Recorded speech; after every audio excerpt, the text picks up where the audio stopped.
So good morning, ladies and gentlemen. Please take your seats. We have to begin. So once again, ladies and gentlemen, welcome to the second day of the Black Sea Security Forum 2026. Woohoo!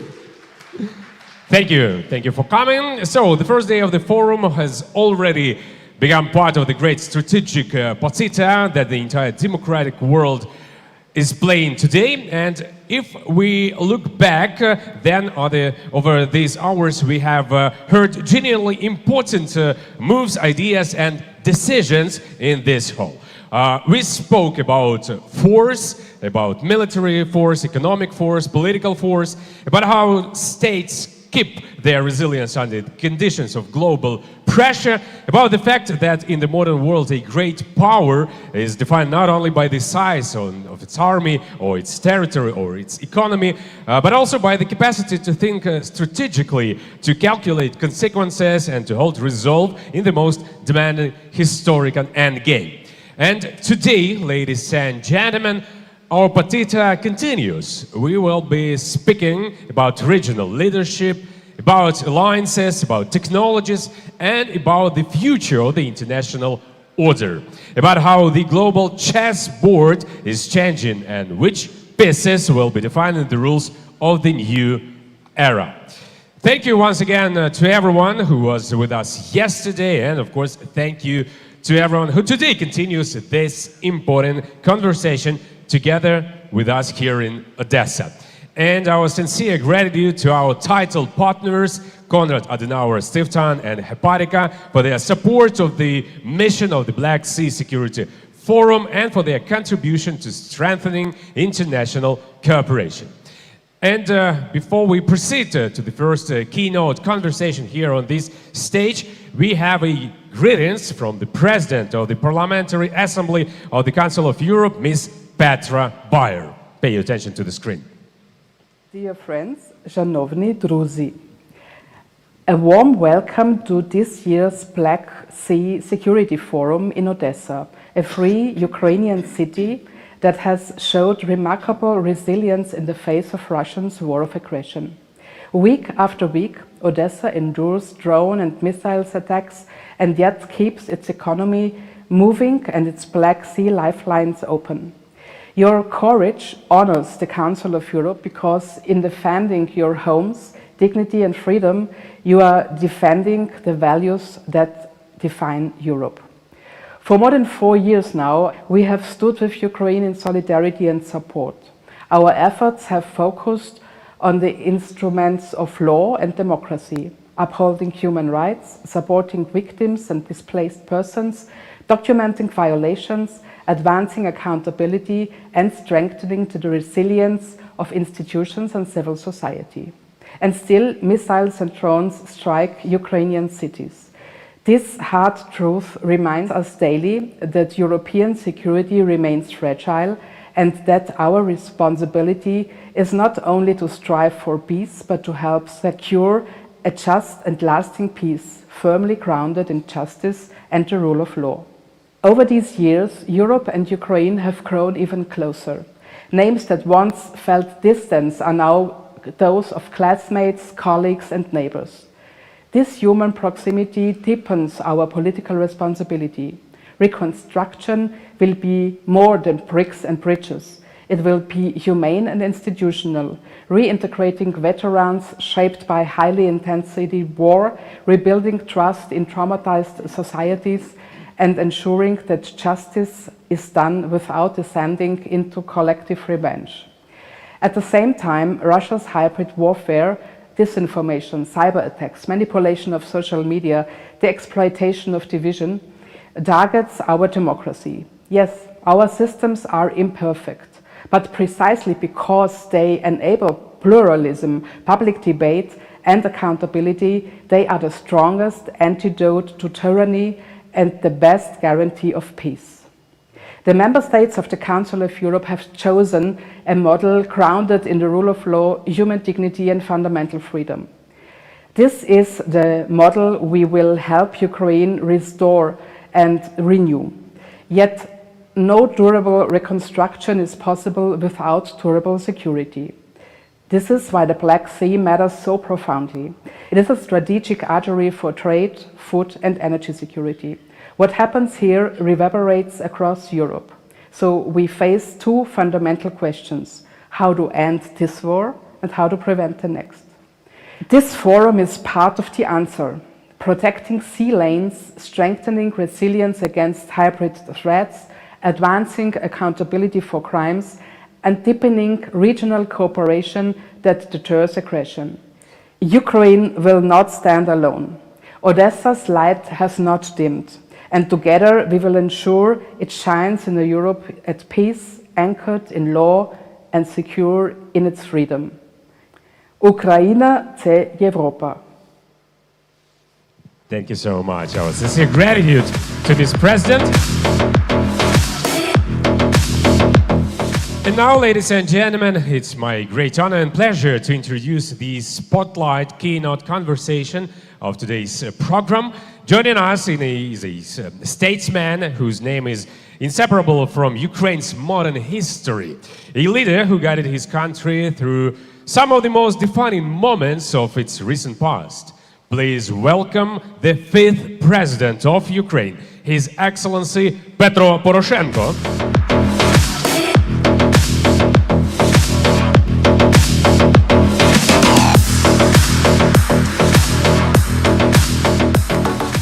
In conversation with him, a journalist of distinguished international standing and one of the most respected English language voices on Ukraine, editor-in-chief of the Kyiv Post, Bogdan Nagailo.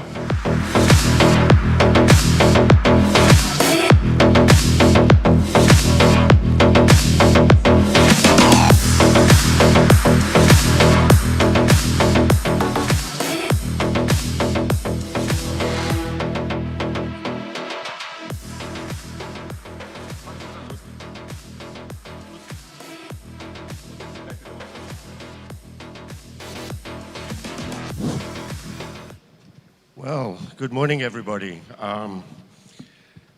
What an honor to be here at the Black Sea Security Forum and to have such a distinguished guest who can give us the proper insight into past, present, and potentially future. Petro Poroshenko. President Poroshenko, who, for today's purpose, we will remember that he was president for 5 years. He's a distinguished political leader now, but he was also a foreign minister at one stage, even before he became president. So I think his insights are going to be very relevant to Ukraine's situation today. But Mr. President, I understand you have a few opening comments or statements to, rather, thoughts to share. Maybe you, Standing. First of all, thank you very much for this very early morning you are in this hall. It is extremely important for us now to have an important dialogue, not dialogue about the past. A very significant part of this time we pay for the present. But definitely we should discuss the future. І в чому особливість сьогоднішнього дня? І з чого я хотів би почати? Перш за все, я хотів би почати зі слів вдячності Збройним силам України.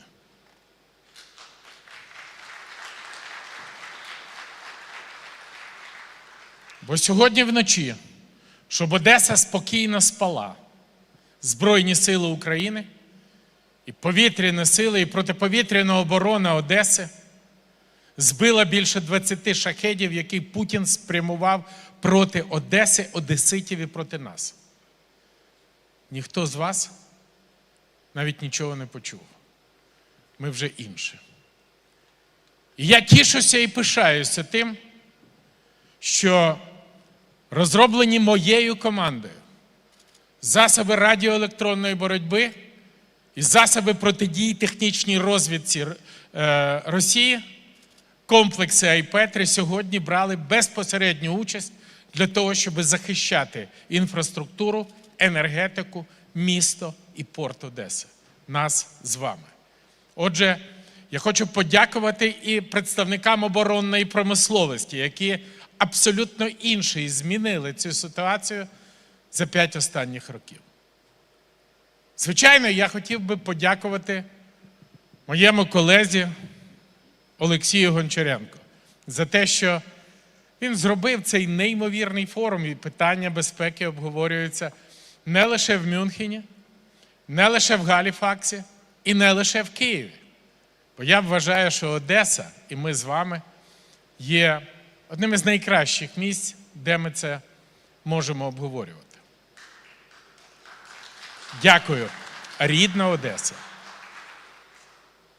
І третя позиція, яку я вважаю, я хотів би сказати українською мовою, бо ми з Богданом домовилися, що ми переходимо після цього англійською. В чому особливість поточної ситуації і поточного моменту? Я хочу наголосити, і я відповідально заявляю, що зараз, в травні 26-го року, Україна, Європа і світ ніколи не були так близько до миру, як зараз в цей день. І наше з вами принципове завдання – скористатися цим вузьким вікном можливостей, window of opportunities.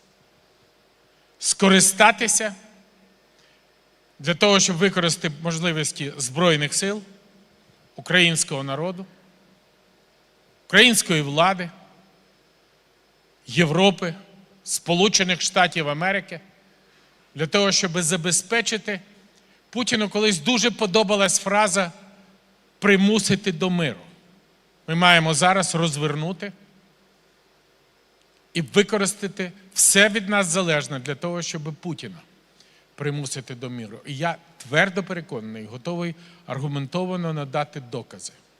Сьогодні це точно можливо. І нам для цього треба використати всі зусилля. Отже, примусимо Путіна, Росію до миру і забезпечимо європейське майбутнє України. І дякую всім, хто цього ранку прийняв рішення поспілкуватися з нами.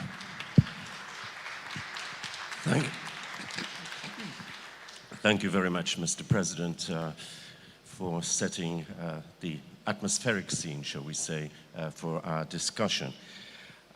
I'd like to remind our audience that President Poroshenko was president when the war that Russia launched, not the full-scale war, but the grabbing of Crimea, the incursions and occupation of eastern Ukraine, he was there when it was happening. And it's strange to think that this year, in August, we will be celebrating 35 years of Ukraine's independent statehood, its modern version of it. And 1/3 of that period, we have been at war with Russia in one form or another. And I think you, Mr. President, are probably most qualified of all to comment on parallels, lessons learned, looking forward, etc. But let me ask you, off the top of your head, quickly, 35 years of independence. What has that meant, not only for Ukraine, but for you in your personal development as a businessman, as a politician, as a statesman? Please. Let's divide these 35 years and try to define what is good for these 35, what is bad for these 35, and what is ugly for these 35. Good. Are you intending to say that we're a Western country, or a Western film? I intended to say as Ukrainian one. And at the end of the day, Ukraine is a Western now. So what is good? Good is Ukraine is still exists. After 12 years of war, with one of the biggest power in the world, crazy dictator Putin. At the beginning of the war, they could name Russian army as the second in the world. And how Ukraine theoretically can survive. Now, first time I can name Ukraine as the strongest army in Europe, undoubtedly. Nobody has any doubt on that. And because of Ukrainian people, and because of Ukrainian armed forces, strongest on the continent, Ukraine is still exists. Point number 2, still good. Ukraine not anymore post-Soviet territory, not ex-USSR. Ukraine is official candidate for the future member of European Union.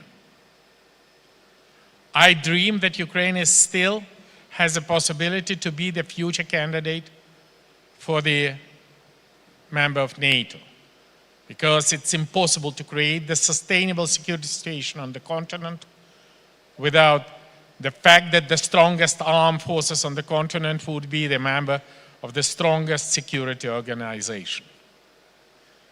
And point number 3, this is I have no doubt that in the brain of Ukrainian, we have farewell. I say it farewell to Russia. Not anymore. Return back to the Russian Empire. For the bad things is a war. And we definitely need to undertake enormous efforts to use this opportunity and to stop the war now. Now means not within 3 years, not somewhere in next March, within 1 year, now. And for that we need to have a plan, concentration and decisiveness, and partners. And what is ugly? Ugly is Putin. And we definitely need to undertake the best to finish Putin's Russia. Not to put the Ukrainian blue and yellow flag on the Kremlin, but to finish Putin Russia, country of dictator,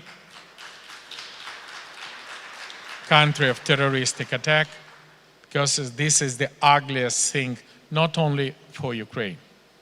If you take any country in Europe, or even not in Europe, Poland, Baltic states, Finland, how yesterday Putin, within one short speech, making a public word attack on Poland, Baltic, Finland, Scandinavian, Ukraine, Armenia, and all the nations.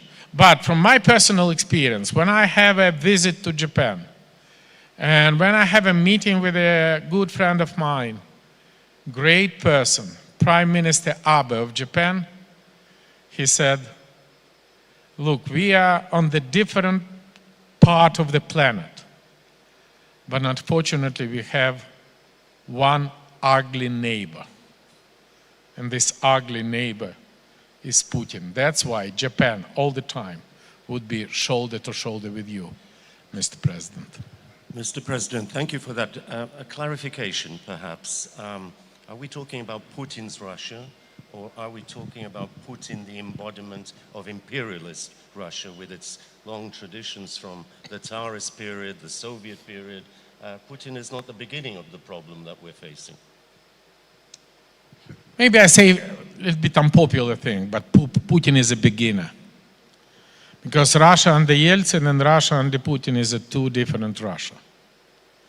And Putin make a disastrous transformation of Russia. In Russia we have no democracy. In Russia we have no pluralism. In Russia we have no independent court. In Russia we have no independent mass media. In Russia we have no opposition. And do you know what? I definitely do my best, and I definitely fight for that. that Ukraine, even under the condition of war, never switch, never transform in the Putin-type state, with no democracy, with no rule of law, with no independent media, with no opposition. That's why our fighting against Russian aggression is extremely important. But our fighting for democracy, our fighting for European future, our fighting for make Ukrainian armed forces stronger, our fighting for Armia Mova Vira is the condition of Ukraine to be European nation, condition for our future.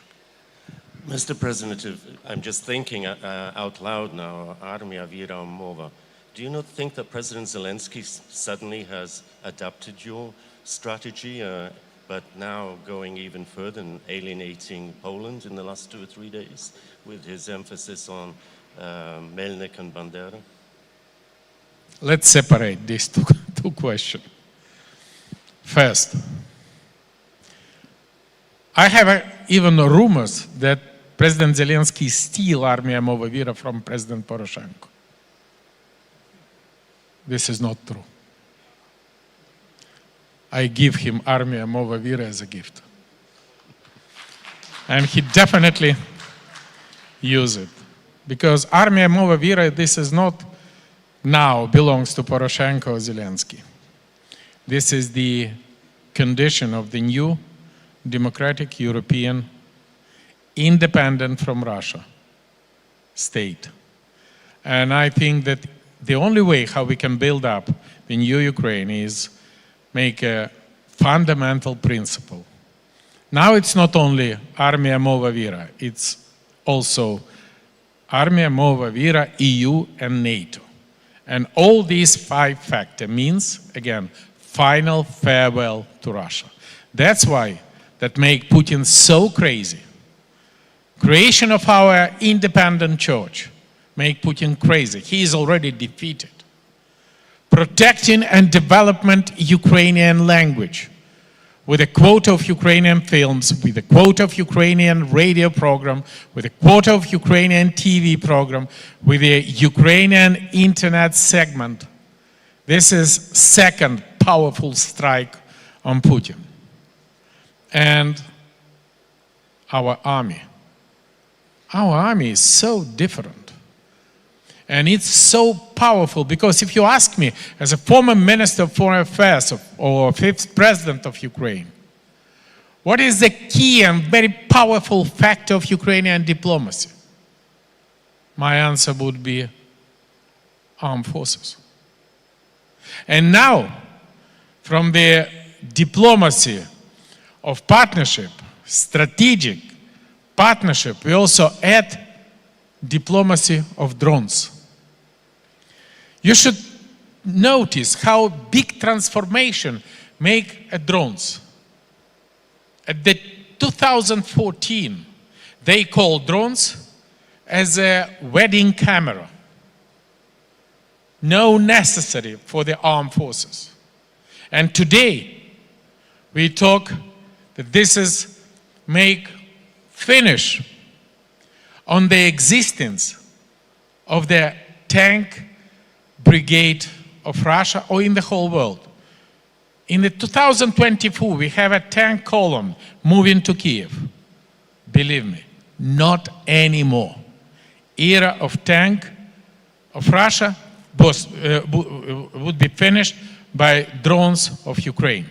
And that's why drone diplomacy is very effective. And that's why it makes me crazy, and I hate this proposal when our government proposed in the Ukrainian parliament the position that we should take 40 billion hryvnia from Ukrainian Ministry of Defense for buying Ukrainian drones and move it to some populistic initiative. No. Drone is a factor of diplomacy. Drone is a factor of European integration. Drone is a factor of existing and future of Ukraine. Okay, let's step back a little bit to 2014 just to draw some lessons from that. You were elected president. you were seeking a peaceful solution. This is before the Minsk Accords. And I remember I was in Geneva then working for the UN. There was a meeting in Geneva in which the United States and I think Poland were represented. And suddenly the Americans under Obama pulled out, and it was left to Merkel and the French president to kind of run the negotiations that became known as the Minsk Accords, right? And today we see America withdrawing again. Europe, shall we say, being galvanized and getting its act together, slowly but perhaps surely. What lessons or parallels do you see with 14 and 26?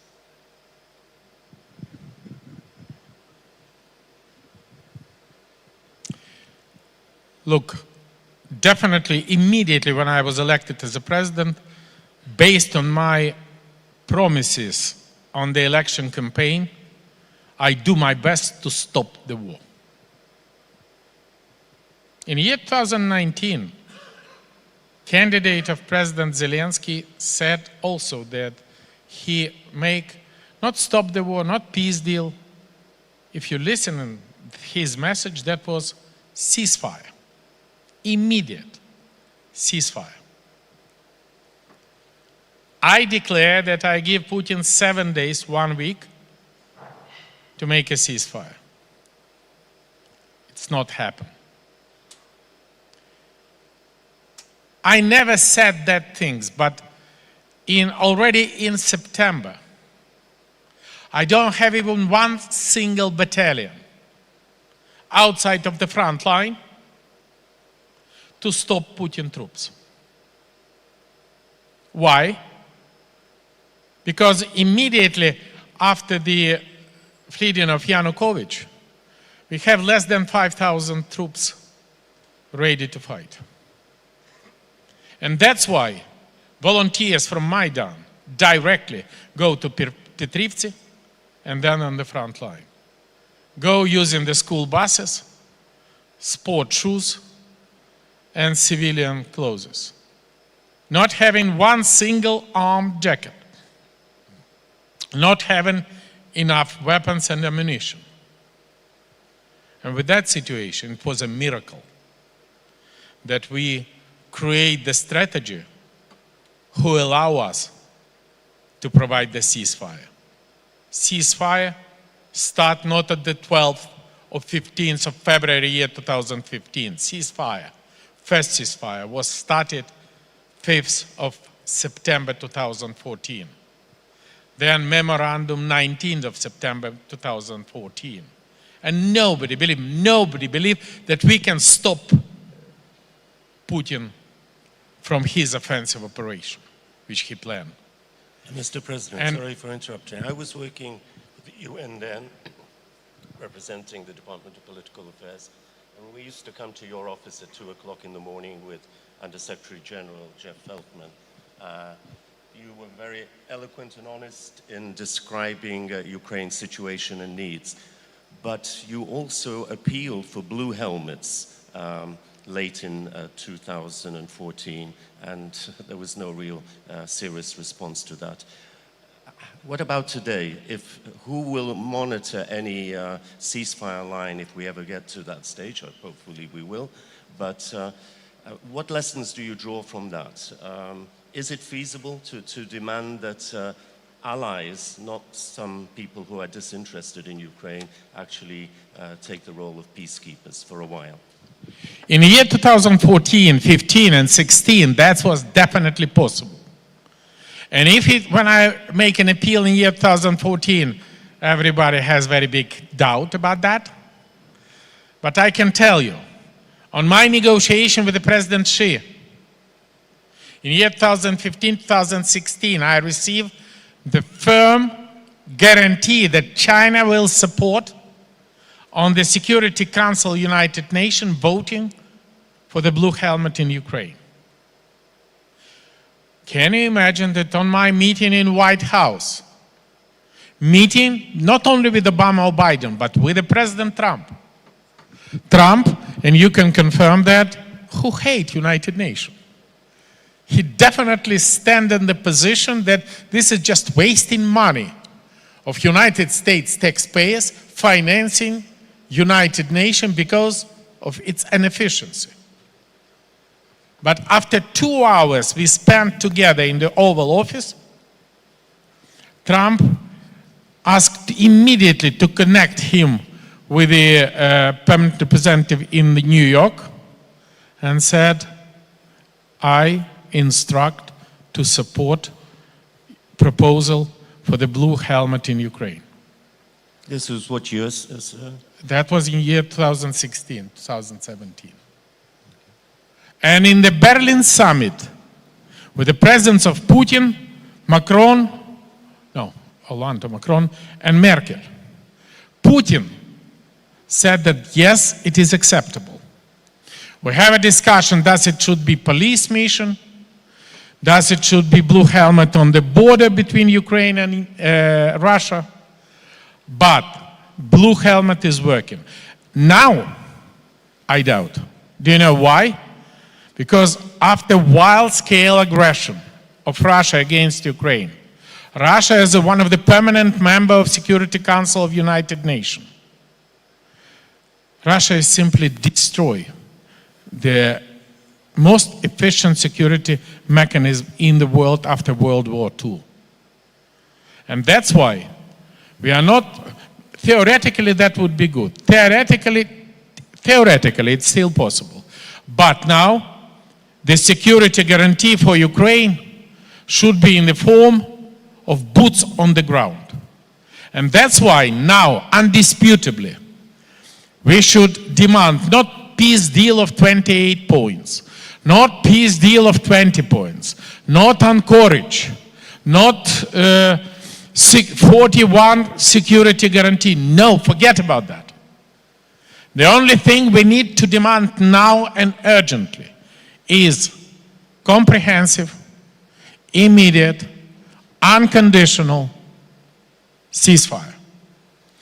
And immediately after that, and that's why we need to use the instrument of drones attack, of armed forces, of sanction of our partners, of new weapon supply, of the finance of Ukrainian defense industry, and all the trump card we have in our hands to receive one single thing: immediate ceasefire from Russia. And immediately after this ceasefire, we need to have on the table for negotiation Europe, because the same as nothing about Ukraine without Ukraine, it should be nothing about Europe without Europe. We should have United States, and we should have Russia, and we should have this negotiation, but when the war is, if not stopped, but suspended. And definitely, I promise you, the same way like we do it in year 2015, because again, I see the Minsk agreement is the greatest achievement of Ukrainian, European, and global diplomacy that give us a chance, give us an air to create army, to create state, to create financial basis and economy, and at the end of the day, to create Ukraine. Now, we should definitely use the same. Ceasefire now, build up defense industry, build up security guarantee in the form of the boots on the ground. First line would be Ukrainian armed forces. Second line would be partners, boots on the ground. And third line, maybe situated on the Polish, Romanian, or Baltic states, that would be air defense, which close the sky above Ukraine. That is my formula of peace, my formula of stopping the war. Okay, that's very clear. We're coming to the end, so let's perhaps just elaborate a little bit more. So ceasefire gives us breathing space, but in the longer term, what kind of peace settlement would you see is required for Ukraine to live comfortably, securely? Are we talking about a new security architecture in Europe, or perhaps a remodeling of NATO, or even the EU? In a few words, how would you see what is needed for Ukraine for long-term stability and peace? That's a very good question. I have a detailized plan. And if answering with a few words, I need about 40 minutes. But if you said one word would be EU and NATO membership of Ukraine. Please don't forget about NATO. Please don't try to find out any replacement of NATO in the form of Budapest Memorandum style security guarantee. Ukraine wasted 4 years trying to make a family photo and to create a security guarantee with a, I don't know, from Liechtenstein to Monaco. It's not working. The only way, even if anybody said that the door of NATO is closed for Ukraine, no. Because NATO is a union of democratic states. And those people who are against of Ukrainian membership in NATO simply would be not re-elected some days, or his term would be finished. But Ukraine will exist definitely forever. And with that situation, we should put at the final point of our strategy Ukrainian membership in NATO. And when after ceasefire, Ukraine would be member of EU, member of NATO, that would be the final defeat of Putin. And for that, we need not only ceasefire. Our process of European integration should be, first, merit-based. We need to deliver reforms, not just knocking at the door with an unreformed, non-democratic, without rule of law country. This is not working. Second, it should be inclusive. That should not be just a responsibility of the President Zelensky Ukrainian government of moral majority. This responsibility of all Ukrainian people. And that's why our unity is a key factor for our European Union integration. Okay, Mr. President. And third factor, okay, this is the armed forces. No matter if it is ceasefire or non-ceasefire, the only security guarantee outside of the NATO membership I accept and recognize is a powerful, modern, motivated Ukrainian armed forces. Thank you for that. Now, to conclude, the theme that you touched upon, so vital, unity, on two levels, please. You've always advocated a unified effort, shall we say, within the country to reach a settlement, but also to solve ongoing problems while the war exists. Are we any closer to that? And secondly, I think I'd like to finish on that, because I'm being told that we're running out of time. Unity after the war. How do we guarantee that our society here in Ukraine doesn't split along not so much linguistic lines, but say those who were at the front, those who stayed behind, those who went abroad, etc. Your thoughts on that, please. I have only one, again, in one word, because time is finished.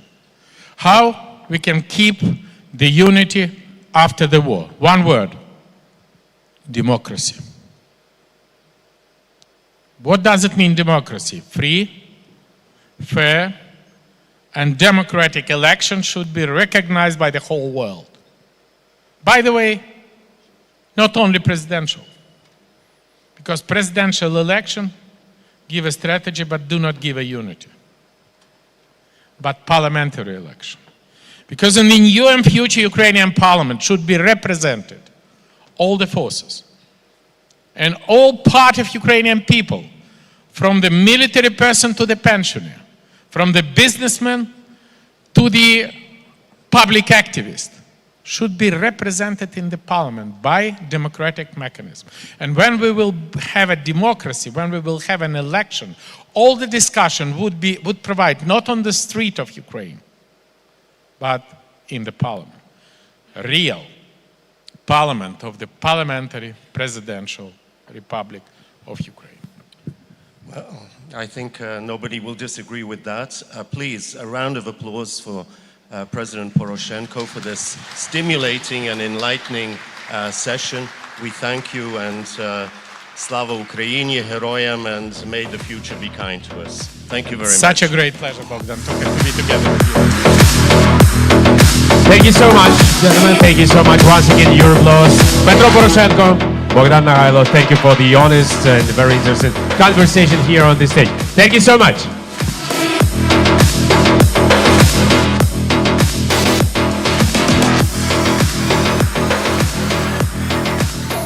So, ladies and gentlemen, we move on to the next panel discussion. You know, in the modern world, influence begins with the region. No great power has ever emerged in a vacuum. First, countries learn to take responsibility for their own neighborhood, for the rules of the game, and for the security architecture around them. The Black Sea region today is no longer the periphery of world politics. It is a space where interests of global players intersect, where new transport routes are taking shape, and where the security models of the future are being defined. And new regional alliances are no longer merely diplomatic formats. They are becoming instruments of real influence on the global balance of power. The next discussion is devoted to the role of the Black Sea region, to leadership, and to the alliances that may define the architecture of Europe and the world for decades to come. So, to lead this conversation, please welcome to the stage the moderator for our regional panel, Peter Dickinson, editor, Atlantic Council, Ukraine Alert.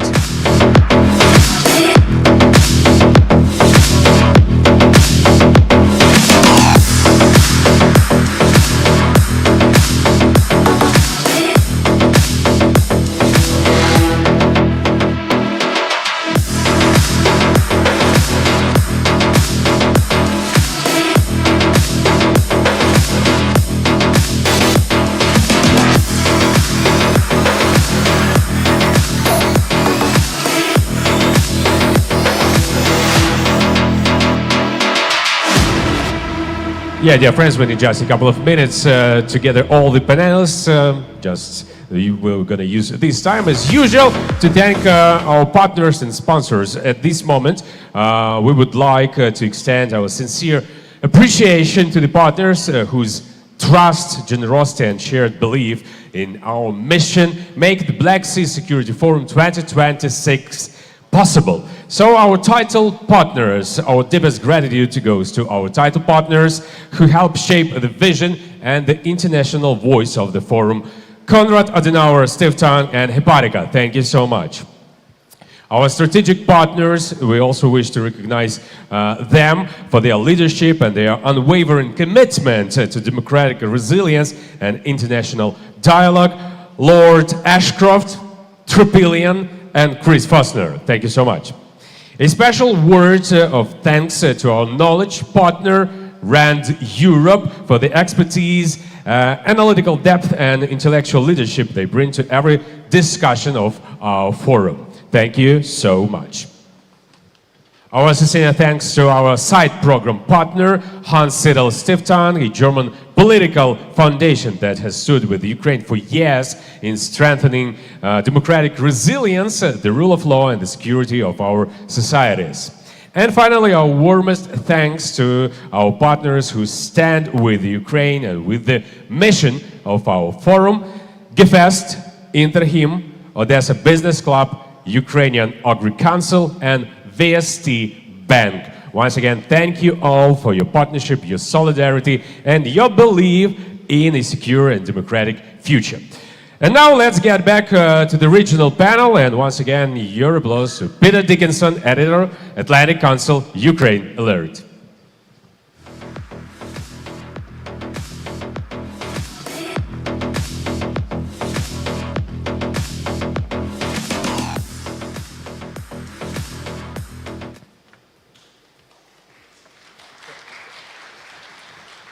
Good morning, thank you.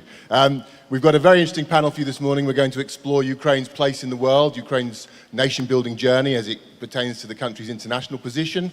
I'd like to begin, if I may, with an opening address, and I'd like to invite the very distinguished Field Marshal, the Lord Richards, the former head of the UK Armed Forces. Lord Richards.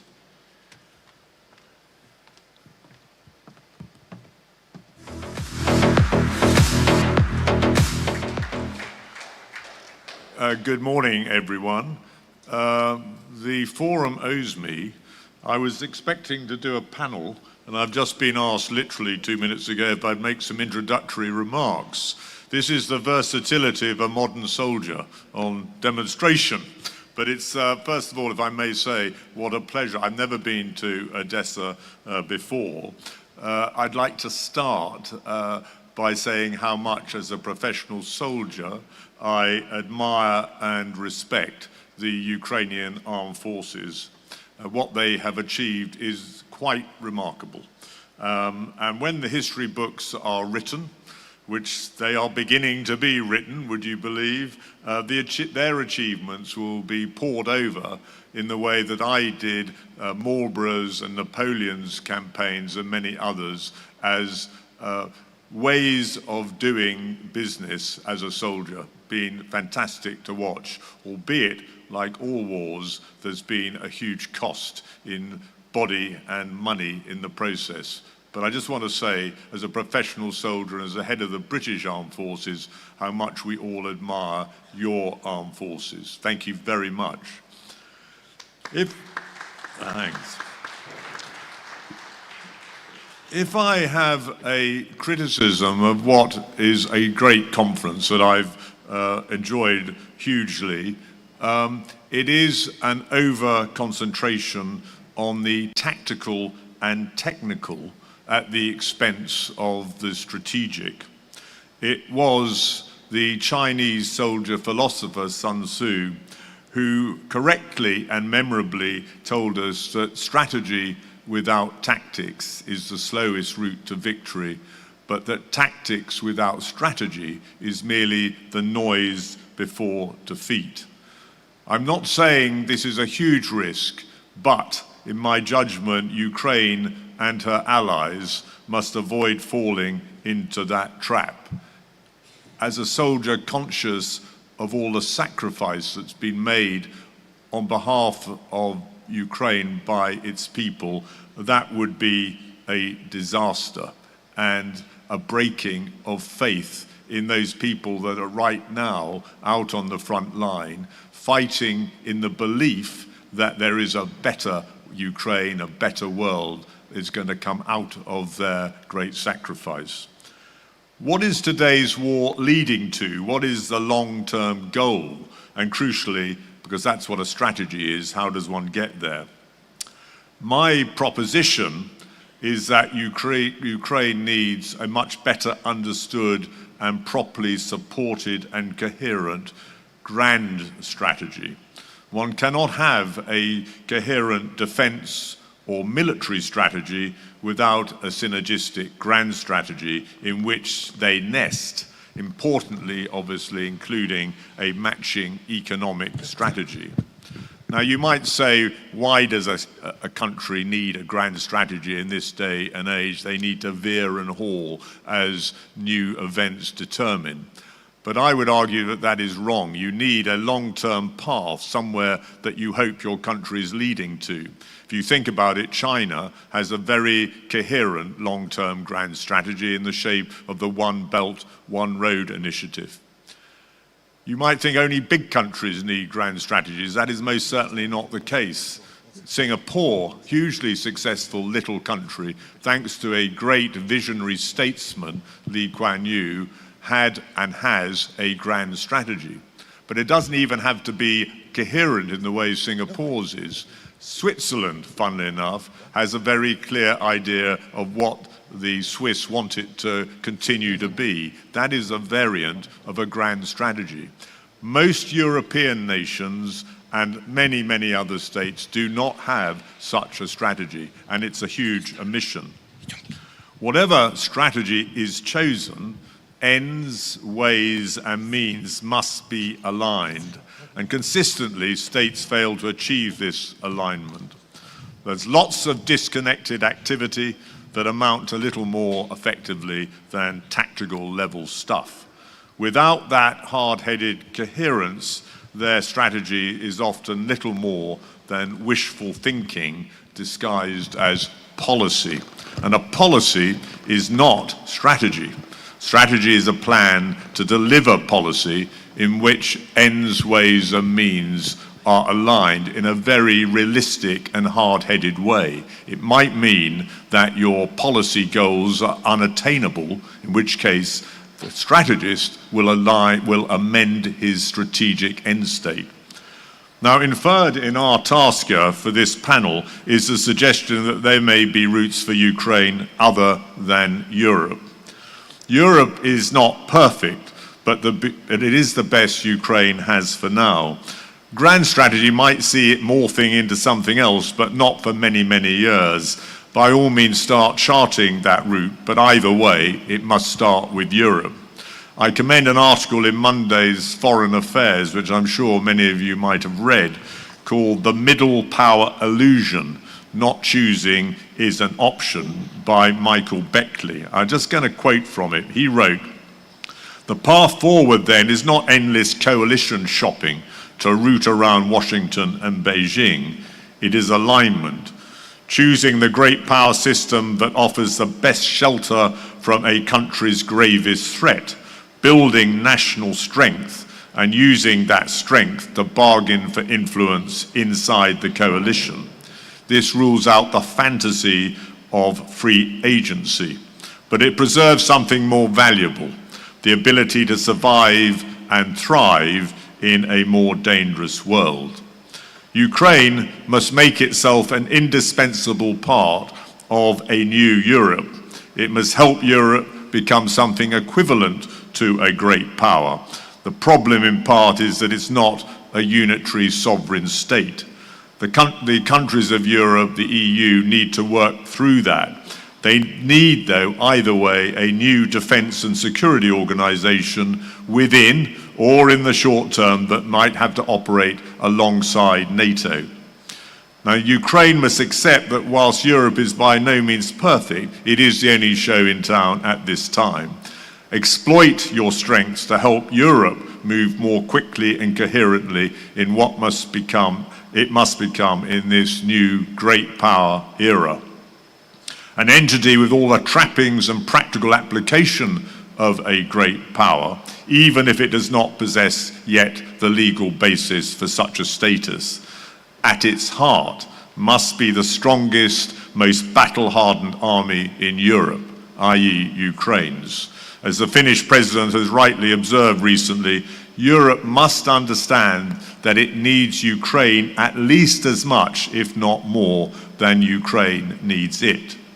And at the operational and tactical levels of war, this is even more clearly the case. In all humility, though, and I'm closing now, I accept none of this is easy. Apologies to those that heard me speak on Thursday evening, but I think it's worth repeating here because this is not easy. As I say, I'm the first to acknowledge it. In 1917, President Woodrow Wilson, the Americans just having come into the war, gathered a group of experts, strategic experts, together in the White House to have a look at the German U-boat threat and how best to counter it. Now, one of the people he asked to attend was a chap called Roy Rogers, and the older ones amongst you might remember that Roy Rogers was actually a popular cowboy, but nevertheless he was clearly viewed as a strategist as well. And the president turned to the gathering, and then in particular to Roy Rogers, and he said, "Well, Roy, what's the solution to this U-boat threat?"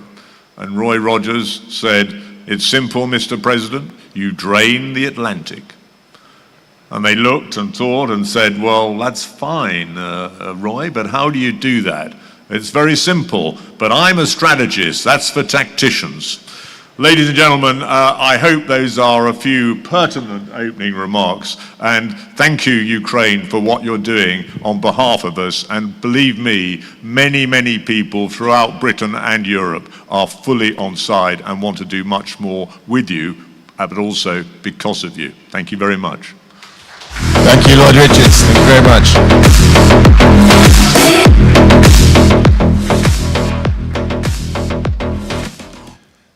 Thank you, Lord Richards. So if I'd like now to move forward, without further ado, to welcome our panelists. So if I may invite onto the stage Ambassador Kurt Volker, the former United States Ambassador to NATO and Special Representative for Ukraine.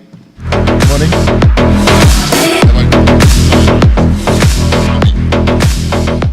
Helmut Brandstetter, member of the European Parliament and vice chair of the delegation to the EU-Ukraine Parliamentary Association.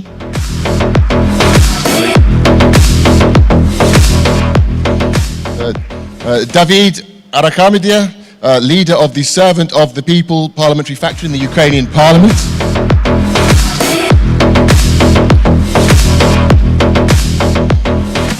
And Mr. Andreas Flam, the State Secretary to Norway's Minister of Defence. Welcome.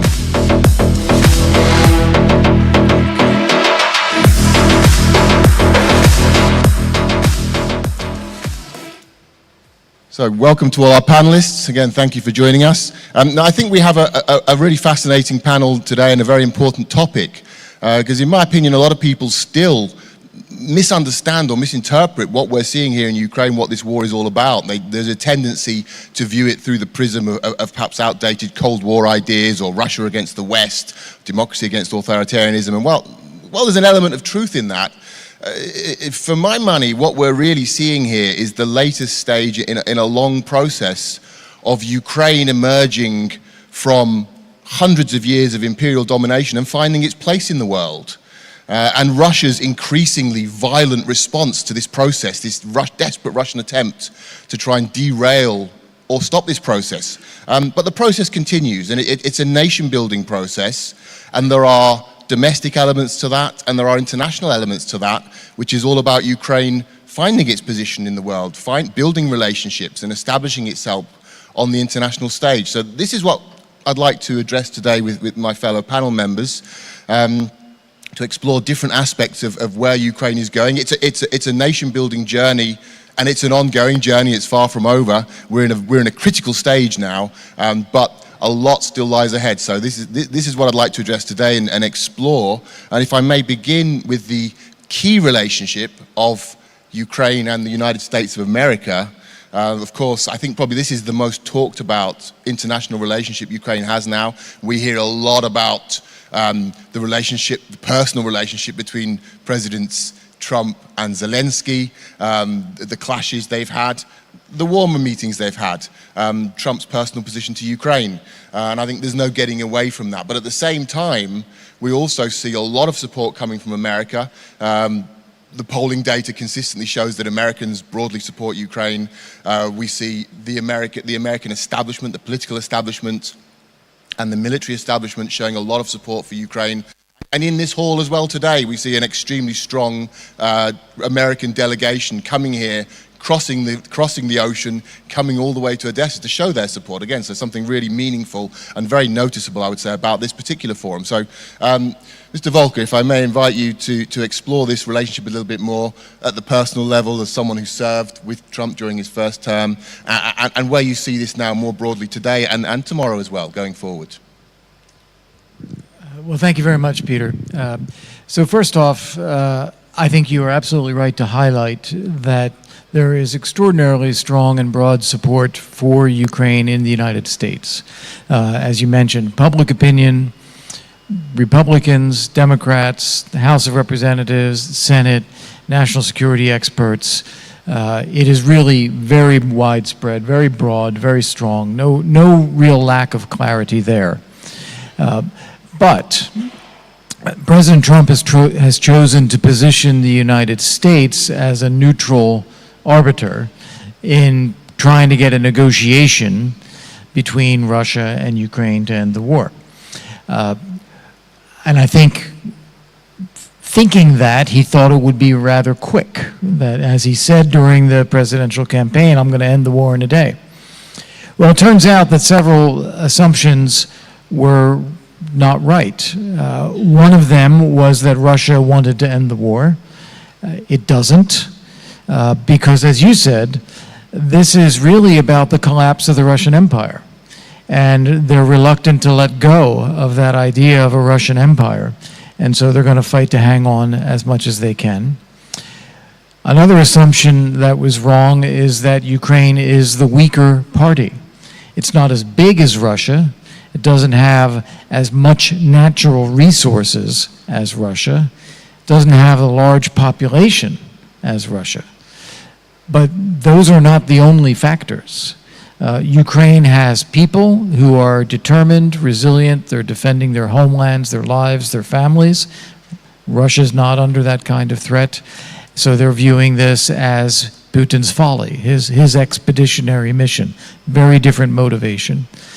Ukraine has the advantage of innovation and technology, which derives from that determination and resilience.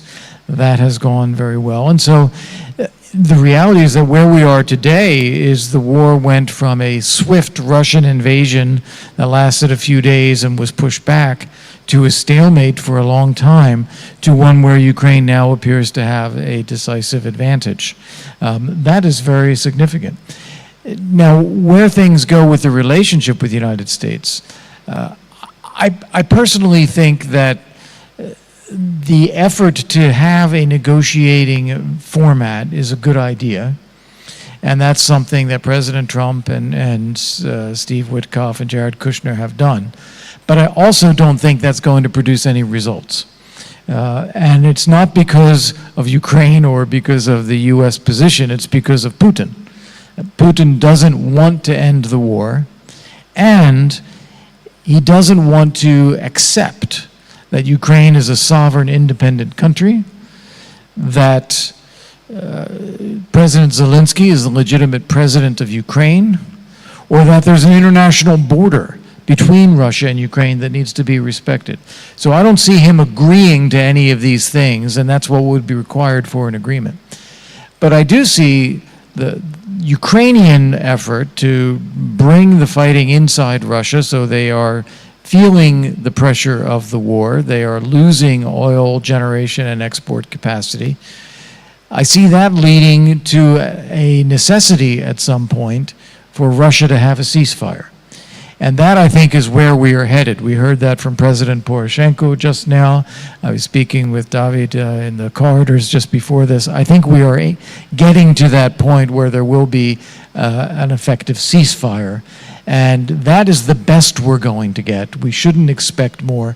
And we should all be prepared then to lean in, support Ukraine's economic recovery, the future economic growth, investment, membership in Euro-Atlantic institutions, security, everything you can imagine. That will be our opportunity to produce that so that we deter future Russian attacks. And I think that's all very achievable. Thank you very much. If we can now turn from America across the Atlantic to Europe, the other key relationship, I think, again, that we hear so much about is Ukraine's European aspirations. And if we went back to 2014, this all began in the context of Ukraine seeking a fairly innocuous association agreement with the European Union in 2013, in fact. So Europe has always been at the center of this broader geopolitical situation that's evolved around Ukraine. And in the last few years, I think it's fair to say there's been progress. There's been some steps toward greater integration. Ukraine has received official candidate status. There is now talk about moving forward with that process, but it's a very complex relationship and a very complex process. So, Mr. Brandstetter, if I may, can you please share with us your view from inside the European Union, from inside the European Parliament, how Ukraine's integration might proceed, and if we can look at the expectations and the realities of that. Thank you very much. Thank you, Peter. Thank you for the invitation. I want to start with a quote from someone who's not from Europe. It's Mark Carney, the Canadian Prime Minister. What did he say? It's my strong personal view that the international order will be rebuilt, but it will be rebuilt out of Europe. That's what he said in Armenia a few weeks ago when we had the European Political Summit. So what does it mean? That we have to build up the international order out of Europe, but we have to do it together, the European Union and Ukraine. And the good news is already that there was a survey in 2025. What do the Europeans in general think about Ukraine being part of the European Union? It was 56% said yes, they are in favor of it, and it was the young people are way more in favor than the older ones. So 56. That's a majority, but it's not enough. So we have to do a lot of things, and we have to do it together. And that's what I want to do, and that's what we try to do in the European Parliament, and what we have to do together. We have to explain the advantages for Europe when Ukraine joins the European Union. And I want to single out three different things. First of all, of course, it's defense. I would say the more intelligent ones in Europe agree on that Ukraine is defending also us in Europe. That's the first point, and there is even more. Of course, as we have learned, the kind of wars have changed, and as I also have learned, as far as modern technology, as far as IT is concerned, Ukraine is very quick and you are very good. That's one thing which we have to explain together much better in Europe. The second thing is disinformation. We have an own commission in the European Parliament. It's called EUDS, European Union Democracy Shield. So we have to build a shield against this way of disinformation. And it's huge disinformation. And it's even more. It's a pincer attack from the US and Russia against us. It's the US platforms. They say, we don't care what people write on it. And it's the Russians. And Putin doesn't know very much. But he's a really great KGB guy, and he knows how disinformation works, and he invests billions and billions. Alone in Moldova, we know that in 1 year, 200, 300 millions just to convince Moldovans to vote against the European Union. We know about cyber attacks, we know about sabotage, how the Russians and the Iranians work together for sabotage against Jewish institutions in Europe. All that we know, but we have to fight that, and we have to fight it together. So if we explain the Europeans, we do that together with the Ukrainians, that's already the next step. And the third thing is, these are our common values. And I think not everybody in Europe and not everybody in Ukraine realized a few years ago, before the full-fledged war, how close we are as far as those values are concerned. But I'm really always impressed how the Ukrainians fight for their freedom. And there were many Europeans also that were fighting for their freedom. So we have to explain that these are our common values and that we will build together this European Union. And one more thing, it's culture. We are in this beautiful building here, built by Austrians, as I hear. And you know what my real idea is, next year when the National Symphony Orchestra of Odessa is playing here, I want to have a choir of young Austrians and other people singing here together. So build up our common Europe with culture is the next point.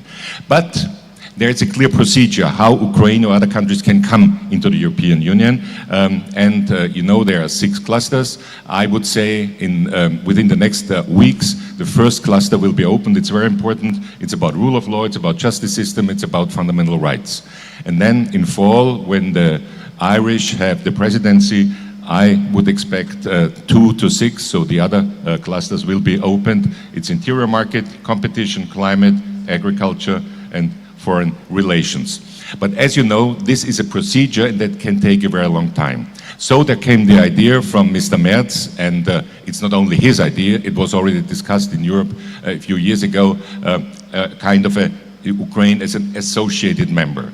And someone in Brussels from the Commission explained to me, you know what we want? We want Ukraine to develop their membership out of the European Union. So they're already in here, and then they develop their relationship. That would mean that we start with certain things, working together, and of course we continue the discussion about the 6 clusters because this is necessary. When President Zelensky said he's not very much in favor of it, I can understand at the first moment. But if we think about it, if we discuss it, I think it could be the fastest way to make Ukraine part of the European Union. And the next thing is, I really would say this program, kind of an associated member, don't see it as a waiting room. It could be a research laboratory. It could be the way how we work together and how we learn from each other. And that's the next point. Why I'm such a European enthusiast? Because I see that after World War II, in all these countries that started building the European Union, if I may say so, the people have understood. We understood our past. We understood all our mistakes. But we also understood how important freedom, enlightenment, peace are for us. And these are our common values. And we have to talk more about them. You know, for many people in my country or in Western Europe, it's just a given. You know, we didn't have it differently. I always say, Me, you know, I'm part of the luckiest generation that ever grew up in Europe. But it's not a given anymore. When I talk to young people, I say, you probably have to fight more for democracy than we had to do, and that's completely different. So I really would say that we have to explain what the Ukrainians learned in the last 4 years, how they learned resilience, how they learned to defend themselves, but also how they learned to change a lot of things within their country. And I was always impressed when I talked to members of parliament and members of the government here, and they started the conversation saying, yes, we know we have problems. We have a problem with corruption and other things. So we are very open, we talk about this, and then we want to change it because we know rule of law, very important in Europe. Let's do that together. So we have these 27 different countries. That's the last point I want to say. Please don't forget, you don't talk to one European Union. You don't talk to United States of Europe. You talk to 27 different countries. All these countries at the end have to agree. So we have to do a lot of effort, as I said, together to explain how important Ukraine is for us, how important Europe is for Ukraine, and that we belong to each other, that we are Europeans, and that we have our common future, as I said, to build the international order out of Europe, as Mark Carney said, and let's do it together. Thank you very much. Thank you. If I may just come back briefly with one question. Now, I don't want to put you on the spot here in terms of an exact answer, perhaps, but I think everyone would be very interested to hear your opinion. How long, what sort of time frame, realistically, could we anticipate for membership? Are we talking years or decades? You're a very good journalist. You know, I was a journalist for a long life, most of my life, so I know what a good question is. Of course, you could say, let's see, there were easier countries which it took 3-4 years. With other years, it took longer. There are countries on the Western Balkans, they started many, many years ago, and we are not very near to membership. So that's why I say, let's do it both ways. Let's do it the one way, that is, of course, and we need to do that. And you have to do that. You know, it's the so-called communautaire, so acquis communautaire, sorry. So you have to take all the European laws for your country. That's necessary. And we have to learn about Ukraine, so that takes some time. So let's do it together. Let's take the first steps. President Metsola and Michael Gahler, who is here yesterday, I talked to him about that. They already proposed a few years ago, when there will be final elections after the war here in Ukraine, why don't you also vote already, members of the European Parliament? They will not have voting rights, but they will sit together with us, discuss with us, and we will inform us. There could be people in the Commission. So let's make the next steps, and let's do it as quickly as possible. But whoever tells you a date, it will be possible by this year or that, doesn't mean it seriously. And I want to be serious. Okay, that's a good answer. It's a good answer. That's a good answer. Thank you. Thank you. Mr. Arkamia, now you have personally participated in a lot of the conversations between Ukraine and its partners over the last since you've been in Parliament, but certainly over the last 4 years of the wartime period. So I'd be fascinated to hear of how attitudes are changing towards Ukraine, and also the view from within the Ukrainian Parliament, within the Ukrainian government, of where you see the country's evolving place in the wider world, in the international community. Thanks for the question. I believe that it's an evolution process, definitely. When everything started first week, I think that the total agenda was how to avoid it and stop it, obviously. And I think that was a tough choice, how to preserve the country, how to prepare critical infrastructure to be operated. There is a funny story. Just a couple of months before the war started, I mean the big war started, we were seriously discussing to outsource Ukrainian railway to be managed by Deutsche Bahn. And if we would be stupid enough to make this choice, we would be in a position where railway will stop operating immediately. That's what we got with a lot of supervisory boards of the Ukrainian banks. Because as a supervisory member of supervisory board, your job is to protect your shareholders in the bank.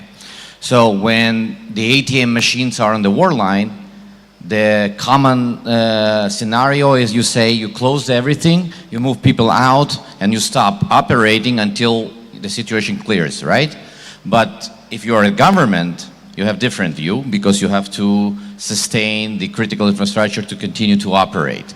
So we got this kind of challenges all the time, all over the first year, until we figured out how to operate properly. So the first negotiations were basically requirements to capitulate from Ukraine. And there was a different tone. There was a lot of historical lectures, partly connected to the guy who manages the negotiation team on the other side. And there were basically non-respect at all. After a couple of months, the respect came in. So they started to tell that we made probably a mistake. We would better invade into some European countries. Honestly, they had this thought because they said, since World War II, Ukraine was, tough, and we did not estimate how tough it would be. So I think that there was a big mistake by their intel teams that, did not really properly calculate the ability of Ukrainians and the desire of Ukrainians to protect their homes and families. Nowadays, a lot of things passed, and we see that United States honestly has a real intention to stop it. But because they were not in the process for the last couple of years, so they need time to study roots of the conflict, the behavior patterns, because they were kind of a little bit primitive approach, like business kind of approach, so we draft an agreement, you say what you want, I be guarantor, and let's do it, it is a little bit more complex. And I think that the US side is already realizing this. So it's much more complex. It requires a lot of flexibility, a lot of knowledge of the cultural things, mental things, and obviously we have to put Europe on the board as well. So it could not be settled, this is my personal view, so this war could not be settled without Europe sitting on the table. Because Ukraine is not, traditionally and historically, Ukraine was always part of someone else's game. So initially it was a Russian empire, then it was a Soviet Union, then Russia, again wanted to be Ukraine as a part of their game, and then, Europe was treating it as a neighborhood or a buffer zone. NATO was treated this as a buffer zone. Things changed, now. Ukraine is shaping its own, architecture. Ukraine is already, with the Eastern European partners, shaping the Europe's architecture. The Black Sea is now what, the meaning of the Black Sea to Europe is similar what the Mediterranean was century ago. All the logistical, military routes, food security, energy, and so on. So if Ukraine wins, your Black Sea will be an open sea for the whole Europe. If Russia wins, the Black Sea will be internal Moscow Lake. So this is not Ukrainian problem alone, this is a European security problem as well. So, and I would comment to my colleague about we have to explain to Europeans why Ukraine is important to be part of Europe. I always have an answer for this. Just tonight, we had 400 drones attacking Ukraine. You move this attack to Europe, in 2 weeks you will be a member of EU. Because pyramid of Maslow, some countries like Portugal or Spain, it's very hard to explain them why Ukraine, why you need to donate money for Ukraine, why you need basically bother yourself with, with Ukraine and the war very far from you. But it changes. I think that Ukrainians, we as a nations, had similar kind of thoughts when it was not connected to us. But after the first attack, everybody understood already the meaning of the security, and the importance of the interconnectivity of the security. What Ukrainians are, I think that Ukrainians are afraid of, is to be dropped in the middle of the process, as we had in NATO.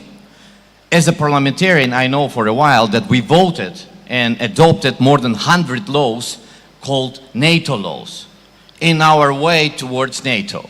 And eventually, you know, smart people said, you know, you guys, sorry, but your open door policy, meaning forever open door policy, you will never be able to cross this door.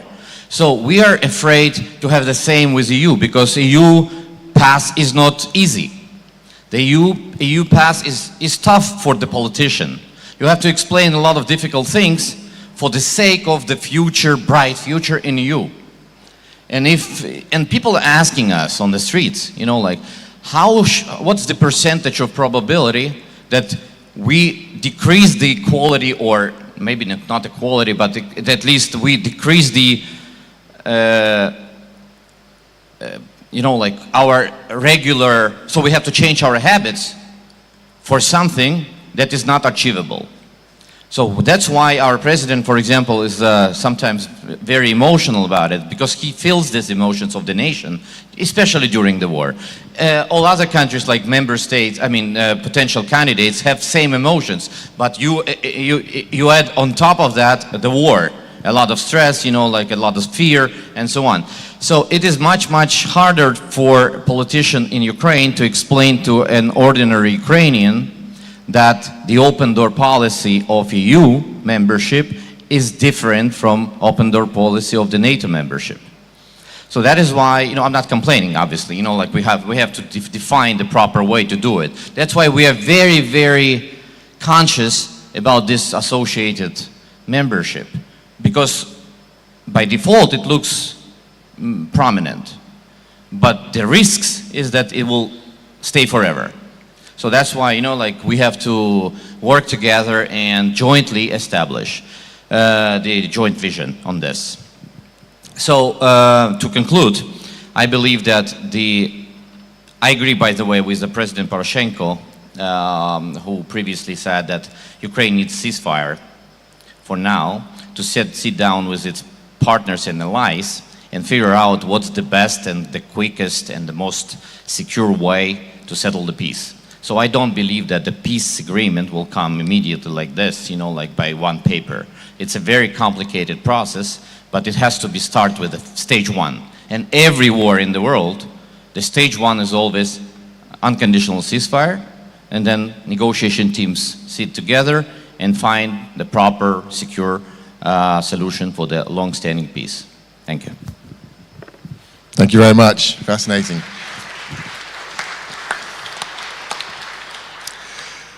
Now, we talk a lot about Europe, but actually Europe is a very diverse and complex entity. There is no one Europe, I would say, perhaps. But amongst the regions of Europe, I think one of the regions that perhaps has surprised many by its prominence and the support it's given to Ukraine since 2022 has been the Nordic region, Scandinavia and the area around. So our next speaker will be addressing this, I hope. Now, Mr. Flam, your country, Norway, has been a very strong supporter of Ukraine. We just saw in the past few days President Zelensky in Sweden, again, very strong supporter. Fighter jets on their way, we understand, later this year, hopefully. Finland just announced another major package of aid, and we also see the Finnish president very, very prominent in all forums and all areas advocating for Ukraine, and on and on. Of course, the Baltic states, Denmark. So this part of Europe in particular, I would say, has really punched above its weight at this point. So, and in fact, this has been noted. We had the Ukrainian former foreign minister of Ukraine, Dmitry Kuleba, just posted a couple of days ago saying Ukraine is going back to its Nordic roots, its Viking roots, which might have been slightly over the top, but certainly an interesting take. So what would be your take on this? Why do you think that the Nordic nations and your own nation have stood up so strongly here, and how has this war reshaped your relationship with Ukraine?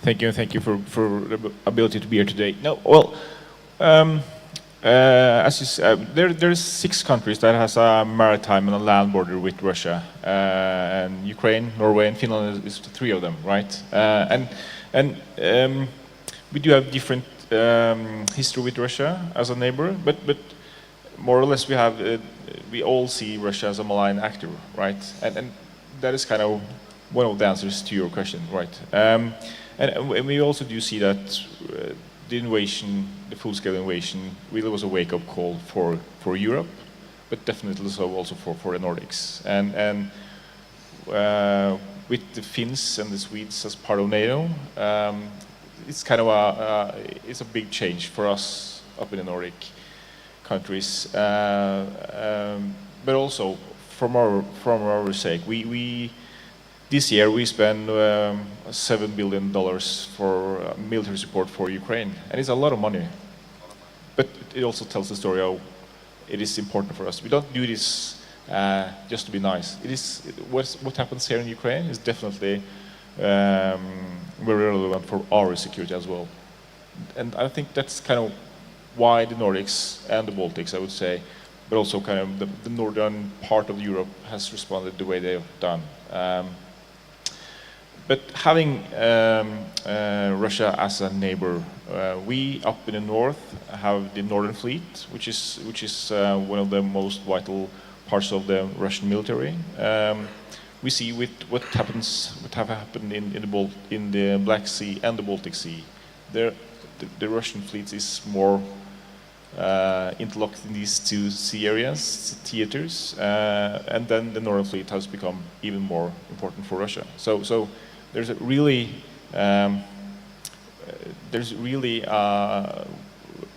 connection between the Black Sea security and the Barents Sea, Northern Sea, North Sea security, and I think that is kind of one of the answers to your question. And then one of the main wake-up calls as well in the Nordics and in Europe as a whole is the importance of industrial base. We have really seen why and how important it is in the war fighting here, and the ability to scale up, to have new defense companies. And I'm proud to say that before this summer there will be a Ukrainian company producing drones in Norway. So kind of we're constantly kind of reshaping our relationship with Ukraine, and we are seeking a more and broader strategic partnership with Ukraine. So yeah. Thank you very much. It's great news about the Ukrainian drone company as well in Norway. This is an interesting trend. So that brings me on to the next point, actually. I'd like to ask all our panelists, if I may, just pick their brains on the topic of the role of Ukraine's military strength as a factor in building relations. Now, you know, we often hear about Ukraine as a country that requires aid, as a country that is a recipient of aid, or in the context of a security threat to Europe or the wider world. But Ukraine, I think now, is by any standards, has emerged as a major security provider, a security partner, a country that actually plays a big role in the military. Of course, the drone sector is probably the best example of this. Ukraine is, by any definition now, among the world leaders in drone warfare. It's a drone superpower, and that is changing perceptions of Ukraine. So, if I may ask you all, beginning with Ambassador Volker, how do you see Ukraine's military status, its growing military status, playing a role in building those relationships and establishing Ukraine's position on the international stage? Well, thank you very much, Peter. And this is an incredibly important point for the West. I think we still grossly underestimate the degree to which the way the war has changed in Ukraine has made our own military structures obsolete. Partly it is the use of low-cost technologies and drone technologies and AI that have made our very capable, very highly effective, very high-tech systems less and less relevant because they cost too much. So you can't use our systems with the degree of frequency that low-cost systems can be used, so you can be overwhelmed by that. That's part of it. And also, we don't have the adaptation cycle. We don't have the ability to see something on the battlefield, create a system, deploy it, and do that all in about 2 to 6 weeks. And then when that becomes obsolete, turn it around and do it again and again and again. And this is what Ukraine is doing, but it's not what our Western military forces and defense industries are structured to do or capable of doing right now. So we have a lot to learn. We have to maintain that high-cost, high-tech, top-of-the-line capability that we've developed, but we have to fully incorporate this idea of low-cost, high-tech, highly effective, small-scale, drone-based, intelligence-based systems that we simply don't have. So that's the nature of war. Ukraine is critical in this because Ukraine is the world leader in this new style of warfare right now. We all need to learn from Ukraine, and it should be a ticket for our including Ukraine in Western defense structures, defense industry, NATO, European Union, because we need what Ukraine has figured out, and for our future, we have to be doing this together. Mr. Brandstetter, is this something that we hear a lot now, that Ukraine is integral, is indispensable for European security, and you touched upon that in your address, but how widely is this recognized within the European Union, in Brussels? Is this something now, is this a routine like consensus that Ukraine is now at the heart of Ukrainian European security? In Brussels, yes. In most European countries, yes. You know the so-called Danish model. So the Danes already invest. In industry here in Ukraine, and we have, for the first time, we have a commissioner for defense in the European Union. It's a former Lithuanian Prime Minister, Andrius Kubilius. Great guy, and he started from the first hearing. You know, we have hearings in the European Parliament with future commissioners, and the first hearing already was I really thought great guy, because he explained how he wants to organize that the industry is working together, and of course also with Ukraine. And we have this SAFE program where Ukraine also is a partner, and Canada is partner. So yes, we do that. But there's one more thing: it's hybrid war. It's sometimes for some people, and I have to admit also in Austria, neutral country, they say as long as we don't do anything, they will not attack us. And then you listen to Mr. Medvedev when he said, oh, they criticized us, so we probably also send rockets to Austria. So some people say it's always drunk, that might be. But you never know if it doesn't really express what other people in the Kremlin think. But anyway, it's more difficult to explain that we would be attacked by rockets than we are already in the midst of a hybrid war. There's an incredible hybrid war, and as I said, it's cyber attacks, it's sabotage, and it's disinformation. And here really, I would ask our Ukrainian friends, we have to work together, because you understand it much better. You have to tell us, you have to give us more information, because that is something which we can explain easier to our people. And then, and as I said, in the European Parliament also there is a huge majority in favor of Ukraine.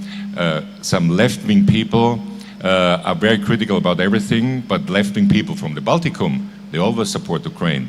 The ECR group, you know, the conservatives with the Polish Peace Party, of course, and Meloni, they always in support of Ukraine, and the other parties in the middle anyway. It's different with the right-wing extremists. And I wrote a book, it's called Putin, Trump, and Their Puppets. And their puppets are also sitting, not in the middle, on the right part of the European Parliament. And they also use Putin's disinformation on their Facebook X accounts and so on. They publish it as well. That's also dangerous. So we have to be stronger. We have to be the right messages. And here, really, we have to work together. And one more thing I want to say to David, because he said some people in Portugal will not understand. And I want to repeat, that's the great thing about Europe, that they understand the different parts of history in their history. Portugal was a dictatorship. Portugal afterwards came in the European Union, and I still remember very well, because I was correspondent in Germany, Helmut Kohl said, okay, people will say now we have to pay for it, but I tell you something. First of all, it's great that Portugal comes. It's a former dictatorship, and they're now part of a democracy. So as a statesman, that's what he said, and it was very important. And then as a businessman, he said, and by the way, they will buy German cars, which at the end was also true. But it needs statesmen and stateswomen, and if I'm allowed to say that, there should be more women here on the podium for next year. It's just an idea. It's just an idea, because between friends we say we can criticize each other, isn't it?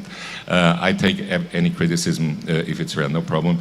But it was said already on this podium, the role of the women in this situation in Ukraine, and I know that if they live here, or I know many if they live in Europe, in one of the EU countries, as refugees with their children, I have a huge respect, you know, so I think they should also have more voices, but by the way. But again, for me the most important thing about Europe is that the majority has understood, and most of the parties have understood our history and our differences, and that our only chance is to work together.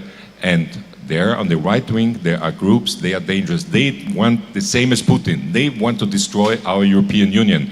One more reason why we have to work together, and one more reason why we really would need you also, as I said, as far as disinformation, probably also certain money flows and so on. We are very interested. We have to explain it to our public that we have to live together, and there are groups together with Putin. They want to destroy our way of life, and that will not happen. No. Thank you very much. Mr. Flam, if I may come to you next. Now, you represent, or you're part of the Ministry of Defence in Norway, so I would like to ask specifically, how is the ministry there in Norway, how's the Norwegian Armed Forces trying to take on board the lessons that are being learned on the battlefield here in Ukraine and in Ukraine's military in general? You know, how important is that? You know, we often hear about a generational shift or a transformation. Is that something that you're seeing at your end?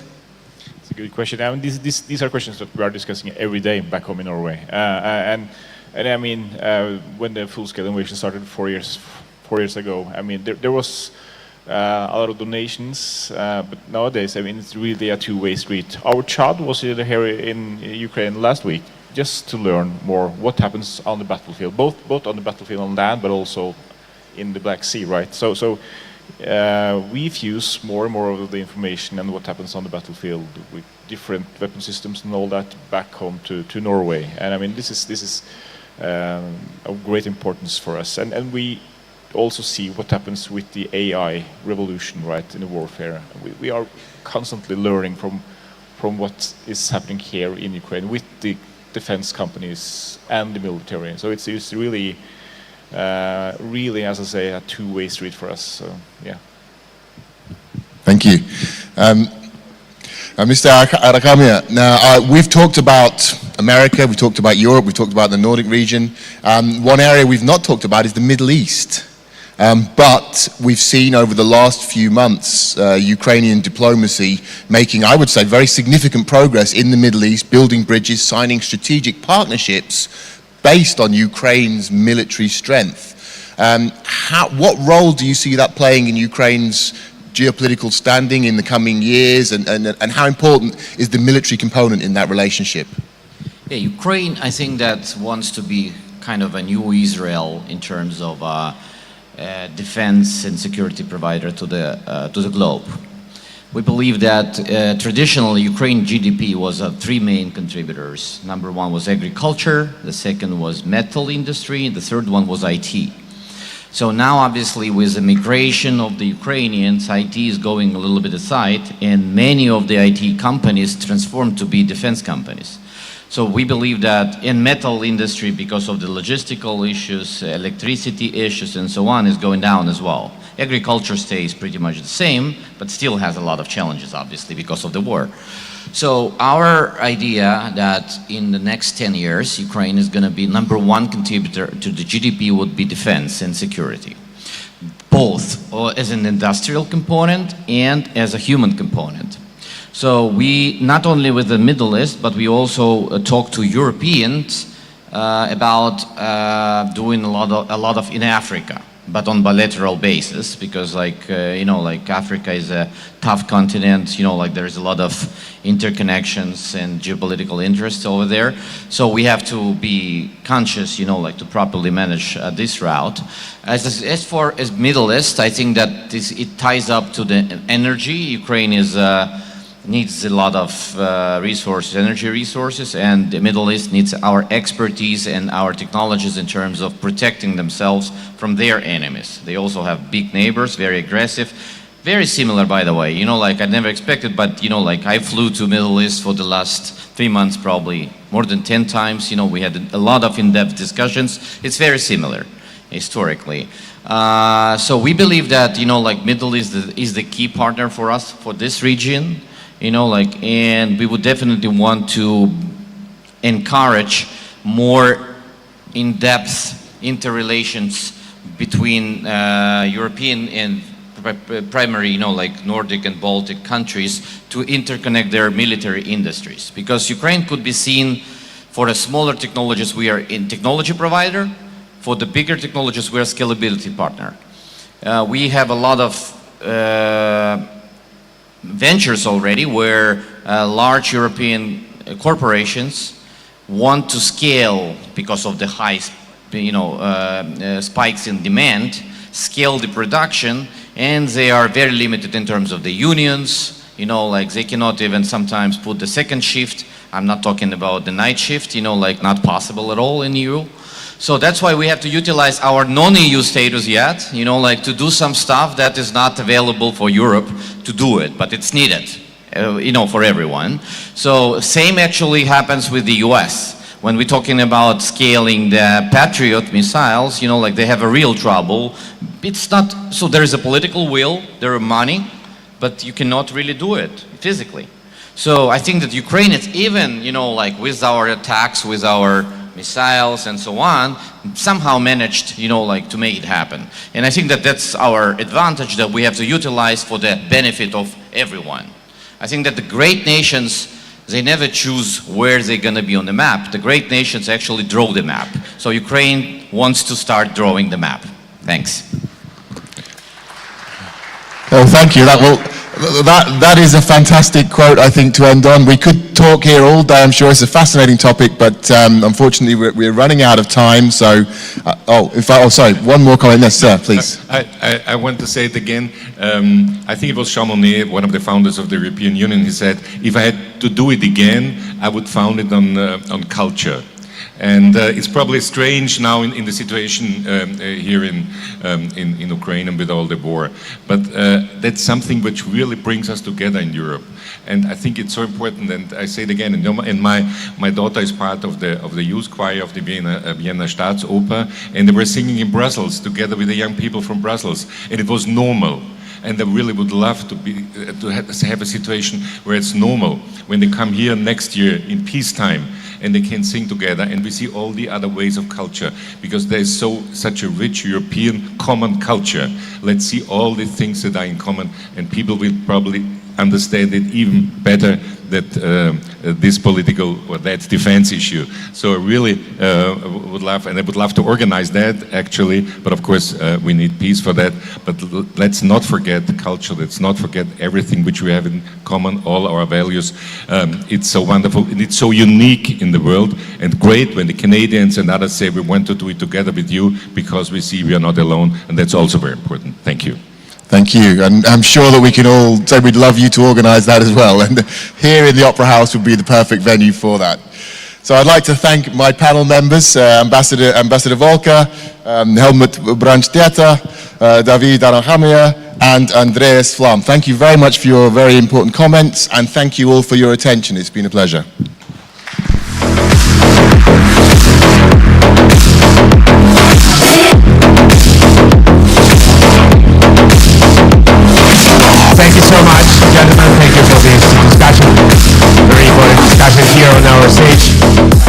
so much.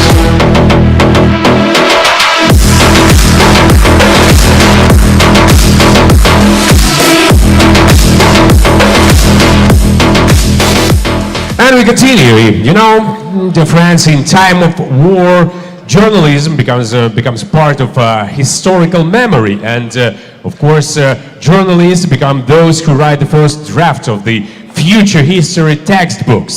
The next conversation on our stage brings together two voices that have been following Ukrainian politics from two absolutely different vantage points, one from the inside and one from the outside. And together they will try to answer one of the most important questions of this war. How has Ukrainian politics actually changed? To lead this conversation, please welcome to the stage the moderator, Mykola Davydyuk, Ukrainian political analyst, author and political commentator.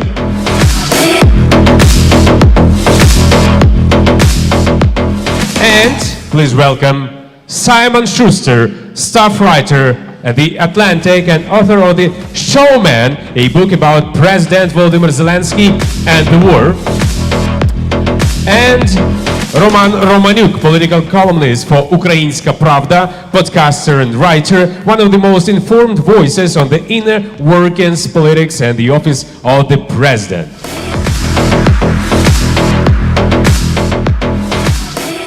Thank you so much. Happy to be here. Happy that I have such fantastic panelists and incredible journalists.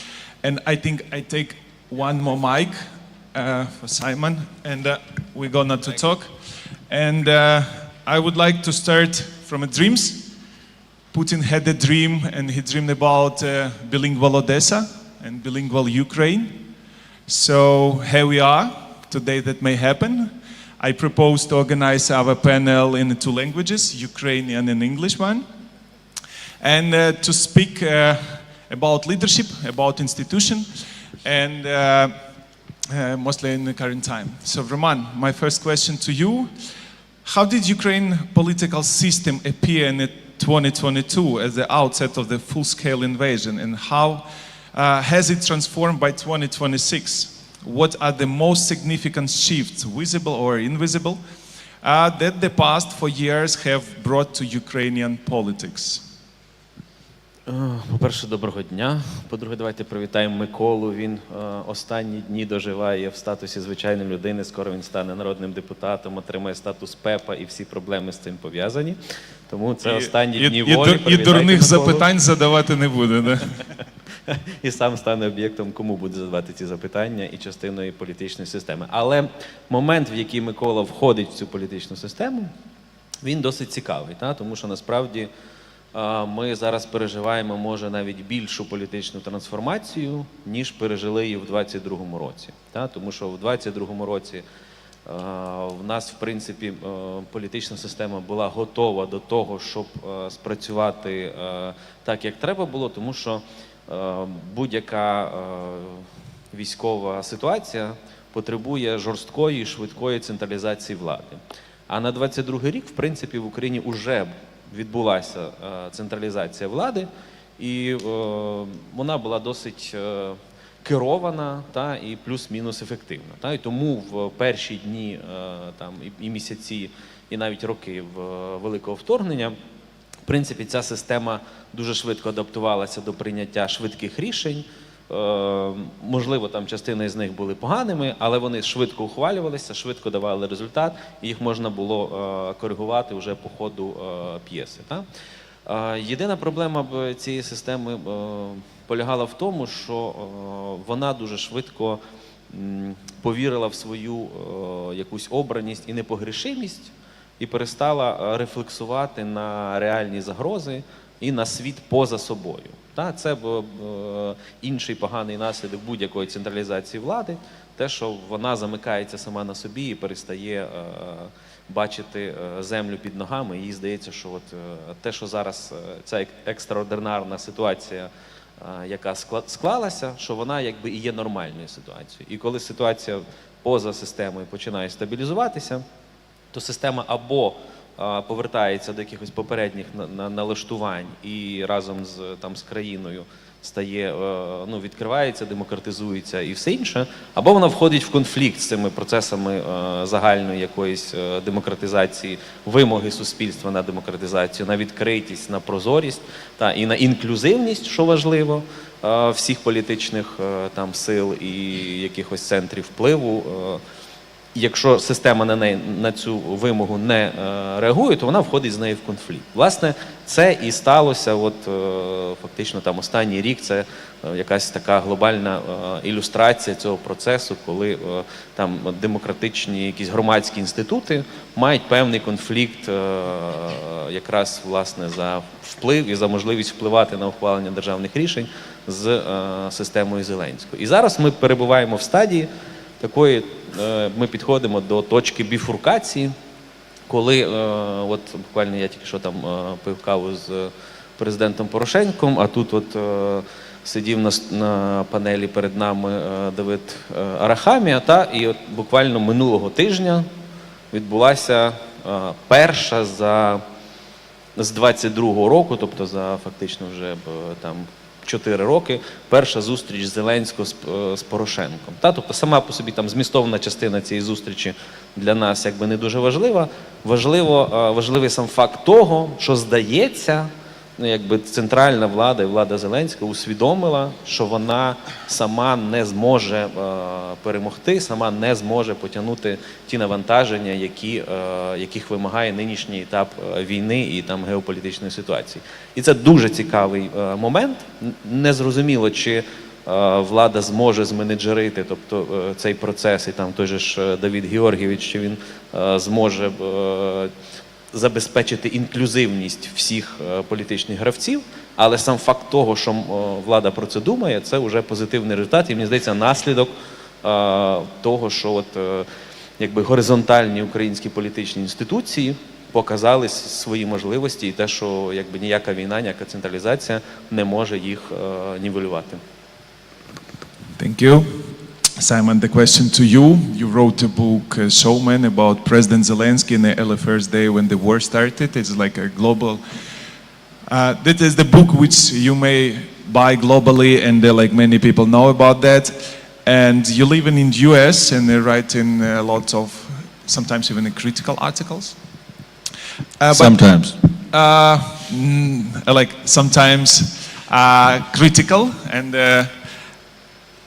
I think looking to President Zelensky, which you saw very close, and President Trump as political figures, what parallels, if any, can be drawn between them in terms of leadership style, communication, and their relationship with a traditional political institution? What do you think? Yeah, thank you, and thank you to the organizers for inviting me.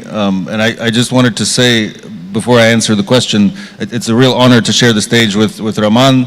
I'm a long-time fan and admirer of Ukrainskaya Pravda. And only with Roman. And you too, of course. But the point I'm making is about the institution of Ukrainskaya Pravda, which is really unique as far as I'm aware in the European context, also in the United States. Back in 2022, I worked at Time magazine, and that year we chose our yearly list of the 100 most influential people in the world, and there were 3 Ukrainians on the list: President Zelensky, General Zaluzhny, then the commander of the armed forces, and Sivgil Musayeva, the editor of Ukrainskaya Pravda. And we made that decision very consciously, understanding the role that Ukrainskaya Pravda plays as a real check and balance on power, also during the war. So thank you for all the work that you do there. Thank you. I mean, I did write a bit in the book about the similarities and differences between Trump and Zelensky. I think there are quite a few. The most important ones, I think, there are some superficial ones, but the most important one, I think, is they both see themselves as outsiders to politics. They ran for president on a platform of being outsiders coming into the system with new ideas, new ways of doing things to completely clean out the old establishment. I think fundamentally that is the main similarity between their styles. You know, people, of course, point to their shared background in show business and entertainment. Also true.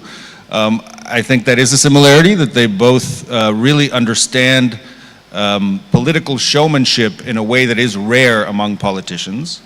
And I think President Zelensky's understanding of how to grab and hold the attention of not only the Ukrainian people, but the world, and to keep the focus of the world's attention on Ukraine during the full-scale invasion has been really valuable to Ukraine's survival in this war and its ability to get and maintain Western support.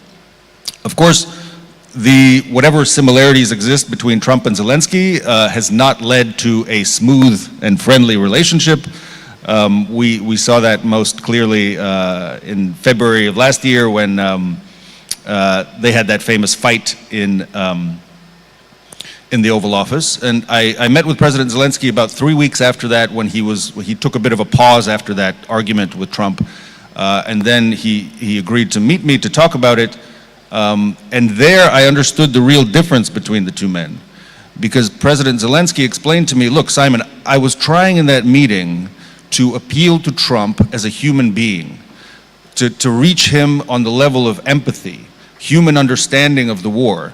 And most people saw in that meeting the last 7 or 8 minutes where it really got hot. But in the beginning of that meeting, if you watch the whole 45 minutes or so, what President Zelensky started with is he gave Trump photographs of Ukrainian POWs, prisoners of war, who had been released from Russian captivity, and they looked horrific. You could see the signs of the war crimes and the crimes against POWs that Russia committed in those photographs. And he handed them to Trump, expecting that it would touch something human inside Trump's heart and change his position maybe in favor of Ukraine. It had the opposite effect. Trump seemed to see it as some kind of accusation that and it ruined the mood, as if Zelensky was accusing the United States and Trump of not doing enough to stop war crimes like this. And that is really, if you watch that meeting, where the tone changes and where the American side, Trump and J.D. Vance, the vice president, turn against them. So I think that is a key difference that we have to keep in mind. The ability to feel empathy, to work with the human heart and hearts and minds. I think Zelensky has this in a way that, unfortunately, I think President Trump does not. Why do you think, why the match not happen among them? You said like they're both like outsiders of politics and they're both like trying to play like some exceptional role. So like on some way they looks quite similar, but the match among them is like not happen. And why do you think? Yeah, I think it's not necessarily personal, the reason why they didn't get along. I just think fundamentally President Trump doesn't see Ukraine as whoever the leader of Ukraine would be, as an equal. He has this tendency to speak as an equal to authoritarian leaders, usually of nuclear-armed countries. Kim Jong-un of North Korea, they have a great relationship. Xi Jinping, President Trump visited very recently Beijing and was talking about how wonderful it is to be friends. He's never said anything like that about Zelensky. You saw these statements from Trump about, oh, you're such a wonderful leader, President Xi, and so on. And he talked similarly about Putin. So I think fundamentally it's something in Trump's understanding of power and authority that he sees Ukraine, and again, I think this is unfortunate and not true, but he sees Ukraine as not an equal. The leader of Ukraine. And Zelensky's personality is such that he insists on being spoken to as an equal in any audience.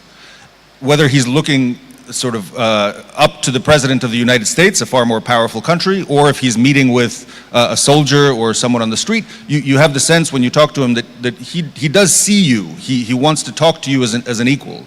And I think that is a big difference that has caused a lot of the tension in their relationship too. Could be the last one and coming to Roman, but could the drone deals and booming Ukrainian drone technologies, which also could be useful on Hormuz and that Ukraine may give something. Trump said, you have no cards. And like such stuff as like Rubio said, like Ukrainian army is the strongest one in Europe, and the drone technologies, which was mentioned in the Fox News a few times, and during the Hormuz war, could them be a game changer? On their relationship, I think so, and I think they could, but it would be not through President Trump's welcoming of these technologies. I think there's a recognition, let's put it this way, in the US military and among US allies, there's a clear recognition that what Ukraine has done, the innovations are completely astonishing, and the United States needs to adopt a lot of these. The Secretary of the Army, Driscoll, he recently said this before Congress, referring to the Delta system of command and control that Ukraine has developed with help from a US company, Palantir, but it's still a Ukrainian system fundamentally. And Secretary Driscoll said before Congress, this thing is amazing. The Americans don't have anything like that, and we would love to have something like that. So that was a very high-level acknowledgement. Secretary Rubio also has said similar things about Ukrainian technology.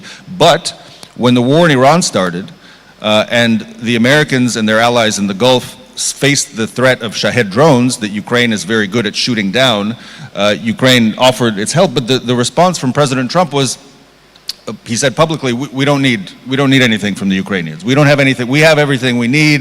The Americans have the best military in the world. There's nothing we can learn from the Ukrainians. So that is his official position. It goes back to what I said earlier about his idea that Ukraine somehow is a lesser power, not to be spoken to as an equal.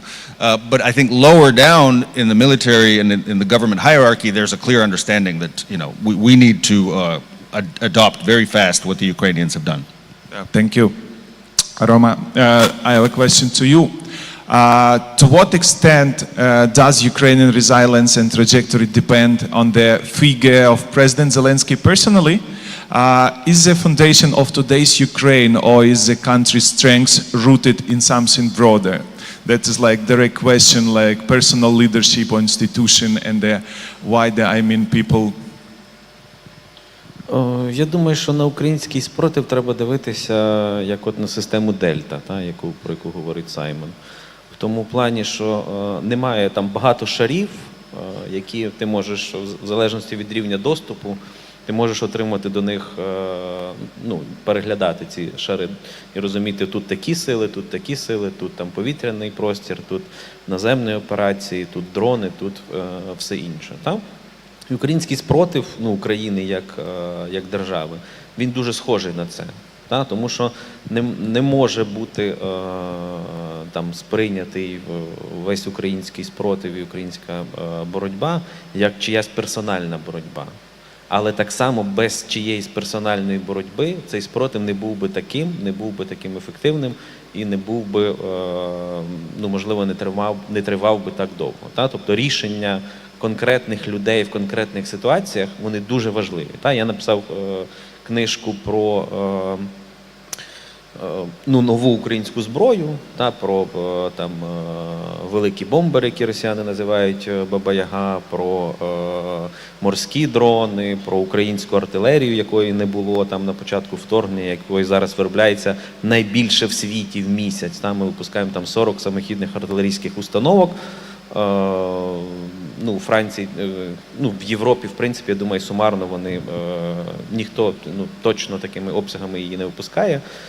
І на початку вторгнення цього не було. І всі ці види зброї, які, по суті, переламали російські спроможності наступати, і по факту переписали, зараз в процесі переписування доктрин ведення, як мінімум, сухопутних воєн, і, за великим рахунком, і морських боїв, все це зробили люди, які в якийсь момент ухвалили рішення, що їхнє попереднє життя ставиться на паузу, і далі вони присвячують себе повністю оцій новій справі. Без цих людей, так само, як і без рішення Зеленського в 22-му році, оце ми тут, я тут, хоча більшість цих людей вже десь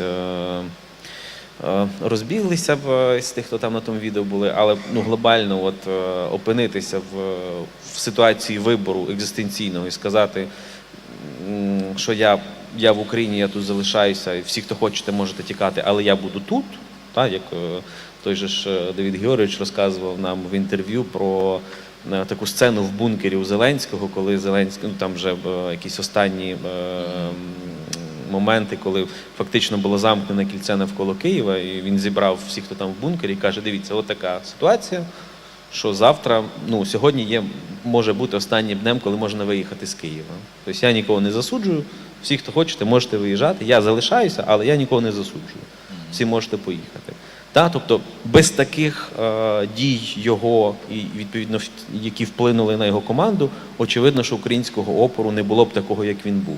Але і без тих людей, які просто з бажання якось долучитися, придумали новий вид зброї, який по факту там перемолов всю бронетехніку росіян, цього опору і стійкості української теж не було б. Тому я дивлюсь на український опір, як от на ці шари в Дельті. Кожен із них важливий. Кожен з нас по факту президент.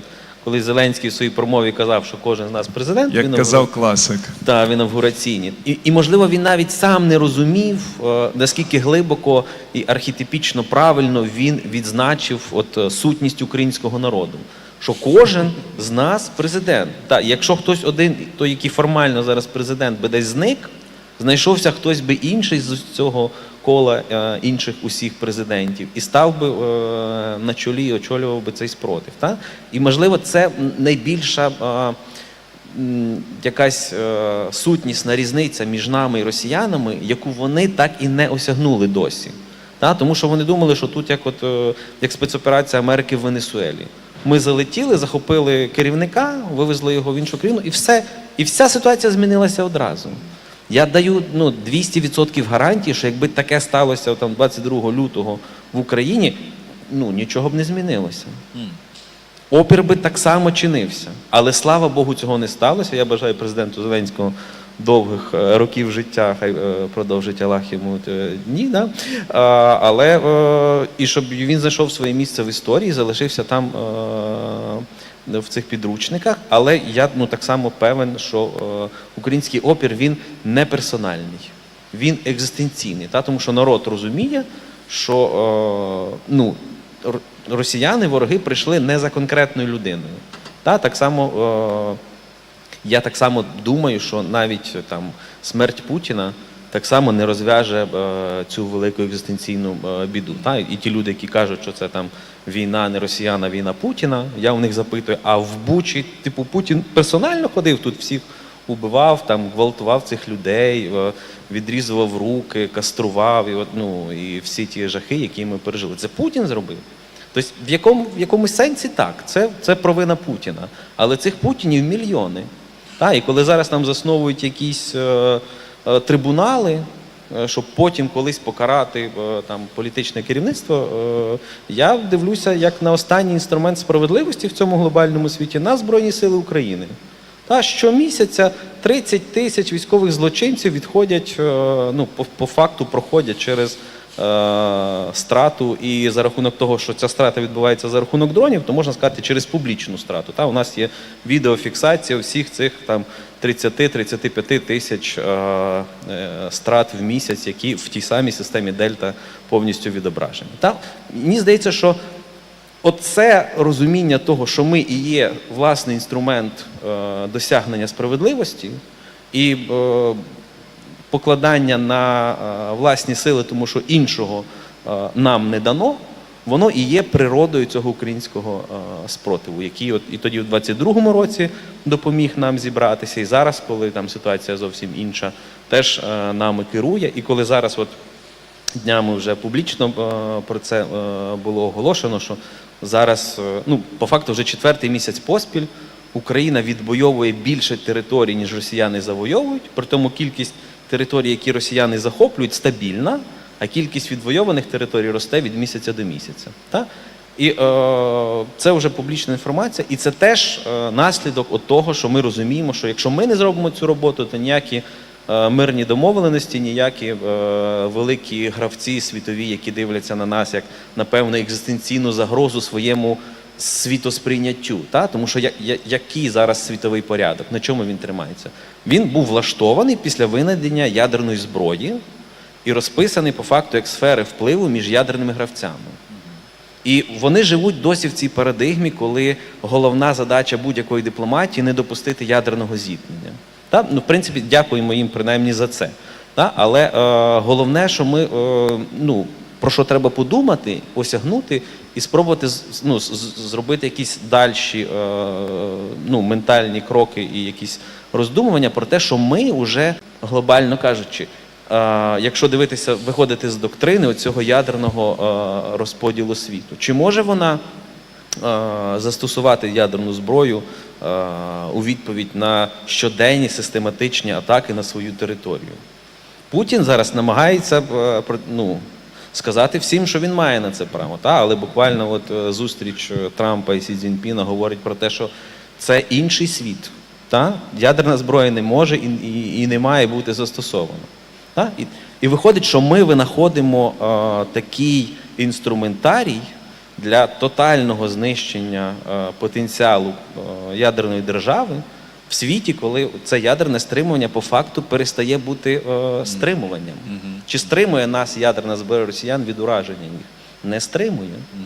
І відповідно, якщо це не працює, то значить вся попередня геополітична картинка зазнає мусить бути певним чином трансформована. І мені здається, що оце страх головний, коли ми пропонуємо Трампу, що візьміть наші дрони, застосуйте їх в країнах Затоки, але натомість віддайте нам ці ракети до Петріота, вони вам там не потрібні. Тобто ми можемо їх там замістити, віддайте їх сюди, ми будемо збивати ними балістику. А він каже, ні, це не війна вашого рівня. Це те, що він говорить. Але за великим рахунком, це проблема росту. І ми або доведемо, що це війна нашого рівня, і ми будемо якось включені в цей клуб потужних країн, або не доведемо, і вони розіграють цю партію без нас. Зараз це питання, мені здається, вирішується.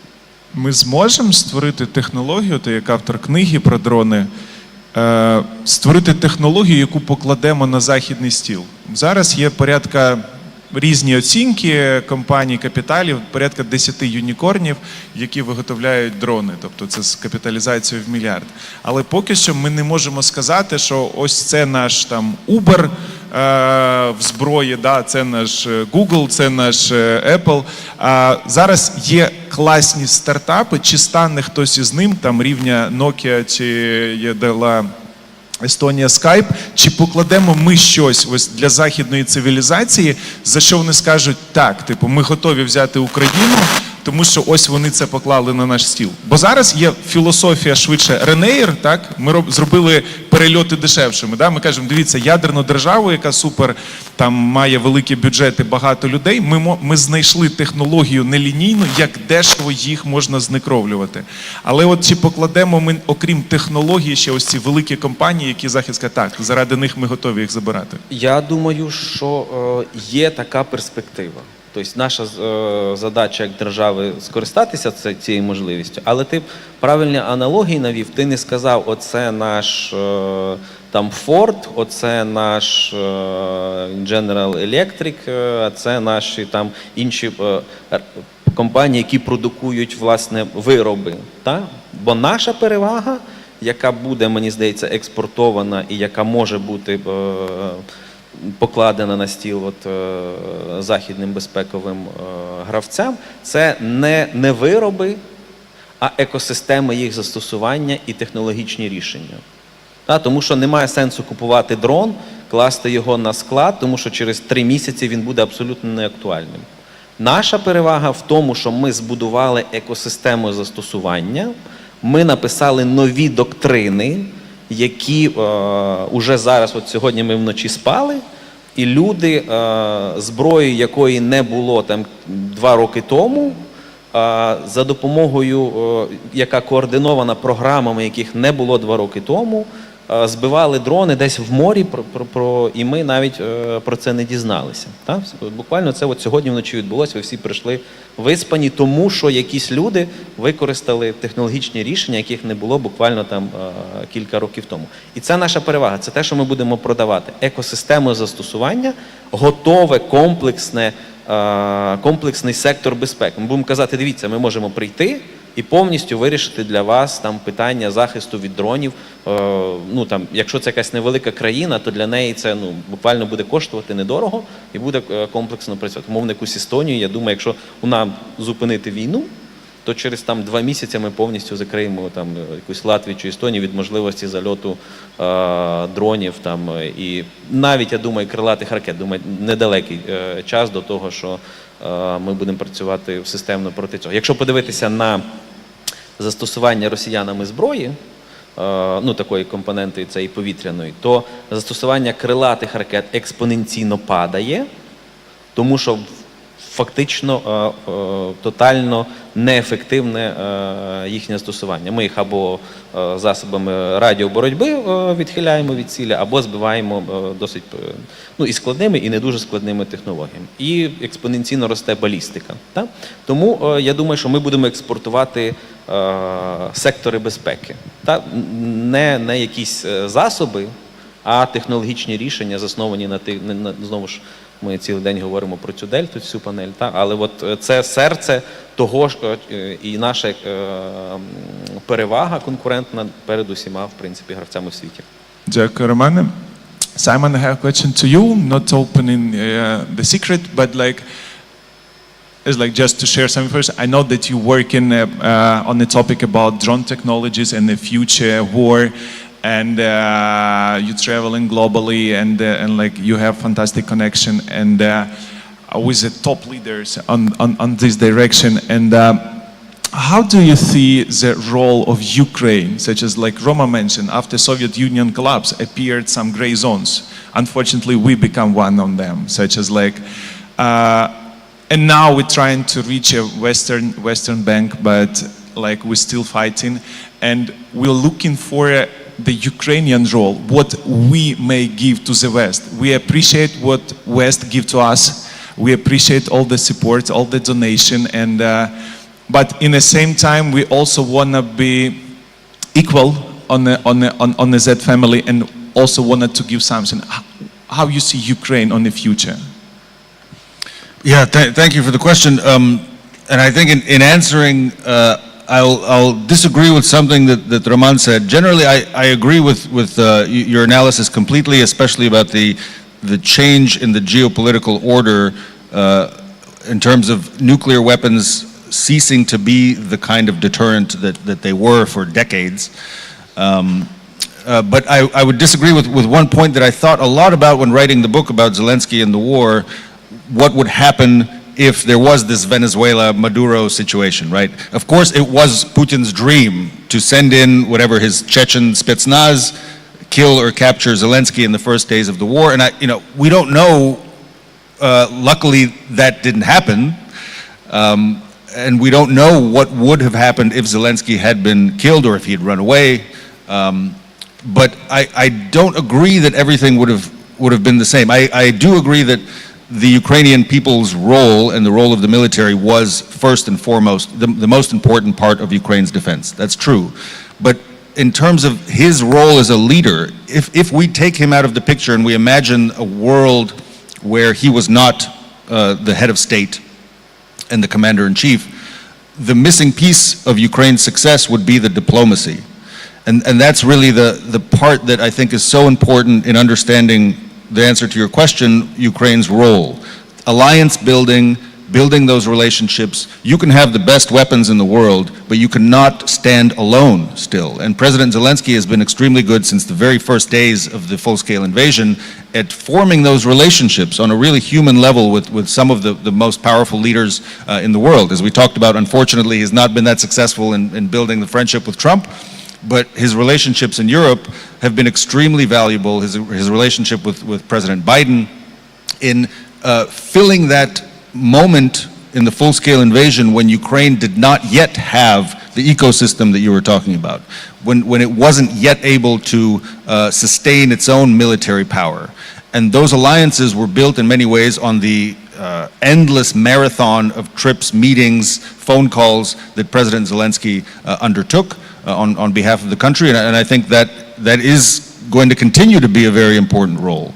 I mean, he's negotiating now these partnerships with Denmark, with Germany, Build with Ukraine, you know, all of these kind of alliances in the defense sector to try to make permanent relationships between the ecosystem that you were talking about and European countries, and those are mutually beneficial relationships. The Europeans need what Ukraine has, but Ukraine also needs what the Europeans can provide, both in terms of technology, but also, you know, there are a lot of advantages to building your drone factory or your munitions factory, say in Poland or the Czech Republic, where you don't have to worry every night about the risk of a ballistic missile taking out that facility, and then you have to rebuild it, right? So that is a very promising and I think important type of partnership that I think we will see replicated in many countries in Europe, where you have joint ventures between Ukrainian and foreign companies that allow the architecture of this ecosystem to spread from Ukraine out to the rest of Europe. President Zelensky has talked about the possibility of some kind of, I don't know what to call it, like almost a NATO alternative, where Ukraine is a part of a new security architecture with the Nordic countries, with the Baltic countries, and with a promise of mutual defense potentially. He said very interesting things about this in recent interviews. I don't think that idea has been taken seriously enough in European capitals yet, because they still see themselves as part of the NATO structure, and it's sort of politically incorrect inside NATO to start, you know, thinking about and forming other partnerships or systems like that. But I think what Zelensky has said on that is very, very important and interesting, and I do think the world is heading in that direction, where after the war, Ukraine will increasingly be an exporter of not only technology but security, in terms of know-how, really, the knowledge of how to wage wars and how to build defenses.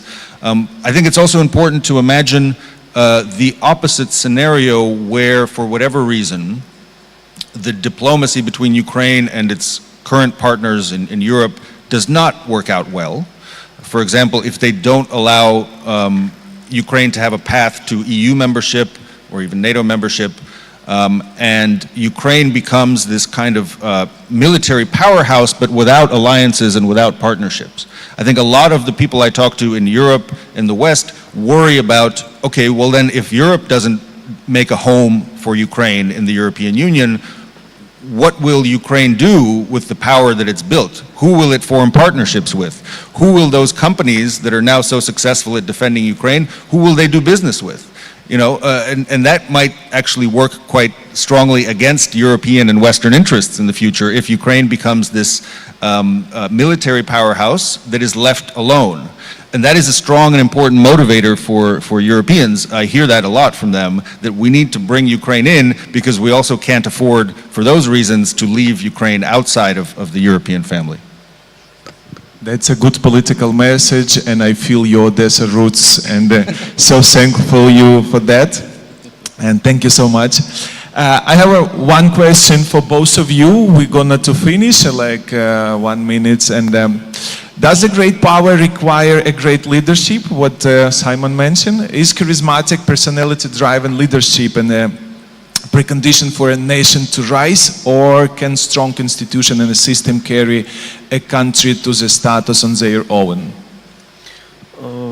Знову ж, я погоджуся з Саймоном про те, що... Але я, може, просто не точно висловився, що я впевнений, що роль персонального лідерства, вона визначальна в критичний момент для будь-якої країни. І у нас і президент в той момент проявив це персональне лідерство, за що, типу, отримає своє місце в підручниках історії. І всі інші люди, які зробили нашу стійкість можливою, вони якби так само робили цей критичний вибір для себе, і таких людей просто там мільйони. І це разом все дає однаковий, ну, цей спільний ефект, воно мультиплікує можливості одне одного. Та? Але якщо подивитися глобально, то оця інституційність опору як головного паттерну поведінки для всіх, коли кожен однаково має однакову модель, як він вчиняє в критичній ситуації. Я стаю до опору. Так? Чи я президент, чи я банкір, чи я там сьогодні виробляю там меблі, а завтра виробляю дрони. Та? Ми всі однаково маємо однакову модель поведінки. Я починаю чинити опір. І оця інституційність опору, як якась типу не персональна, а загальнонаціональна риса, вона, мені здається, і є головною нашою мережевість суспільства і, як писав класик, вежі проти площ. Якраз таки путінська вертикаль, яка хотіла знищити, думаючи якраз про те, що ми чимось схожі, виявилося, що ми зовсім інші, мережеві, і це якраз відсутність цього центру, єдиного центру прийняття рішень, це якраз теж дало свої результати. Simon, what is your answer to this question? Yeah, I think clearly having a charismatic and very effective diplomat, communicator like Zelensky is extremely important and will continue to be. Yeah, I mean, I can only agree, but I guess, I would point out something that the work of Ukrainskaya Pravda points out on a regular basis in its coverage, that there is a danger of too much power being concentrated in the office of the president. This is a pattern throughout history. Absolute power is a dangerous thing. And I think when I've talked to President Zelensky about this, he reassured me on multiple occasions that he has every intention to save and preserve the democratic institutions that Ukrainians in many ways are fighting for. They're fighting for their freedom, but they're also fighting to preserve their democracy that Russia is trying to kill. But I think institutions like Ukrainskaya Pravda, like the parliamentary hearings that we've seen recently that are trying to ask the hard questions about corruption, I think those are also very important to ensure that the next chapter in Ukraine's development isn't based on a charismatic leader, but on the democratic institutions that Ukraine has built since its independence in 91. Thank you so much for my brilliant panelists, Simon Schuster, Roman Romanuk, and thank to all of you. Thank you so much. And Mikola Daviduk. Thank you, Mikola. Thank you so much. Simon Roman, thank you so much. At this very moment, I'd like to invite all of you to take your lunch. It's a lunchtime. It's gonna last almost 1 hour at 1:30 p.m. At 13:30. Let's meet here in the main hall of Odessa Opera House to continue our work. Enjoy your meal.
Dear participants of the forum, welcome.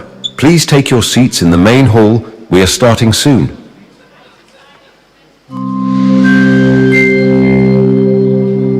Ladies and gentlemen, just a gentle reminder to switch your mobile phones to silent mode during the sessions.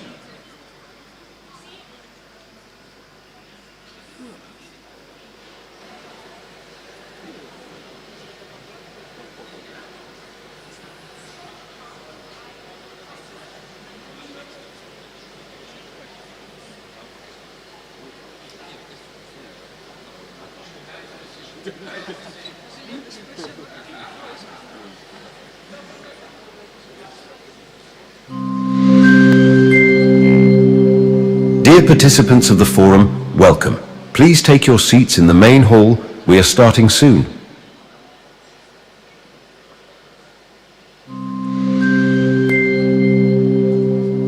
Ladies and gentlemen, just a gentle reminder to switch your mobile phones to silent mode during the sessions.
So, ladies and gentlemen, welcome back. We continue the Black Sea Security Forum 2026.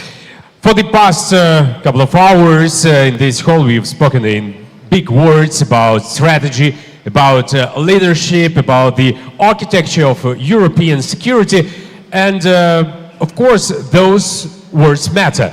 But let us, for a moment, step away from the big words, from the rounds of applause, from the glasses of champagne, and look reality into the eyes. The only reason that any of us can sit here today in Odessa in safety and have these conversations at all is because the defense forces of Ukraine are holding the line every single day at a cost that no headline can fully convey. The title of this session is a deliberate wordplay, War in Front, meaning the war is in front of us, right in front of us, not far away, not abstract, not yesterday's news. And the next conversation is an opportunity to hear that war without political formulation and without diplomatic interpretations, to hear the people who know the price of every order, of every position held, and of every day survived. To lead this conversation, please welcome to the stage the moderator, Vasil Pekhnyo, host, Radio NV.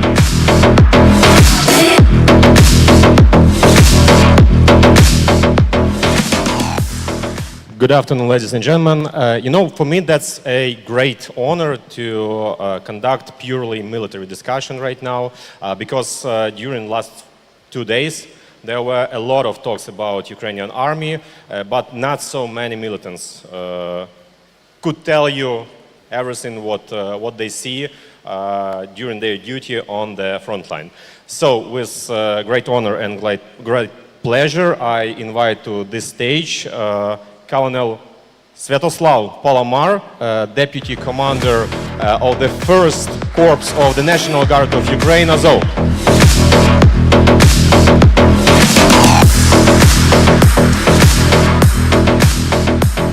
And also, I'm happy to invite here on this stage Denis Kapustin, who is Commander of Russian Volunteer Corps.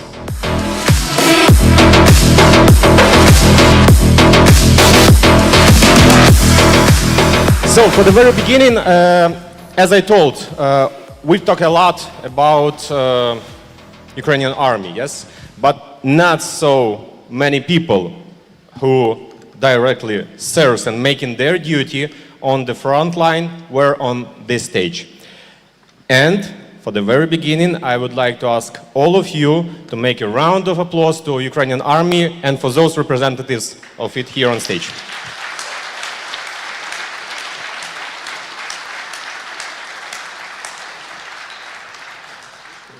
We'll be conducting our conversation in Ukrainian, so please make sure you could understand everything what is going on with your tools. And we will start 40 minutes discussion, please. If everything's ready, I'm ready to. Отже, панове, дякую, що ви з нами. Я найпершим чином хотів би вас попросити окреслити для нашої публіки, яка тут зібралася. Тут дуже багато іноземців насправді є. І, як я вже сказав у вітальному слові, не так багато людей, які безпосередньо дотичні до воєнної служби, були на цій сцені. Зараз ми маємо таку нагоду від вас почути, скажімо так, температуру по палаті. Кожен зрозуміло, що відповідаючи за конкретний напрямок, окресліть загальну тенденцію того, що нині відбувається на фронті. От загальна оцінка фронтової ситуації. Святославе, розпочнемо з вас. Слава Україні, доброго дня. В першу чергу, ситуація на фронті залежить, і я наголошую на цьому, залежить від наших солдат, сержантів, офіцерів, які своєю кров'ю відстоюють інтереси нашої держави та життя в цивілізованому світі. Ситуація на тактичному напрямку складна, контрольована, важка, але в той же час у нас є деякі тактичні успіхи. Якщо ми говоримо про фронт-страйк, то, можливо, ми досягли паритету. Також завдяки системам РЕП, які широко використовуються і які зараз на фронті потрібні. Це спасає життя наших людей. Але наголошую, що в Росії, чому ситуація складна? Тому що в Росії все-таки більше людей, в них більше солдат, в них інша доктрина, про яку я пізніше теж, надіюся, буде можливість сказати. І в них є перевага в авіації. Каби, які руйнують позиції. Авіація, якщо ми знищимо, нівелюємо цю компоненту на фронті, ситуація буде переломною, повірте. На оперативному рівні ситуація краща. Ми перехопили ініціативу. Якщо ми говоримо про операційну глибину нашого корпусу, якщо ми говоримо про оперативний рівень навіть в підході планування і так далі, у нас в дійсності перевага завдяки нашим middle-страйкам, які ми використовуємо і ріжемо їхню логістику. Логістику в глибину операційної зони на 120 кілометрів, а також і більше, там 200 кілометрів і так далі. Це дуже важливий компонент. Це, я вважаю, можливо, буде і, не скажу переломний успіх, але це успіх, який зараз потрібно масштабувати. І поки є така можливість, поки є час, нам потрібно прямо уже її використовувати. І максимально розвивати та масштабувати, ділитися досвідом, те, що ми робимо з іншими корпусами і так далі. Якщо десь в якихось корпусів не так працюють мідлстрайками, в принципі, вище командування використовує сили безпілотних систем. На стратегічному рівні, я вважаю, у нас є перевага, але ця перевага доктринальна в різних підходах. Це про те, що казав командир першого корпусу. Наша система управління заключається в тому, що ми даємо ініціативу, ми даємо можливість командирам приймати самостійно рішення в зоні їхньої відповідальності. І розуміючи мету, уже командири самі уже вищого командування затверджують план дій і відповідно до нього діють. Також у нас є цінність солдата. У нас є розуміння того, що під час такої маневреної війни ініціатива – це дуже добре, та можливість самостійно діяти. В Росії кардинально інша система. Російські війська використовують жорстку ієрархічну систему, яка єдина можлива в сьогоднішніх військах РФ. Тому що ця система працює, коли командири оперативного рівня чи тактичного рівня повинні виконувати те, що задумано на стратегічному рівні, а саме політичному. І від цього лояльність до політичного режиму включає до себе те чи інше ведення бойових дій. Якщо політично доцільно покласти 10 тисяч солдат за якийсь невеличкий населений пункт, вони це зроблять. Тільки для того, щоб сподобатися Росії. Російському, например, Малую Токмачку. Верхівці. Малую Токмачку, например, хочеться вспомнити. Например, да. Тому якось так. І хочу сказати ще, що саме в цьому аспекті, на стратегічному рівні, під час того, що ми бачимо інші доктрини, дуже важливо, щоб Сили оборони України мали достатню підтримку, достатньо озброєння, достатньо техніки, достатньо забезпечення. І в такому форматі ми будемо мати успіх. Я кілька пояснень дам до цих слів, щоб просто всі зафіксували. Україна увійшла в війну не з корпусною системою, і ми трансформувалися, наше військо трансформувалося впродовж уже періоду повномасштабного вторгнення, коли стало зрозуміло, що воювати на рівні, на вертикалі бригада, батальйон занадто складно в умовах такої тривалої конвенційної війни, яка не є локальною війною, а це повномасштабна війна між двома величезними країнами. І приблизно рік тому в Україні розпочалися процеси якраз трансформаційні. Майже 2 десятки корпусів створюються з коліс в умовах повномасштабного вторгнення. Ті, хто військові, прекрасно розуміють, що це занадто складно зробити в умовах мирного часу, не те, щоб в умовах такої інтенсивної війни, яку Україна проводить. І це є один зі слів полковника Паламаря, якраз таки є один із тих аргументів, який зараз нам дає певні переваги. Добавлю, на нашому Добропільському напрямку воює 8-ма армія, 51-ша армія, 41-ша армія, угрупування морської піхоти, десантники. І уявіть собі, що проти такого воювати бригадами чи ротно-тактичними групами практично неможливо. Денисе, перейдімо до вас. А тут уже ремарочка до того, чому ви так згадали, віджартувалися про малу токмачку. Насправді, це дещо така мемна історія, хоча, як то кажуть, мем крізь сльози, але є у нас населений пункт на Запорізькому напрямку, називається він Мала Токмачка. Справді, це населений пункт, який російська пропаганда впродовж останнього року, якщо дивитися, отак стежити, скільки разів експерти і військові російські заявляли, що вони його взяли, а це невеличкий населений пункт. Це приблизно раз на місяць вони беруть, так би мовити, захоплюють це селище. А воно стоїть більше, ніж будь-який опорний пункт, наприклад, Радянського Союзу в період Другої світової війни. І якраз російський добровольчий корпус, в тому числі, воює на Запорізькому напрямку. І, Денисе, з вашої перспективи ви можете оцінити ту ситуацію, яка є зараз на полі бою. Еще раз добрый день, друзья. Да, безусловно, ситуация, по крайней мере, на нашем участке фронта не такая драматичная, да, скажем, даже как, например, на конец минувшего года. Большую ставку Российская Федерация делала на, как они решили, новую тактику, так называемую тактику просачивания малых групп. Благо бойцам РДК удалось остановить целый ряд таких групп, да, мы ловили там уже и флагоносцев, которые успели записать видео о том, что, я цитирую, до русского города Запорожья осталось 12 километров. В общем, эту тактику удалось нам остановить. Большую очень роль, конечно, сыграло отключение системы Starlink для российской стороны, потому что, безусловно, помимо наведения шахедов, да, им пользовались и солдаты в поле. Мы уже достаточно поймали, взяли в плен военнослужащих ВСРФ, у которых не было даже рации с собой, у них был исключительно набор батарей, телефон специально для этого, да, и мобильный комплекс Starlink. Все они оказались, по сути, единомоментно глухие, слепые, да, без связи со своим командованием.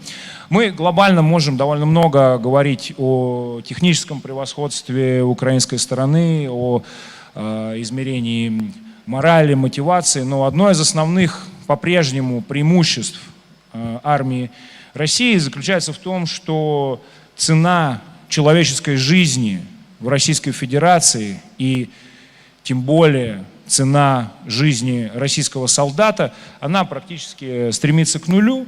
Поэтому российская сторона может себе позволить не считаться с потерями, российская сторона может позволить себе заваливать украинские позиции трупами. Да, я думаю, что ни одна армия мира, у нас здесь есть представители различных военных структур, различных армий мира, не может даже додуматься до такого понятия, как мясной штурм. Да, в каждой армии мира, в каждой военной структуре есть понятие, да, критерии отмены операции, когда, например, там 20%, 30% личного состава ранено или выведено из строя, или тем более погибшие, да, то есть есть понятие отмены операции. В российской армии критерий отмены как понятие отсутствует, и по-прежнему мы видим, когда за руины какого-то населенного пункта, за руины какого-то села или ПГТ по-прежнему совершенно бездумно сражаются ВСРФ, отправляют пачками новых военнослужащих. Да, мы сталкивались с тем, что очень часто видим абсолютно необученных солдат, немотивированных. Вот. Но, опять-таки, да, цена человеческой жизни в Российской Федерации практически нулевая, и соответствующее отношение командования к этим военнослужащим. Еще одно довольно интересное преимущество, которое мы увидели, это то время, за которое военнослужащий в России подписывает контракт и оказывается на фронте. То есть мы, например, летом имели возможность общаться с военнопленными, которые подписали контракт в в конце июня, а на фронте оказались и в нашем плену уже в конце июля. То есть всего за месяц они преодолели путь от своего там родного далекого сибирского города, да, или дальневосточного, до украинской линии фронта. Да, он не обучен, да, он плохо вооружен, да, он практически не мотивирован, но, к сожалению, одно из главных печальных откровений лично для меня этой войны заключается в том, что пуля, выпущенная из автомата алкоголика или бомжа, которых, к сожалению, очень много в российской армии, так же смертельно, как и пуля, выпущенная из автомата спецназовца. Поэтому, к сожалению, да, пока численное преимущество на стороне Российской Федерации, и, как я уже сказал, одно из главных их преимуществ заключается в том, что человеческая жизнь російського солдата нічого не стоїть. Знаєте, Денисе, головною темою цього форуму Чорноморського безпекового є те, що назва, от ми навіть бачимо там на бокових екранах «Endgame», чи це вже ендшпіль цієї війни російсько-української, чи навпаки це перехідна фаза до якогось більшого конфлікту. З точки зору чого я зараз поставлю це запитання? З точки зору того, що і тут на сцені вчора обговорювали доволі таку віроломну історію з влучанням російського безпілотника у багатоквартирний будинок вже в Румунії. І Путін одразу зібрав прес-конференцію моментально, сказавши, що нічого не знає про цей дрон. Як кажуть в Україні, я не я і хата не моя. Приблизно схожу риторику, насправді, в мене такі паралелі склалися, ми чули у 2014 році при початку окупації Криму, коли з'являлися зелені чоловічки, і про них, коли всі розуміли, що це російські регуляри, в цей час російська верхівка казала, і Путін зокрема, так уніформу можна купити в будь-якому воєнторгу. І взагалі це не наші воєннослужащі, а якісь вежливі люди. Паралелі не напрошуються. От якщо ми говоримо про контекст майбутніх протистоянь, розширення війни до більш глобального масштабу. Как русский человек, москвич, выросший в парадигме военной пропаганды, я хотел бы сказать всем, что наше общество, да, российское общество постоянно накачивается идеей, глобально двумя идеями, да, идеями нашего превосходства и идеей противостояния с Западом. И буквально с, наверное, середины лета 2022 года на российских телеканалах, в российских медиа, везде стала доминирующей риторика о том, что специальная военная операция – это не война против Украины, а это однозначно война против объединенных сил Запада, да, против стран НАТО, против коалиции «Рамштайн».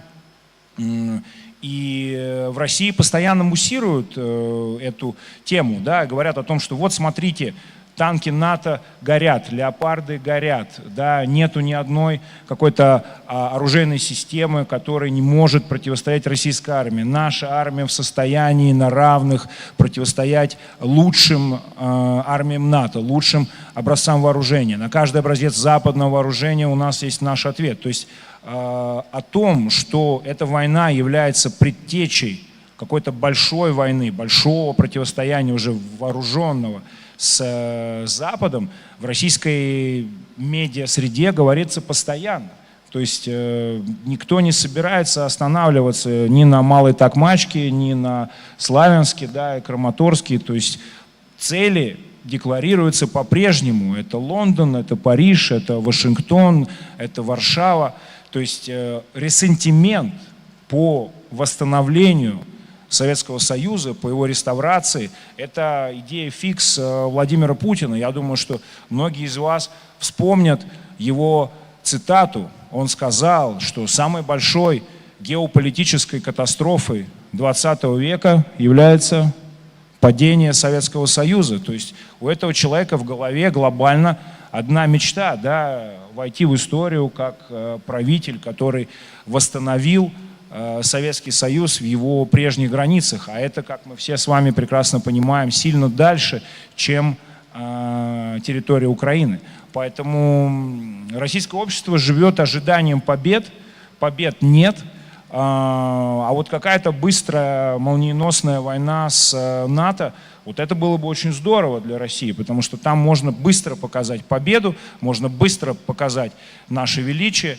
И случай с дроном, который ударил в крышу многоэтажки в Румынии, к сожалению, это уже 28-й по счету случай, когда пространство только Румынии было нарушено российским военным беспилотником.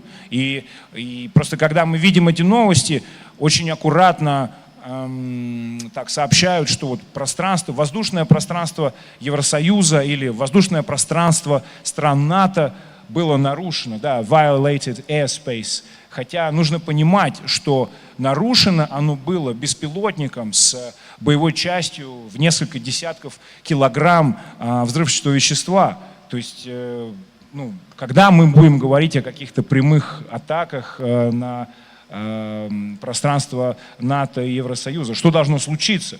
Должен этот дрон попасть в дом, в жилое здание, это уже было. Должны пострадать люди, граждане Европейского Союза, да, это тоже уже было. Что будет теперь уже тогда европейской красной линией? Святославе, ви згадували свої перші відповіді про такий есей, який написав командир корпусу Азов Денис Прокопенко, Редіс псевдо. І він якраз таки оцінював ось ці спроможності російської армії, він згадував про певні неправильні оцінки, неправильні різночитання, скажімо так, які відбуваються щодо можливостей російської армії. З одного боку, і от Денис, ваш побратим, теж каже про те, що Росія і Путін не збираються зупинятися ніде, ні на Слов'янську, ні на Малій Токмачці. В них є амбіції рухатися далі, доти, доки в них є спроможності. З іншого боку, Редіс писав у колонці про те, що вона вийшла буквально цього тижня, і він писав про те, що навіть західні аналітики дуже багато в чому помилялися, коли оцінювали російську армію. В нас в Україні прийнято називати і казати про те, що вона, скажімо так, є, ну точно невеликою, але вона є довгою. От така є фраза, що вона є дуже довгою. І Редіс пише, що неправильно оцінювали західні аналітики, коли виключно міркували кількістю. Треба говорити і про якість. Тож про ось ці спроможності, які, і зокрема, ви, як люди, які стоять на фронті, відчуваєте російської армії, і паралельно про спроможності того, чи, я думаю, тут для багатьох цікаво почути, чи спроможна, на вашу думку, російська армія зараз піти де-інде в Європу, в НАТО і почати атакувати там? Почну з того, що робить Росія. Це порушення системи безпеки світу, тобто такий світовий безпорядок. І війна триває. Для чого вони це роблять, цілком зрозуміло. Світ насправді робиться двополярним. Сполучені Штати, його союзники, Китай та її васали. І саме в такому світовому безладі Росія хоче знайти своє місце для існування. Це імперія, в якій люди... Це імперія, яка меншовартісна. У них є такий синдром, і поки вони не захоплять Україну, вони не заспокояться. В тій системі світового безладу вони дуже активні, і на це потрібно звернути увагу.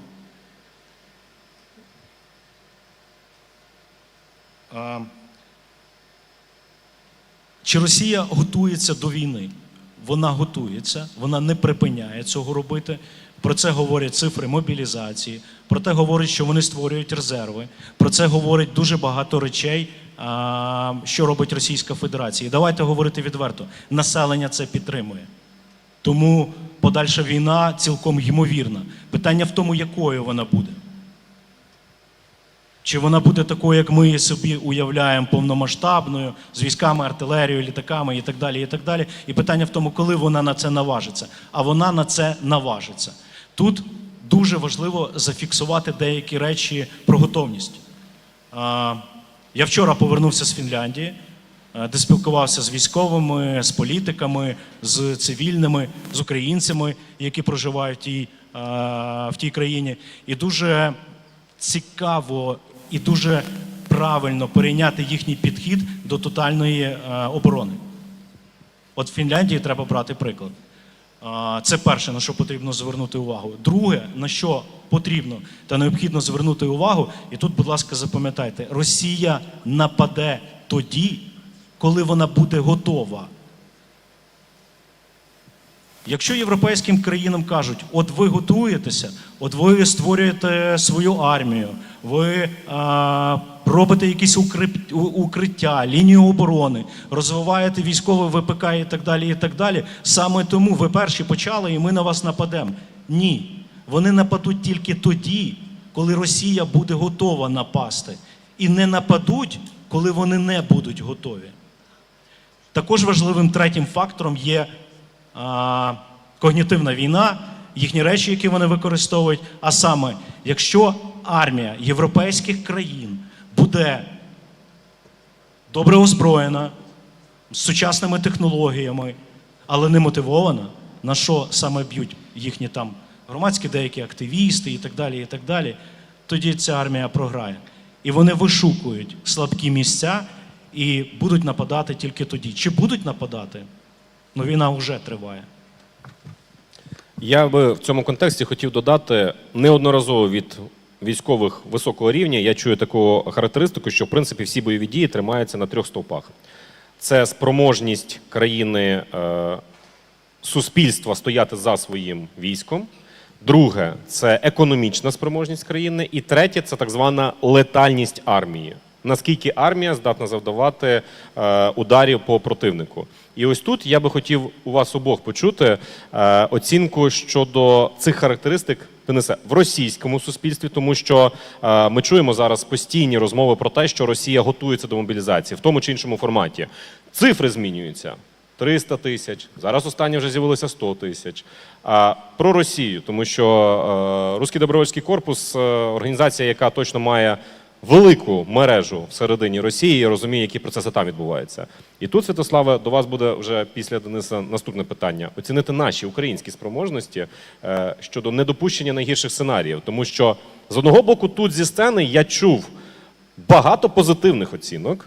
Вчора єврокомісар з питань безпеки Андрій Скубіліус виступав, і його однією зі стартових тез стало теза про те, що Україна починає перемагати. От, якщо я не помиляюся, це приблизно так і звучало. Ми чуємо від політиків про те, що є межі досягнення закінчення війни вже в цьому році. Тому, Святославе, ви український контекст, але розпочну з Дениса російський контекст. І, до речі, Путін на своїй прес-конференції вчора теж сказав, що йому здається, що війна наближається до завершення. Ну, давайте мы сразу договоримся, что в то, что говорит Владимир Владимирович Путин, мы не верим, да, мы не берем это вообще никак на веру, да, то у него шайка неонацистов-наркоманов, то у него господин Зеленский, поэтому Владимир Путин может говорить все, что угодно. Глобально, конечно, российское общество оказалось не готово к тому, что обещанный Киев за 3 дня выросло в кровопролитное сражение, которому на такой, да, долгий период объективное российское общество оказалось не готово.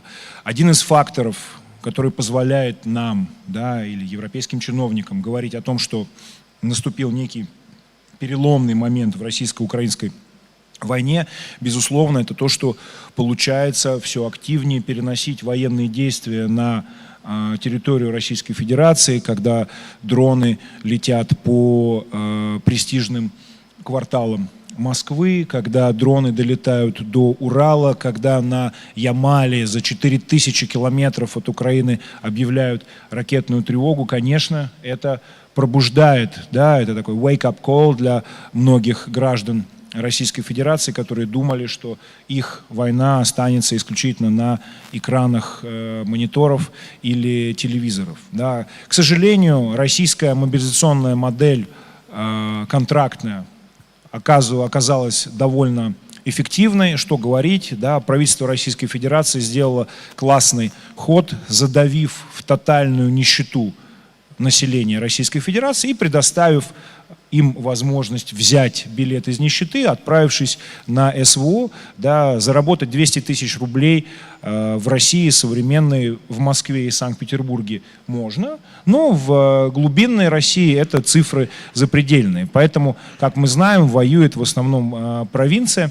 Другой вопрос, что и эта мобилизационная модель постепенно приходит к своему исчерпанию. Безусловно, ее серьезная финансовая составляющая уже является серьезной нагрузкой для российской экономики. Тут спасибо, что все-таки в долгую работают и санкции, да, работает давление на Российскую Федерацию, потому что эти немыслимые деньги, которые платятся в России за подписание контракта, насколько я знаю, ни в одной армии мира за подписание не платят, да, десятки тысяч долларов в пересчете. И, конечно, эта схема среднестатистического россиянина, нищего, толкает на фронт. Но теперь встает вопрос, будет ли дальше российский бюджет в состоянии печатать деньги, поддерживать эту модель, или все-таки они рискнут и проведут уже тотальную мобилизацию в больших городах, в Москве и Санкт-Петербурге, где люди, безусловно, это приветствовать не будут. Да, потому что я могу поделиться личным опытом, я очень много общаюсь с российскими военнопленными. Русский добровольческий корпус дает возможность российским военнопленным, которые изъявляют желание сражаться на стороне Украины, делать это.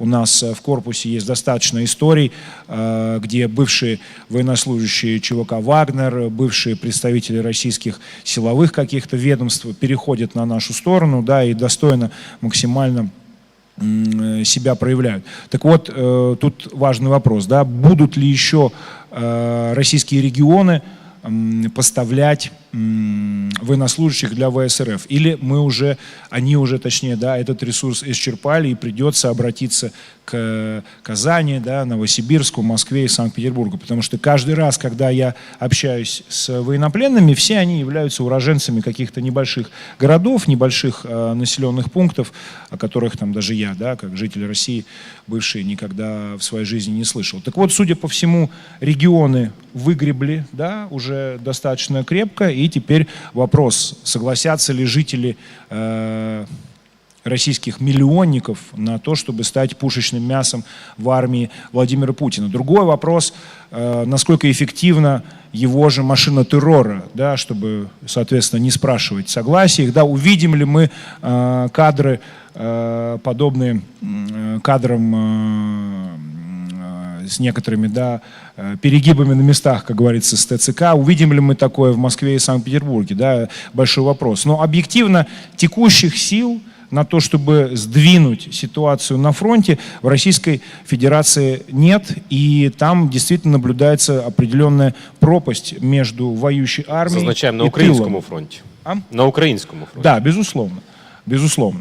Другой вопрос, что придумать какую-то классную цель, например, сухопутный коридор в Калининград, да, это тоже одна из влажных мечтаний президента Российской Федерации, проложить его, создать резко быстрый конфликт на территории Евросоюза, быстро его решить военным путем и усадить представителей стран НАТО за стол переговоров. Ведь я думаю, нам не нужно говорить, что война против блока НАТО будет выглядеть так же, как и война против Украины. Безусловно, она может так выглядеть, но, скорее всего, мы будем говорить о каком-то локальном конфликте, да, мы даже можем себе этот театр военных действий довольно легко обрисовать, быстрая операция, которая не получилась на территории Украины, быстрая операция, которая рассчитана на то, что блок НАТО просто не успеет перебросить на Восточный фронт, на Восточный фланг свои войска, и вот там уже будет условно какая-то вот быстрая локальная кампания. Насколько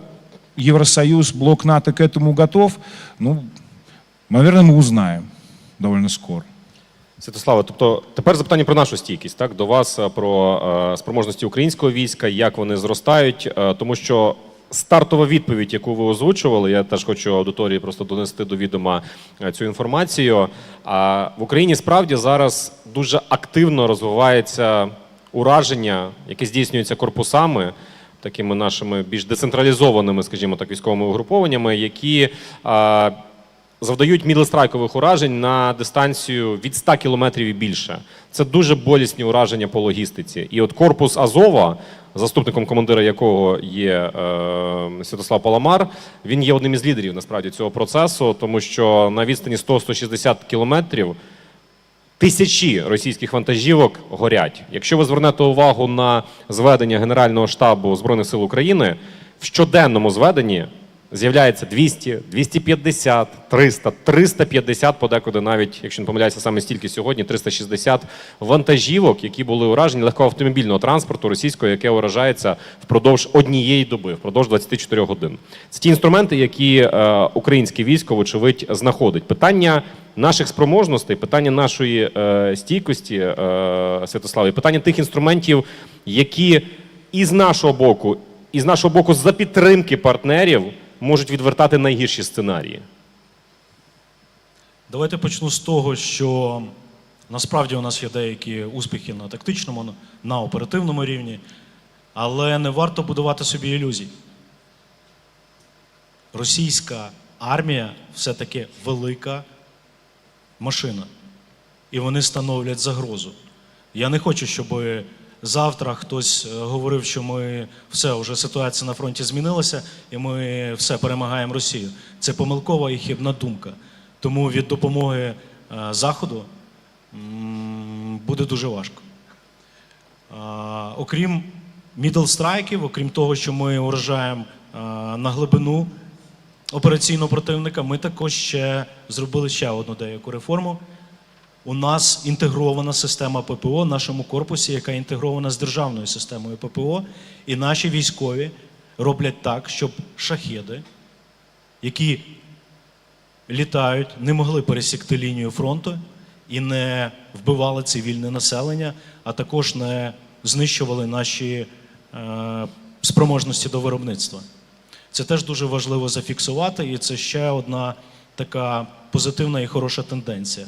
Ми залюбки передаємо свій досвід, ми також співпрацюємо активно як по горизонталі, також працюємо з іншими корпусами і дуже активно долучаємося до цієї роботи. Тому що задача у нас одна. І фронт у нас, якщо на одній ділянці фронту ворог прорве, то від цього гірше лише цілій країні. Тому, так, у нас в дійсності є переваги, але їх потрібно масштабувати. І саме головне – не забувати про те, що війна дуже динамічна, мобільна. І поки у нас з'являється таке вікно можливостей, поки у нас є перевага, нам потрібно її дуже швидко використовувати. Використовувати, доводячи до кінця наш задум, імплементовуючи нові технологічні рішення. Якщо наші мідл-страйки летіли на 150, вони летять зараз далі, повірте. І це теж дуже важливо. І дуже важливо також думати про контрдію ворога, яка однозначно буде. Приклад тому дрони на оптоволокні, інженерні споруди, сітки, з яких ми сміялися колись, коли... Давайте доповню. Оптоволокно, в принципі, почали використовувати ми, як українські сили оборони, перші. Ворог масштабував, і коли ми використовували дрони, вони починали натягувати сітки. Тепер ми натягуємо сітки і тим самим захищаємо трасу. Про що я говорю? Захищаємо логістику. Я говорю про те, що ворог також активно думає. Поки є таке вікно можливостей, ми повинні його використовувати і не давати можливості для наступу Російській Федерації. Я просто якраз дивлюся, що у нас залишається близько 10 хвилин до завершення, якраз по одній тезі від кожного спікера може бути. І продовжуючи вашу думку, Святославе, те, що ви кажете про реально, скажімо так, постійний рух, постійне наздоганяння одне одного української та російської армії. Це не буває такого, щоб ти зупинився і почуваєш на лаврах і думаєш, що справді війна вже майже виграна, ще там трішечки треба добити російську логістику і все вже зупиниться. Ми справді перебуваємо в постійному русі і фінальна теза, можливо, вона трішки навіть доктринально буде звучати, я до обох звернуся, щоб ви спробували оцінити, поглянути наперед. За рік, умовно кажучи, коли ми, я сподіваюся, знову зберемося тут на сцені Чорноморського безпекового форуму, якою може бути війна? Святослав, від вас теза і від вас, Денис.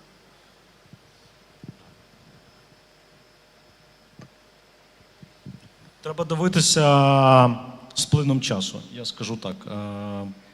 Ви знаєте, дуже багато хто каже, що війна майбутнього – це дрони. Та ні. Це сьогоднішня війна.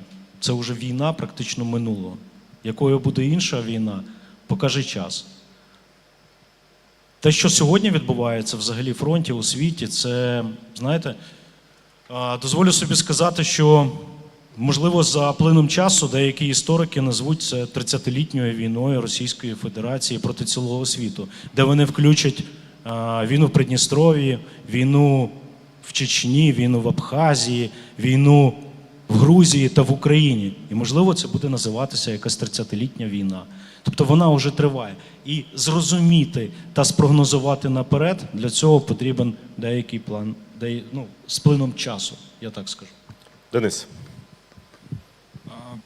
Я убежден в том, что война, безусловно, становится все более и более технологичной, это очевидно, и тенденция эта будет продолжена. Я даже пошутил в конце минувшего года, что если до 26 года, до конца война продлится, то мы еще однозначно увидим гуманоидных роботов, которые штурмуют посадки, окопы и здания. Вот, и, судя по всему, это действительно произойдет, хотя бы в порядке эксперимента. Сейчас мы видим гораздо большее использование наземных роботизированных комплексов, уже непосредственно не только для эвакуации, не только для минирования или разведки, а уже непосредственно для ведения боевых действий, да, как система дронов FPV получила развитие. Почему? Потому что этот процесс можно было стандартизировать, а НРК были все-таки каждый раз уникальным инженерным решением. Теперь в систему наземных роботизированных комплексов тоже приходит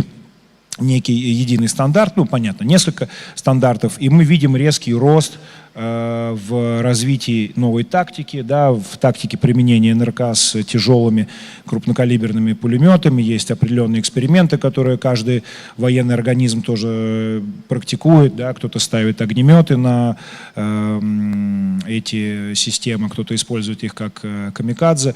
Я думаю, что однозначно будет на порядок больше дронов. Мы будем свидетелями применения, да, тактики роя дронов, да, огромного количества, которое будет уже идти на десятки в каких-то обычных пехотных операциях.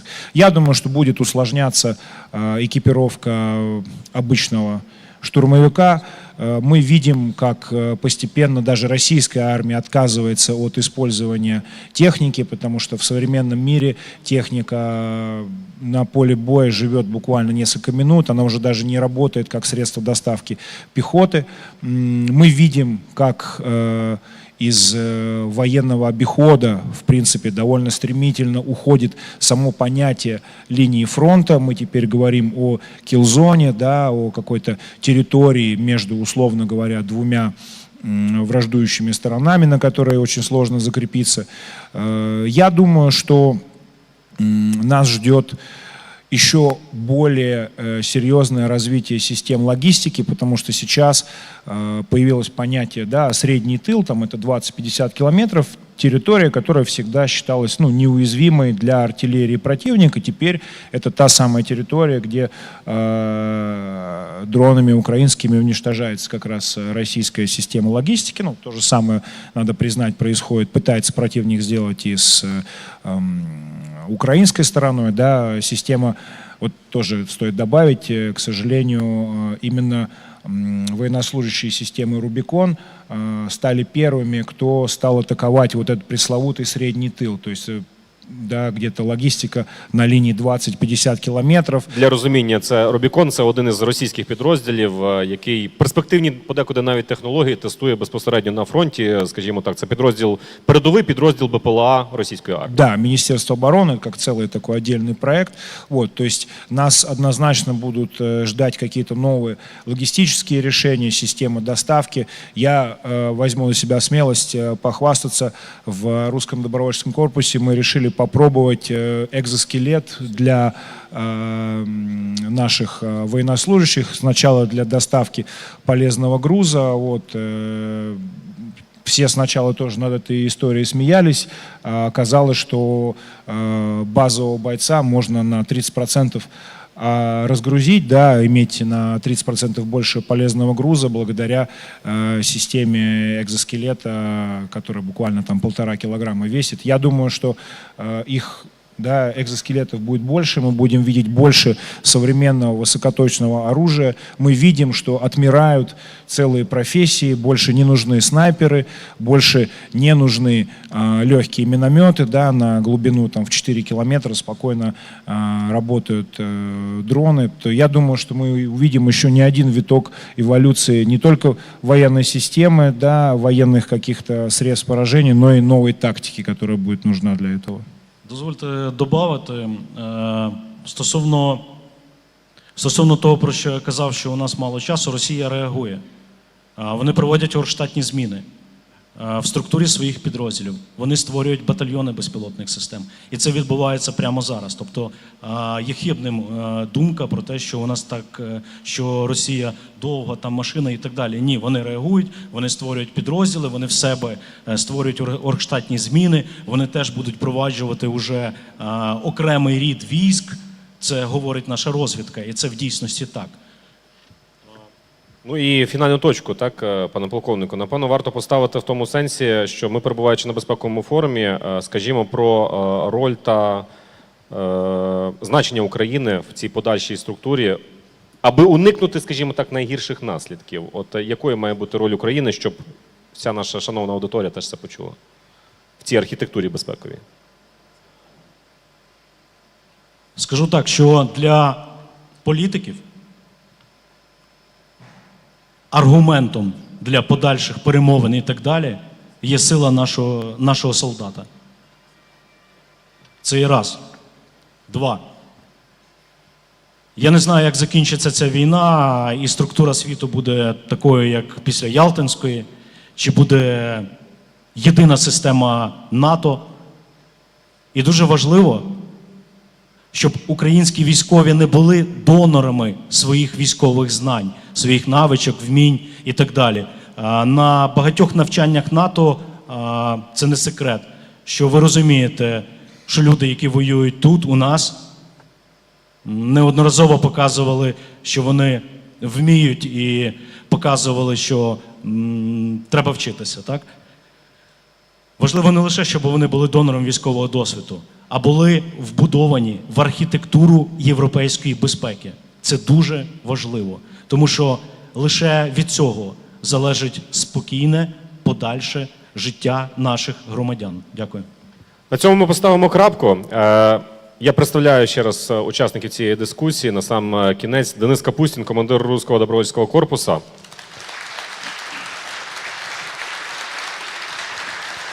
Та полковник Святослав Паламар, заступник командира 1-го корпусу Національної гвардії Азов.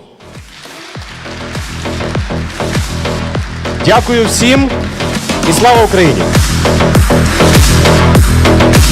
Thank you so much, gentlemen, for your conversation and our endless gratitude to the armed forces of Ukraine. Thank you.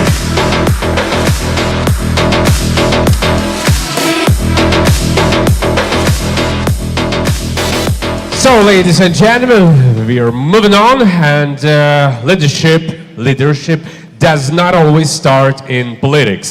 Sometimes it starts in the ring, in the classroom, or in the choice to use one's own name in service of a country at war.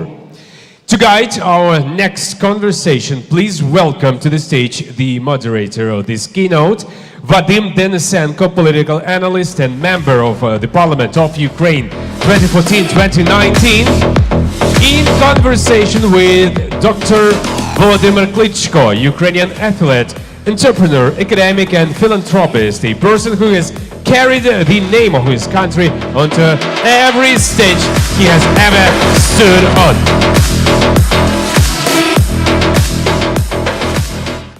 Ladies and gentlemen, first of all, I want to tell you that our next session will be in Ukrainian language, and that is why, if you need, please take your headphones. Я думаю, що Володимира Кличка не потрібно представляти. Всі знають, хто це. Всі знають його. Дуже обережно, доброго дня в Одесі, в цьому неймовірному красивому театрі. Треба зробити акцент, що це Володимир Кличко, не Віталій, бо іноді люди путають дуже-дуже часто. Я ще раз кажу, Володимир Кличко, його також всі знають.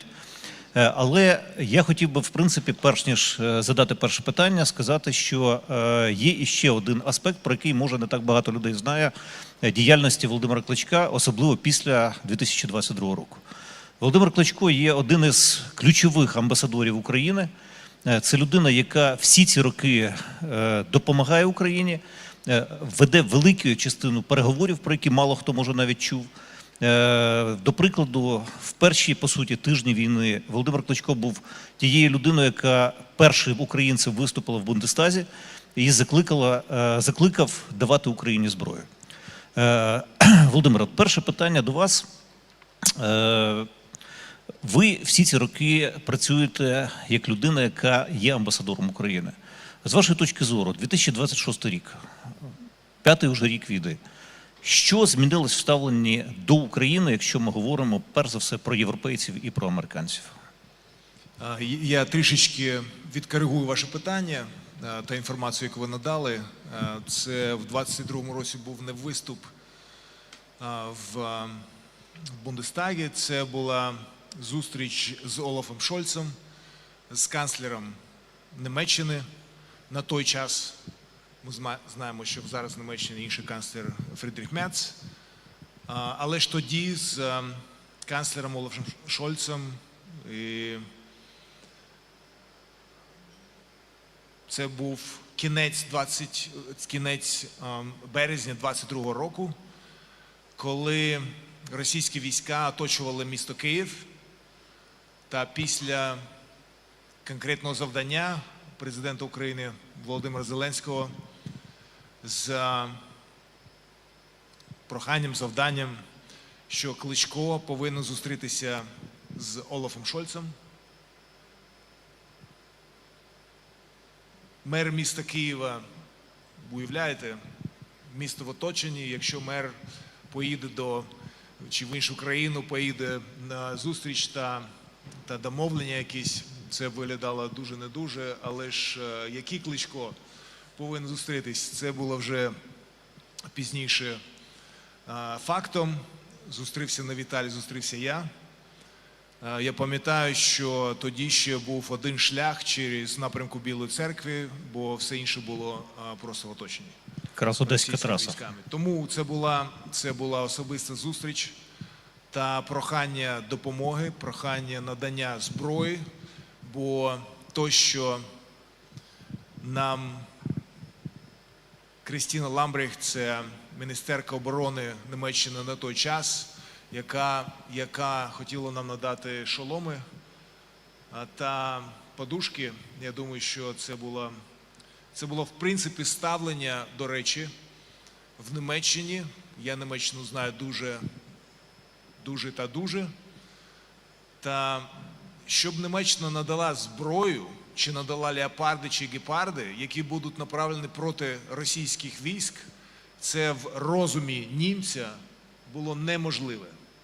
Бо Росія сприймалась як Радянський Союз, як Друга світова війна, як колись з Другої світової війни та боротьбою проти нацизму, на той час гітлерівської армії, гітлерівської Німеччини. І в розумі німців щось проти Росії надати чи висловити, це було просто неможливо. Цього не було щодо висловлень можливим, та надання зброї також. З цього моменту ми в 26-му році через дуже складний час для нашої країни, через боротьбу, через втрачені міста, через втрачених українців. Це ціна, за яку ми платимо українською кров'ю. Тут, в Європі, в нашому домі, в Європі, ми сплачуємо за свободу також наших союзників. Але цього не повинно бути, не тільки ціною української крові. Тому з 22-го року, з повномасштабного вторгнення, та зараз велика різниця, як це було, і як це зараз вже зрозуміло, що це наш спільний ворог. путінська армія повинна отримати поразку в Україні і тільки в Україні, бо якщо вона піде далі, це означає, що ми не вистояли. Тому це зрозуміло для наших союзників, але потрібно не забувати, що російська пропаганда працює і подалі, вона залишається потужною. На жаль, не всі в вільному світі думають однозначно, бо, як приклад, на чемпіонаті по гімнастиці пару тижнів тому знову був грав російський гімн та підіймався російський прапор. Це складно зрозуміти, бо спорт, до речі, кажуть, що спорт – це поза політикою, це невірно. Політика повсюди. І то, що допускають російські спортсменів з прапором та гімном виступати, та це є також пропаганда цієї країни в вільному світі, неможливо. І як я висловив тільки що, так, в цілому ворог демократії, ворог життя – це зло, яке зараз прийшло в нашу країну від нашого сусіду, з путінською армією. Воно повинно бути зупиненим в Україні та знищеним. Вони це розуміють, наші союзники це розуміють. Ми також розуміємо, що нам потрібно налаштовуватись, нам потрібно співпрацювати. Якщо як Словаччина чи Угорщина не зрозуміли це спочатку, що радянська армія, то, що вона творила в цих країнах в минулому, також російська армія буде робити і зараз. Але ж тільки витривалість нам допоможуть, та також нашим союзникам зрозуміти це. Та ми наполягаємо на це, робимо все можливе, ми це робимо спільно.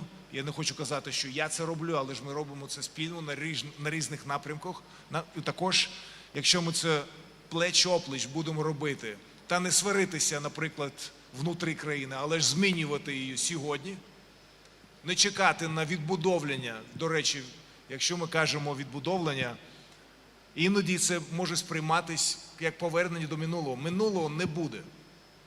Відбудовлення буде тільки сучасне, тільки нове, тільки для нашого майбутнього. Бо що наше майбутнє? Наші діти – це наше майбутнє. Все, що ми робимо, як ми боронимо нашу країну, як ми відстоїмо демократію, ми це робимо не для себе. Так, також, але ж ми робимо це також для майбутнього. А наше майбутнє – це тільки наші діти. По-іншому і не може бути. Ну, от знаєте, я у зв'язку з цим хотів задати вам питання, яке стосується вже безпосередньо України. Була Олімпіада, нещодавно закінчилась зимова, як відносно нещодавно. І після неї було дуже багато дискусій про те, яким має бути спорт. Ну, тут ми переходимо безпосередньо до того, що хтось говорив про те, що спорт має бути тільки масовим, хтось почав говорити, що треба ставити тільки на олімпійські види спорту. Ну, ви абсолютно правильно говорите, що наше майбутнє – це наші діти, без спорту наші діти жити навряд чи можуть комфортно і нормально в майбутньому. З вашої точки зору, от якби уявити собі, що ви стали міністром спорту в Україні, яку б концепцію спорту ви б запропонували для України, для того, щоб ми розвивалися, щоб нас радували, напевно, і наші олімпійці, і не тільки олімпійці, але й паралельно з тим, щоб наші діти були здоровими? Ну, я бажаю вам також всього найкращого, але ж, не дай Боже, я буду міністром спорту, бо це політична посада. Я просто знаю, що таке політика, бо з 22-го року, як я вже почав розповідати, я, так скажемо, одною ногою в політиці, іншою ні. Але ж я не політик, я ніколи не був політиком, я ніколи не був ні в одній партії, також в партії брата, до речі, мого родича. Та я хочу залишатись поза політикою. Я думаю, що що в принципі в цьому тандемі, там де один з братів в політиці, інший ні, ми можемо зробити для країни багато більше, бо є деякі речі, які він не може робити, а я можу. Та також висловлюю деякі речі. Тому ще раз дякую за пропозицію. Якщо б я був міністром спорту, я не хочу про це казати, якщо б я був, бо я не буду. Але ж я хочу сказати, що зміни нам потрібні, що політикою потрібно займатися. Якщо ми не будемо займатися політикою, то політиця буде займатися нами, а це буде дуже погано. Потрібні нам зміни, це по-іншому ніяк. Якщо ми кажемо про спорт, до речі, спортсмени з вільного світу займаються спортом в дуже гарних умовах.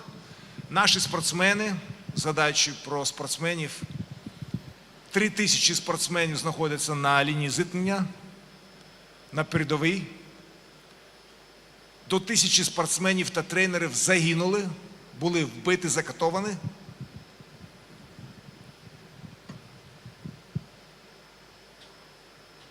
До 1000 будівель, які були домом для спорту, в цілому, там, де можливо було займатися, та олімпійських баз, вони також під час повномасштабної війни зруйновані.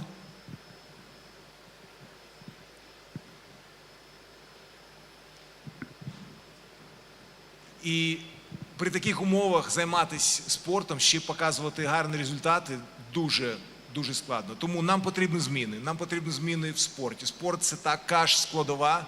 Я, до речі, зараз тільки що згадав про дівчину, яку я зустрів, бо Save Ukraine – це організація, яка займається поверненням наших українських дітей. Сотні тисяч українських дітей були вкрадені армією Путіна та знаходяться чи вже в глибокій Росії та адаптовані. Змінені їхні прізвища та ім'я, чи ім'я залишається, прізвище змінені, їх минуле також стерте, і тільки майбутнє розраховано на Росію. Я зустрів цю дівчину, цей підліток, вона займалась боксом. І вона мені сказала, що завдяки боксу вона вистояла той час, коли вона була в окупації. Бо це було ніщо інше, як тортування. Її закривали на багато тижнів в одній кімнаті, в карцері. Та лунав російський гімн. Вони змусили її слухати цей гімн, змусили співати цей гімн. Та решта, зараз не перекладаючи, тортури, які були зроблені з нею, вона сказала, що завдяки спорту я це вистояла, завдяки боксу я це вистояла. Тому спорт дуже важливий, потрібно розвиватися, не звертати увагу на складні умови. Я знаю, що це складно, я знаю, що це боляче. Робити фокус на своєму виступу, коли в тебе немає вірних умов. Ти не можеш спокійно поспати, бо кожну ніч бомбардування. Ти не можеш готуватися при таких умовах так, як потрібно спортсмену сфокусуватися. Але ж, не звертаючи на це зроблено. Я б хочу сказати цим прикладом з цією дівчиною, що спорт дуже важлива складова, щоб вистояти. Бо як в спорті, так в політиці, так і на передовій витримка переборить все. Витривалість подолає все. Мастерство, талант, як в спорті, так і Другу світову по кількості солдатів на лінії зіткнення. І ми це вже показуємо не перший рік. Я дуже пишаюся нашими спортсменами, які захищають нашу країну. Спортсменів, які захищають нашу країну в армії, спортсмени, які захищають нашу країну на змаганнях. Я пишаюся цією гімнасткою. Я згадав, що тиждень чи 2 тижні тому були ці змагання, де російські та білоруські спортсмени приймали також участь та виступали під своїми прапорами. І лунав їхній гімн. Вона закрила вуха та очі, щоб не чути цей гімн та не бачити цього прапору. Ми далі повинні триматися, також і в спорті, без виключень, інші сфери діяльності нашої країни. Як ми вже це показали, ми налаштовуємося. Ця теорія Дарвіна, вона перемагає все. Потрібно не сильніший та не умніший витримає та виживе, а той, хто налаштовується до зовнішнього середовища. Це ми робимо кожного дня, вже 5-й рік. І я впевнений, що наша витривалість наших союзників – це дуже важливо. Бо вони, чесно кажучи, втомлені. Вони втомлені, я знаю, це де-факто. Вони втомлені бачити одні і ті ж новини. Знову обстріл, знову вбити в Україні. Це вже не новина. Це сучасне життя нашої країни та їх також. Бо це більш не в новинах. Тому нагадувати про те, що війна в Україні йде, тривається. Нам потрібна допомога, не тільки українською кров'ю буде відстояна демократія, в якій вони мешкають, про це говорять, але не цінують, бо не знають різницю. До речі, ті, хто присутні тут і народилися, як я, наприклад, в Радянському Союзі, ми розуміємо, що таке диктатура. Ми розуміємо, що коли тобі закривають рот, ми це знаємо, ми це цінуємо, ми знаємо різницю між демократією та диктатурою. Тому ми боремось, ми вирішили в 2014 році, в якому напрямку наша країна та наші діти будуть жити в цій країні. З європейськими цінностями. З цього все почалось. І за це ми вже боремось з 2014 року. Ми не відступимо, потрішки наш ворог це розуміє, але ж цей тиск потрібно робити і далі. І також з підтримкою наших союзників, бо без них нам буде складно чи неможливо. Ви розповіли, насправді, дуже болючу з однієї сторони, з іншої сторони, насправді, прекрасну історію про цю дівчину-боксерку, яка витримала всі ці тортури заради того, щоб жити далі. Дозвольте особисте питання. Що вам дав спорт для вашого майбутнього, нинішнього життя? Що вам дав? Уміння вигравати, уміння знаходити в собі сили, уміння інколи програвати. Які насправді речі дав вам спорт, і що б ви хотіли, щоб оцим досвідом поділитися із тими, хто зараз тільки починає займатися спортом, і з тими, хто входить в великий спорт, в малий спорт, немає значення, але і не тільки спорт, взагалі в життя? Спорт надав мені дуже багато, я дуже вдячний, але ж мені він як наслідки після 3 декад в спорті і в такому дуже інтенсивному, як бокс, я зрозумів одну річ, що система, бо спорт – це не тільки спорт, це ти постійно в подорожі, ти бачиш, я мешкав в різних країнах, я повинен був налаштовуватись під закони цих країн та з повагою відноситись до них, інтегруватись, мовою інтегруватись в ці країни і робити більше. Я зрозумів, що існує система. Систему одолати дуже складно, зруйнувати дуже складно. Будувати дуже складно, але ж є негативні приклади системи, бо є в Росії путінська система чи радянська система, бо свою збудувати тяжко, але ж вкрасти те, що було в минулому, та інтегрувати. Ну так, це зроблено в Росії непогано. Розуміння системи тільки в позитивному плані. І тільки позитивно. Як би складно не було, я знаю чітко, потрібно позитивно думати. Не як по-іншому. Бо позитив, він притягує до себе інший позитив.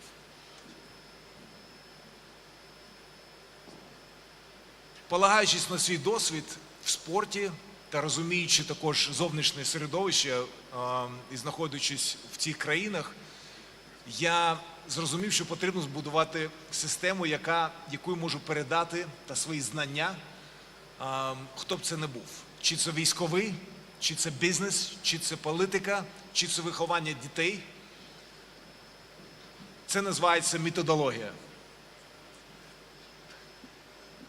В університеті Сан-Гален вже 11 років проходить свідковий курс, який називається Challenge Management, Change Innovation Management and Self-Management,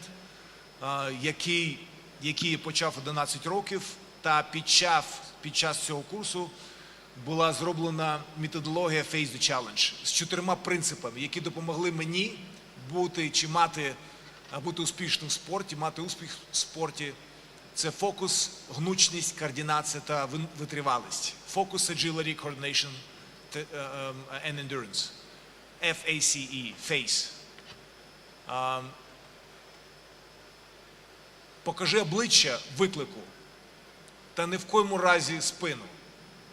Не повертайся до викликів спиною. Показуй обличчя.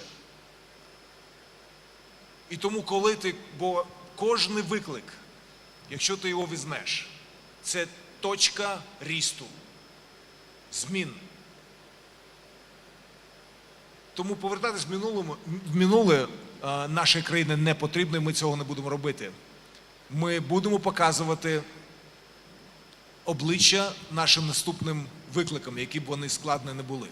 Тому спорт мені це надав. Я розумію, як ці принципи працюють в спорті та в житті. Та ця методологія була розслідувана Harvard Business School, та був зроблений кейс-стаді, який можна знайти онлайн, плюс підручники не тільки для корпорацій, а методологією пользуються корпорації, такі як Deutsche Telekom, SAP та Schwarz-групи. Метод також працює не тільки на корпоративному чи на особистому рівні, але ж також для дітей, бо є також підручник для дітей.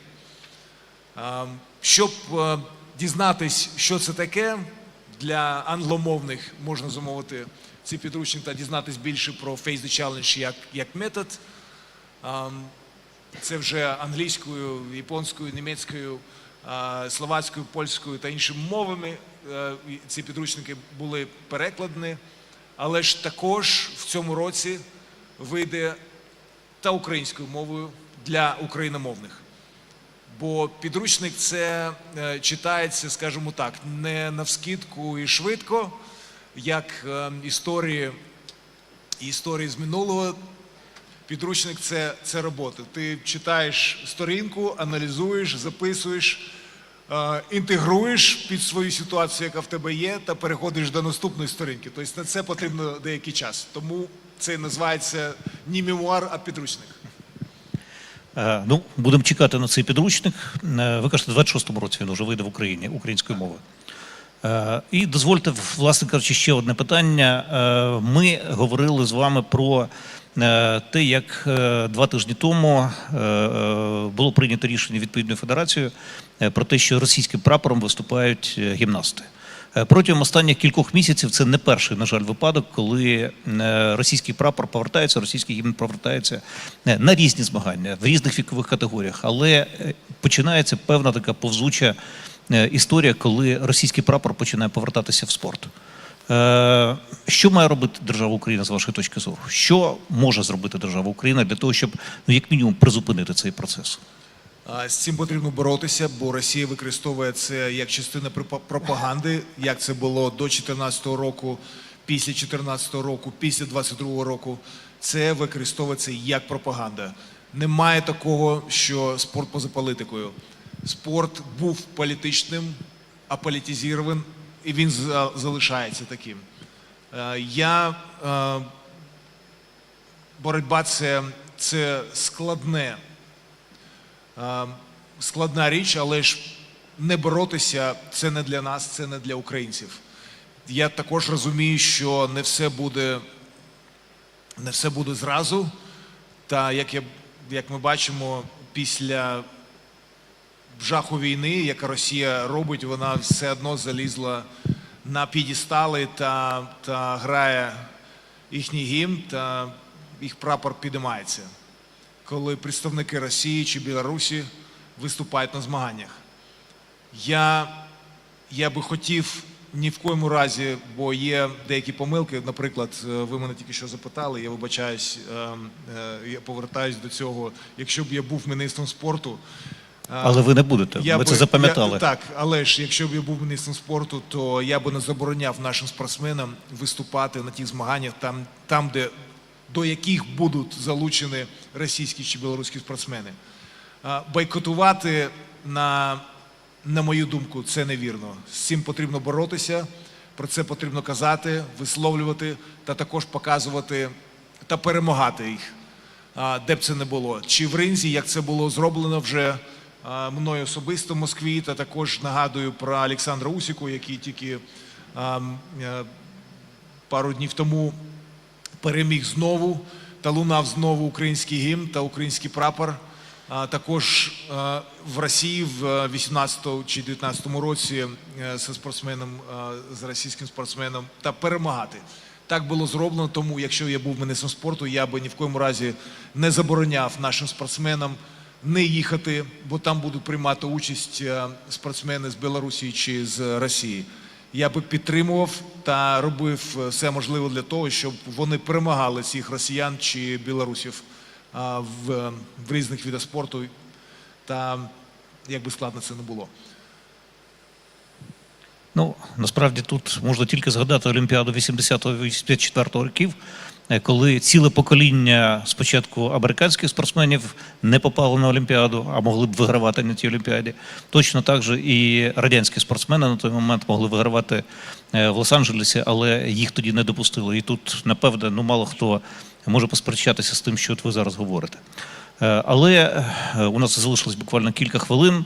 В принципі, час від часу в пресі з'являється інформація про те, що Володимир Кличко знову може з'явитися на рингу. Наскільки це правда? Цікаво, що мені вже 50 років, а про це все кажуть. Ну і воно якось так цікаво для мене. По-перше, кажуть, when are you gonna be back? I never left to be back. Коротше кажучи, я ніколи не залишав спорт, щоб повертатись. Куди повертатись, бо я ніколи не відходив від спорту. Спорт залишається частиною мого життя. Кожного ранку, до речі, раджу, якщо немає мотивації, можу змотивувати особисто. Але ж це вже склад життя і по-іншому ніяк. Тому, чесно кажучи, I still got it, I can do it. Я можу це зробити, я по крайній мірі так себе відчуваю. Ну а решта вже, скажімо так, чи в цьому році, чи ні. Тому подивимось, як воно буде. Ще дуже важлива така складова.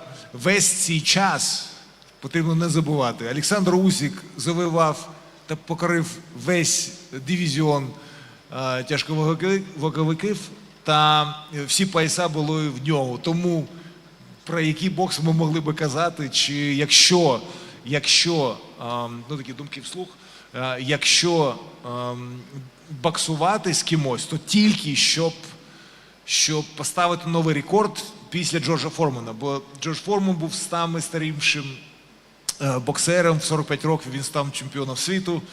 Та побити його рекорд, чи це привабливо, скажу так, дуже. Але ж, як же це можливо, коли один спортсмен, в цьому плані Олександр Усік, володіє всіми титулами та поясами. Тому українець проти українця в ринзі я цього не бачу. Зараз, якщо Олександр там залишить якісь титули, то можливо про це подумати. Але ж час тікає, я розумію, що I still got it, тобто я можу це ще робити, але потрібно не забувати, іноді дивлюсь в паспорт і згадую про те, що мені 50 років. в принципі, прекрасна фраза про те, що українець проти українця ніколи не повинні ні в рингу, ні на рингу, ні в будь-якому іншому місті воювати. Як, наприклад, політика. В політиці українці з українцями боротися під час війни – це неможливо. Я не хочу чого про це чути, бо під час війни ми можемо тільки спільно, плеч-оплеч, йти до перемоги. Тільки все, наша енергія, наші знання, наша мотивація, все повинно тільки направлено на знищення нашого ворога, який знищує нашу країну. Чи він нас, чи ми його. Тому під час війни, у тварин таке є, в непогоду, коли сухо і нема води, ти бачиш, ну, я це бачив на Discovery Channel, там, де лев може з козочкою поруч стояти і пити. Також у тварин є деякі правила, але ж ми знаємо, що політика без правил. Знаючи це, все одно, ми українці, ми повинні йти плеч-оплеч один з одним. Під час війни нам неможливо боротися один з одним. Тому цього не повинно бути в боксі, як я приклад вже зробив, та також в політиці. Дуже дякую вам. І я маю честь від імені одного з найбільш боєздатних українських підрозділів, полку «Арей», вручити вам подяку за самовіддане служіння українській нації та неоціненний вклад у побудову української самостійної соборної держави. Дуже дякую вам. І вони попросили... Неочікувано для мене. Дуже дякую. Вони попросили подарувати вам прапор, який підписаний бійцями цього одного з, повторюся, одного з найбільш боєздатних українських корпусів. Полків, вибачте. Разом до перемоги, разом з гарним настроєм. Дуже дякую за ці подарунки. Вони дуже важливі для мене, як мотивація. Та по-іншому, як не може бути, ми будемо відстоювати нашу країну, ми переможемо, ми відстоїмо. Слава Україні, слава і героям. Героям Дякую. слава. Дякую вам.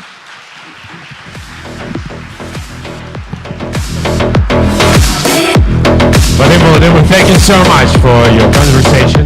Thank you.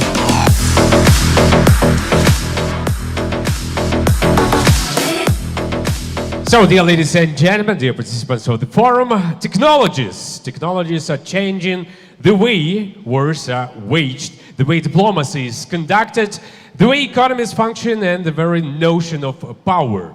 Today, when artificial intelligence and unmanned systems can become decisive instruments in the hands of an adversary, capable of shifting the course of military operations or of redrawing the strategic balance and of rewriting the logic of war, each of us is forced to ask, who will control the technologies of the new era and what will be the rules of this global partita? In the modern world, victory no longer belongs to the side with the most resources or weapons. Increasingly, the advantage goes to those who calculate the next move faster, who adapt to change and who use technology as an instrument of strategic superiority on the world's chess board. This is the final attribute in our chess arc and perhaps the one that will define the potatoes of the decades ahead. And to open this conversation, I would like to invite to the stage the scene-setting speaker, Max Novenstern, founder and CEO of Mana and founder of WorldCoin. Please welcome.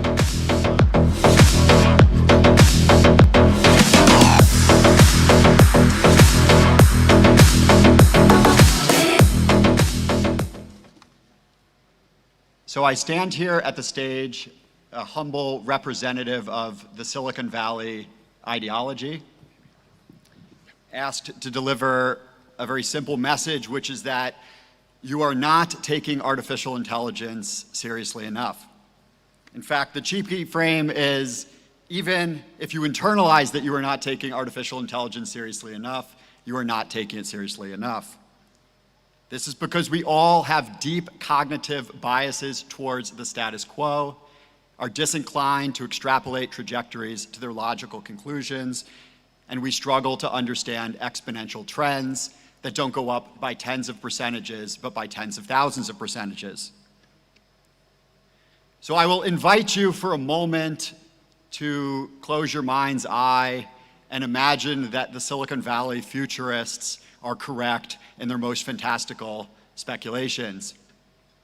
It's the year 2035, and we are well underway in a new global industrial revolution that is consolidating the world economy around the three core primitives that enable artificial intelligence: compute stacks, algorithms, and robotics.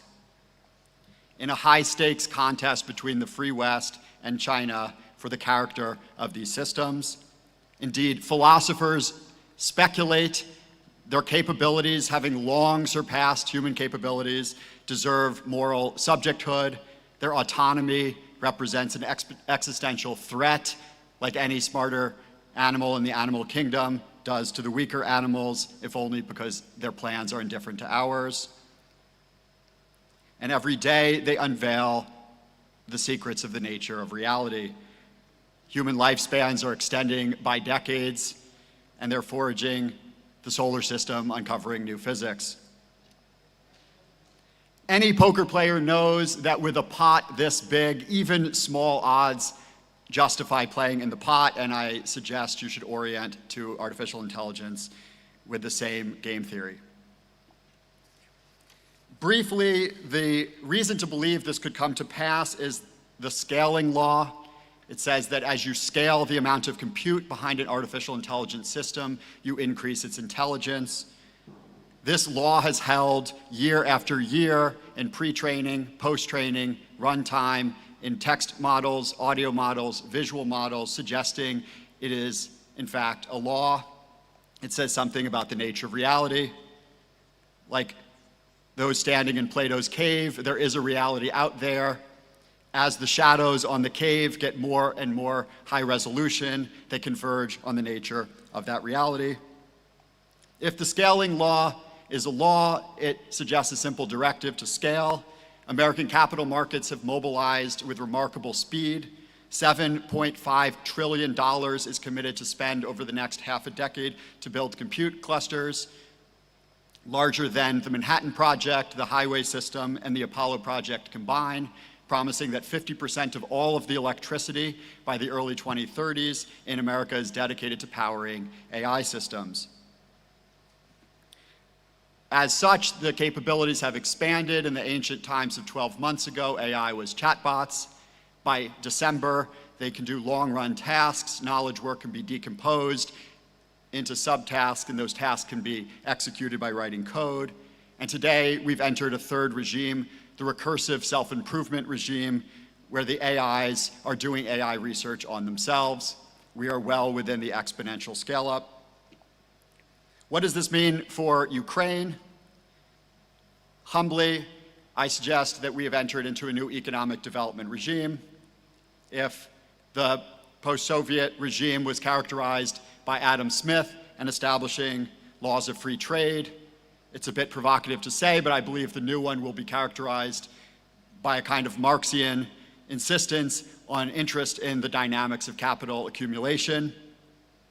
If the future economy depends on scaling artificial intelligence systems, protecting them, and then diffusing them, Ukraine may be in a strong position. With the second largest nuclear industry in Europe, large swaths of undeveloped land, and co-location next to prosperous economic regions, it stands to be a player with strong economic policy in the data warehouse scale-up. Given the tragic privilege of engineers that have confronted reality in kinetic war, stands to play a role in protecting these systems as the surface of security shifts in the concentrations of power and the dropping costs of attacking that power. And finally, as the headcount required to start great businesses has dropped, as we see companies in double-digit headcount producing hundreds of millions in revenue, we will soon see single-digit headcount producing billions in revenue. This releases the grip of Silicon Valley and Shenzhen on the technological future, making it possible for entrepreneurs anywhere, certainly in Ukraine, to build great businesses, a kind of American dream on steroids that's been globalized.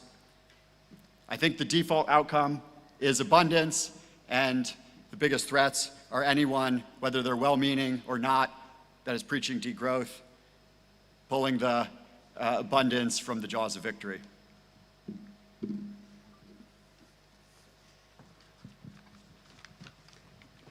Your applause, ladies and gentlemen. Thank you, Max.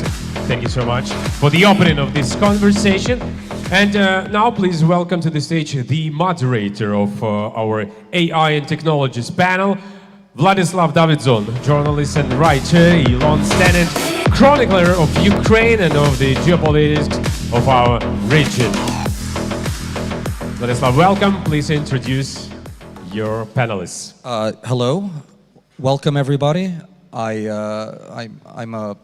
not a native of a city, but it is my adopted hometown in Ukraine, and I love it. And tremendous honor to be on the stage after having seen so many operas and ballets here. So, my friend Max, he is a remarkable tech visionary. He is a former business partner of Sam Altman. He is someone who founds companies like I Buy a Cup of Coffee. Next, we have His Excellency Mr. Minister Alexander Bornikov, the acting Minister of Digital Transformation.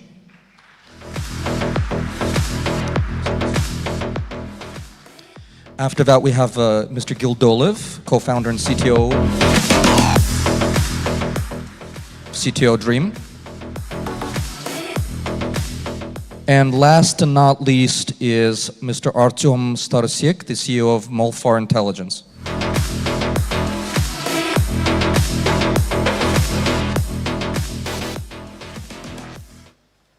Mr. Minister, you're new at your job. You have huge shoes to fill. Your predecessor is now Vice Prime Minister and Defense Minister, which is testament to just how important your job is in this country. Most countries in the world do not, in fact, have a Ministry of Digitalization. Ukraine is at the forefront of digitalization, and we're your guests here, so I just want to know, you've only been in your job for a few months, and your predecessor is one of the most interesting and revolutionary characters in this country. So what is going to be the continuity of what he did, and what are you going to do now? Well, I think it's worth to mention that I'm in the Minister of Digital Transformation team since 2019, and maybe I'm relatively new to this position, but I was the third employee of Minister of Digital Transformation. And most of the things that we did as a ministry was our mutual effort and the vision that we going forward with was formed with together, me and the rest of the team. So I guess I continue what we together agreed on, and I'm focused right now. I'm actually focused on a lot of on AI, and that's the big thing that we do as a Ministry of Digital Transformation. I guess we found a way how to utilize AI in order to introduce a new concept of how interaction between citizens and a government must be conducted in 21st century. And it's a concept called agentic state. It is when you don't have to bother about how complex is a government, how wide it is, how many actors, how many agencies. You just have your chat, you just ask what you want, and you receive it in an instant. So if we take the history of Minister of Digital Transformation or digital transformation in Ukraine since 2019, when we were created, we introduced, I think first in the world, we introduced a concept called mobile first, that all the government services must be somehow optimized for the phone. And another concept called digital state, which was not introduced by us, but we stated ambition that Ukraine is going to become digital state. And we made it, we've accomplished a lot. But the next concept is our next evolution is to use AI in government services. And this is what we call agentic state. And this is my focus. And this is what I'm going to be laser focused on. Okay, great. Next question is to Artyom.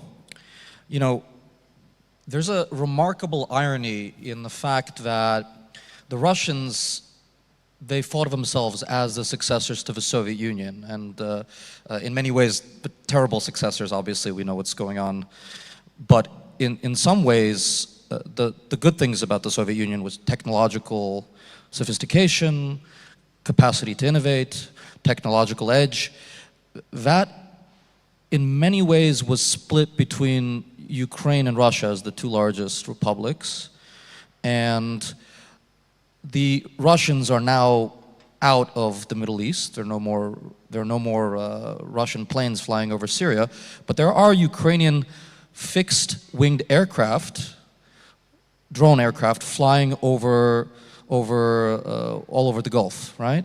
So in this weirdly ironic way, Ukraine has stepped into the breach and become a Middle Eastern power while the Russians wanted to do it, never having had those kinds of ambitions.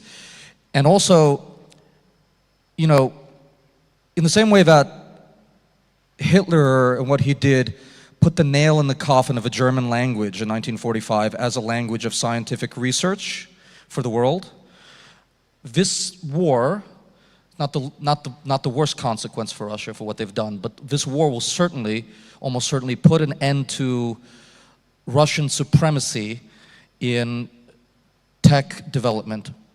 I've seen, don't quote me on this, but I've seen articles that claim that Russia's 37th out of 38 developed countries in terms of AI technological progress. Every year they carry on this horrific war against Ukraine. They lose more and more time and territory, and you know, the aggregate effects of how bad things are going to be for them are going to get worse and worse. So, you know, Ukraine has become a real-world laboratory for AI-driven warfare, governance, resilience. What lessons from the Ukrainian experience should the rest of the world be paying attention to right now? I think I should tell you like two stories. I think first one. Speak into the microphone, please. Yeah, sorry.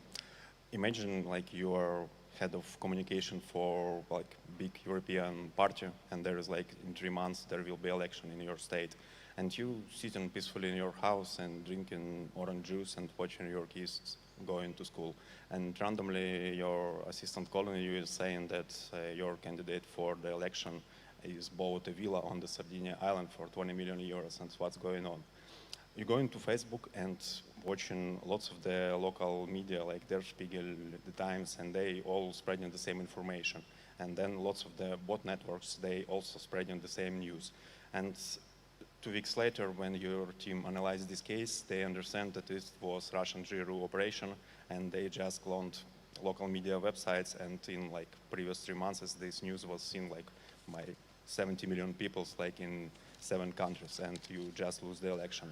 And it's like a real operation by Russia, and it's called Doppelganger, and they mostly done this by cheap AI system, and they really interference the elections.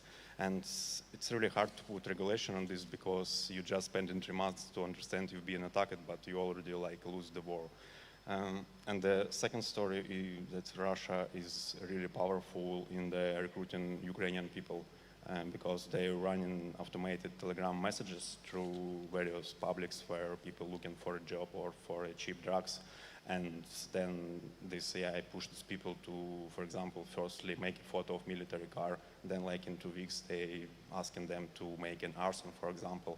And only on the later stage, a real person operator trying to speak with this person, but 70% is already automated. And it's not only about Ukraine, they run the same operation in the Europe and the UK. Recently there was a case with Starmer door, and first message was that you like really late in the detection such of operation, and the second is that in EU countries usually mostly focusing on the detection and defense, and they usually never attack in response. And I think the main lesson from Ukraine will be that you should focus on attack to win the war. Thank you for that. So we have an Israeli here with us, which is a great thing. First of all, because I don't know if everyone knows, this is one of the most cosmopolitan cities in the world, and it is known as an important Jewish city.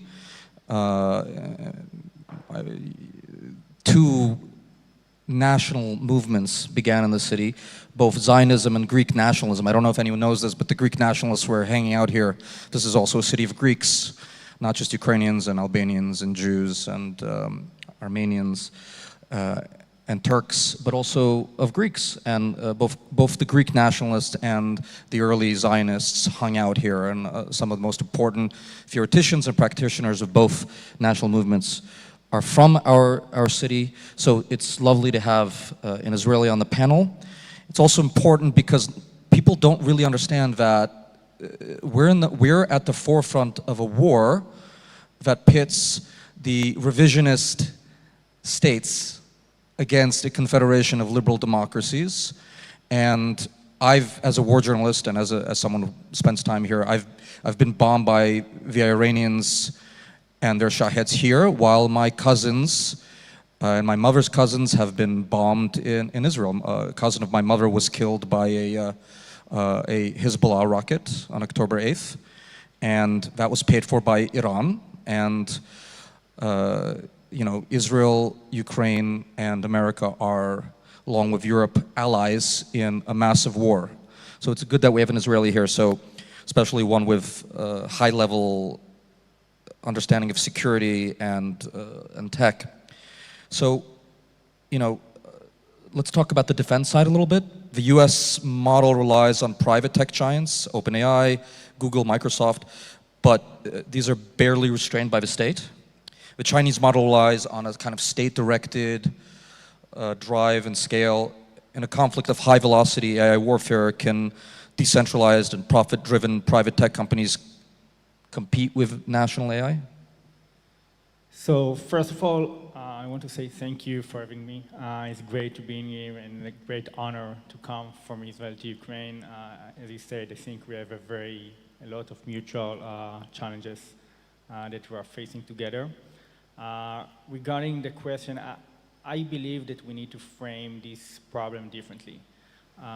Models is trend. Model can be smart today and tomorrow gonna be the newer, the smarter, the different architecture the model gonna be. And the nation of AI need to look about how to make AI as a full stack. The model is only one layer in the stack. And talking about national AI, we want to talk about sovereign AI and how this nation can keep the data, the deployment, the infrastructure, and everything in to be on the values, on the decision-making, on the deployment and policy, and of course the security. So the national AI need to be something that you can build in your own nation and use it, adopt any model that you want to be in the future. Okay. Max, back to you. So you've spent your career thinking about decentralized protocols. You've thought a lot about LLMs. You thought a lot about you know, raw computational power. And I'm quite interested how you think about tech architecture eroding national security, which is something that we think a lot about in this part of the world.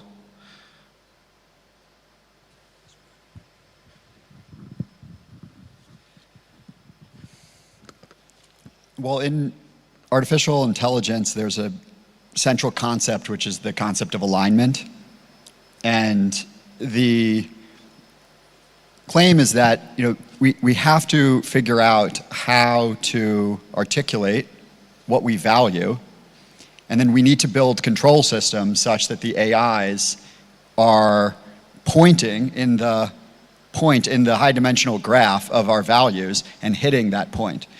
It's a very hard problem because as these systems get more intelligent, our ability to control them may go down. And I think a key solution to the alignment problem is decentralization. Like, we need a vast constellation of models. You can imagine very, very large models responsible for solving computationally irreducible problems in biology and physics. You can imagine small models that are our own models that know us very well and align to our daily goals. You can imagine models for corporations and for nation states. And so it is, of course, the case that these systems should be fully inspectable and controllable by every individual who deploys them. And so I think that architectural principle, the principle of like maximum decentralization, that every individual who's using them has control over them, is an essential one. And then, you know, with respect to security more broadly, we, of course, are entering into escalating cat and mouse game where AI systems are lowering the cost of attack across various vectors, whether that's kinetic and drones, cyber, psychological, biological. The cost of doing violence is going down, but then also on the other side, the cost of constantly monitoring these surfaces and securing them is going up. And so I guess it goes back again to this kind of game theoretic perspective.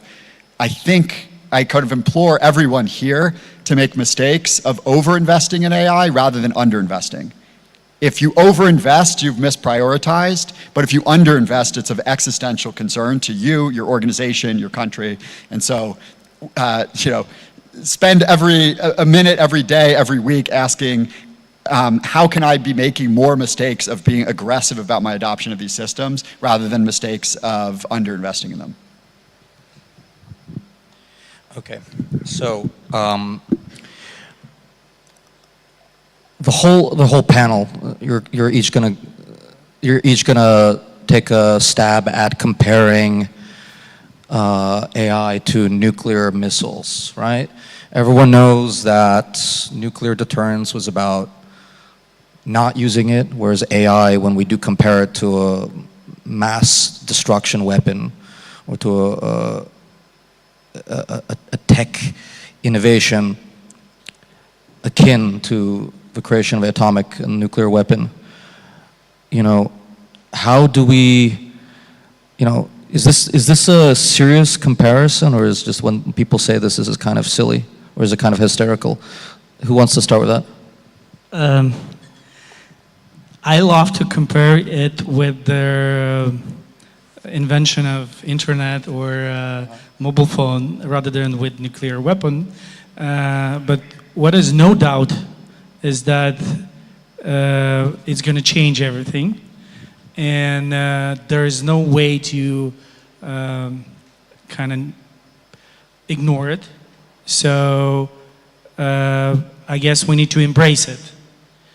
And would it be a weapon of mass destruction or a tool that's going to help humanity?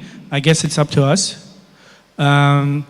Ukraine now both uses it in defense, in offense, and in military, and in civil. As I mentioned before, like 2 weeks ago, we launched DAI, which is government assistant where AI give you your ability to get government services in instant through the chat. And I guess that's the future, when you're just going to chat with the bot, and it's going to give you give you everything that you need without complex interfaces, without going somewhere, or without thinking how I need to get this. Shall I visit tree institution, or what's the order of those of this workflow that I have to do? So AI can figure this out. But what I see on the battlefield, yeah, it's sometimes it's disturbing if you like start to think it through and try to predict future. But I think that it's really far away from to being like nuclear threat from my perspective. And from what I see, the way we're going is more like to how we can utilize it in our daily life, in our businesses and our operations. So I'm trying to focus on that, and this is the way we're going to regulate it. This is going to be kind of regulation over the world, from what I hear from our European partners. So that's my take. So the conclusion is that AI is going to turn everything upside down, but first it's going to do it not in the military.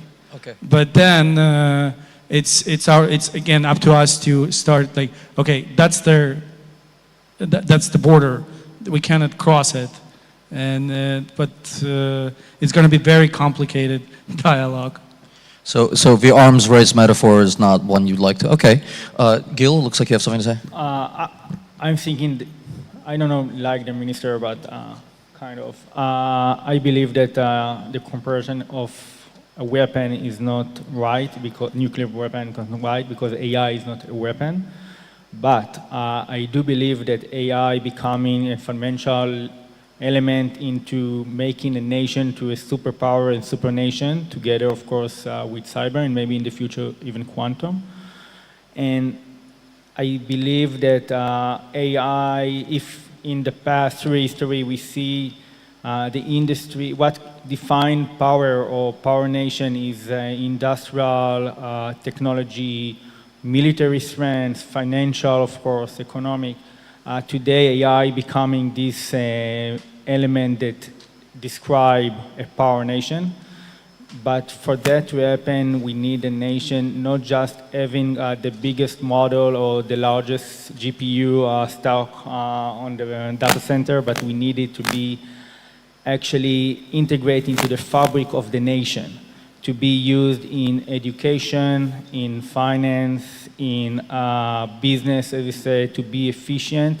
This is going to be the engine to innovation. This is going to be the engine to accelerate any technology and supernation in these days, as I see it.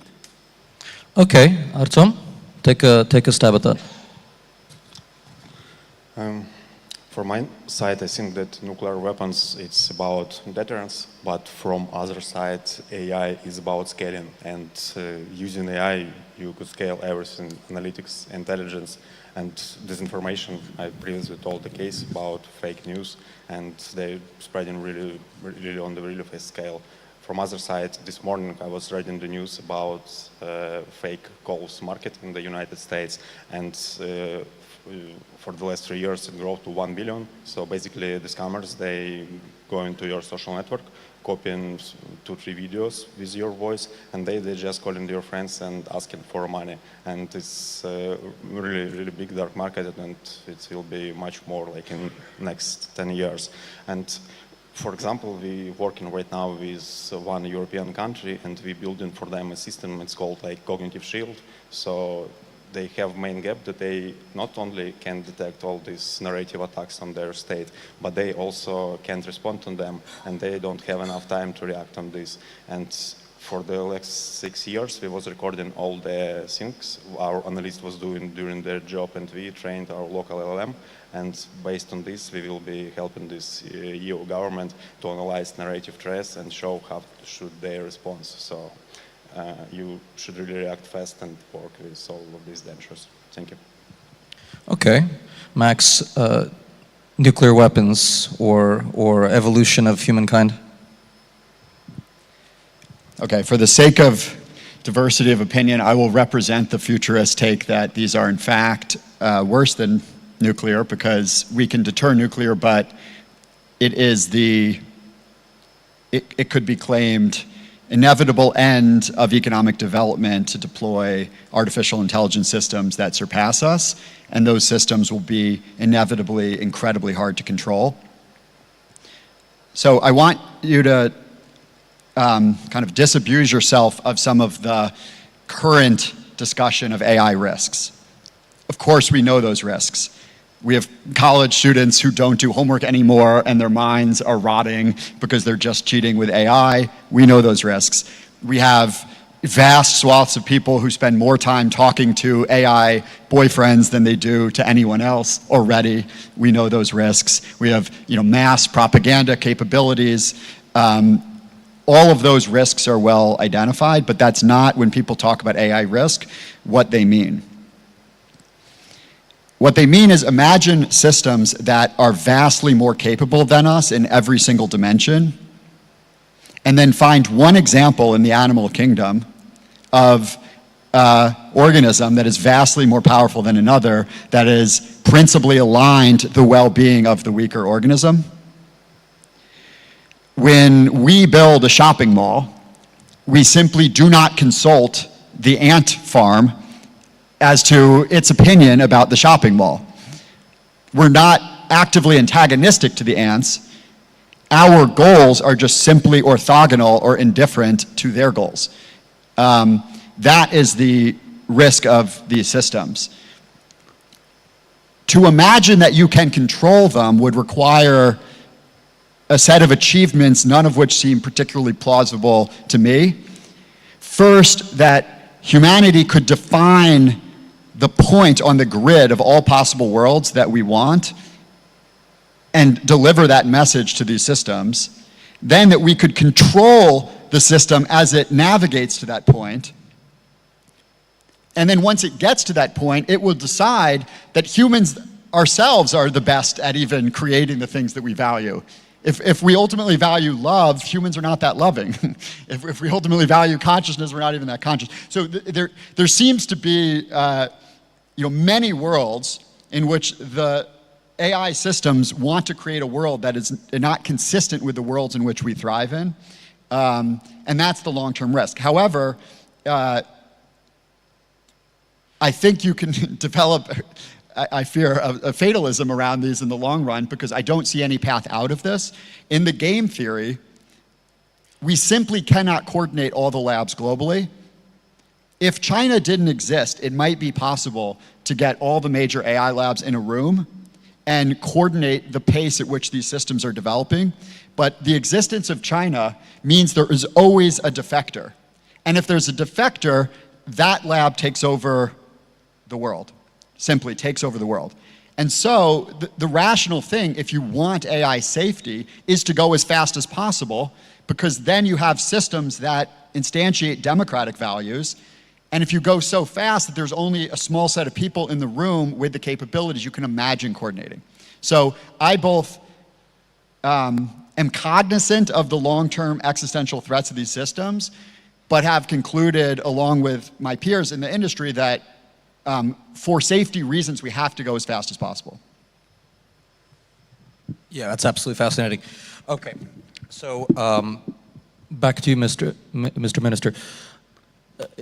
Ukraine, by sheer necessity, existential necessity, has had to move faster, harder, smarter than other players in the game.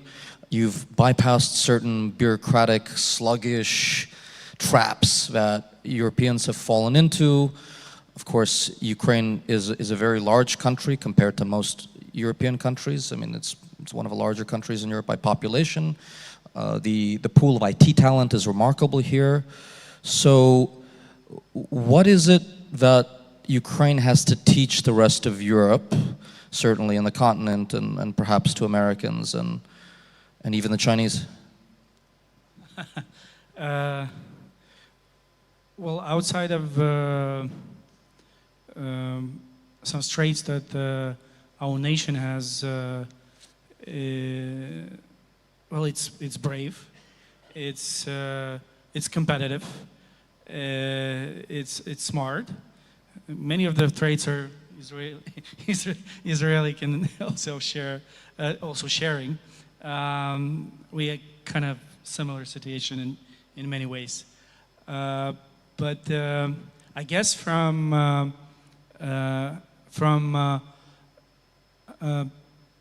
bureaucratic and government standpoint, the lesson, I think the major lesson, that those rules that were applied to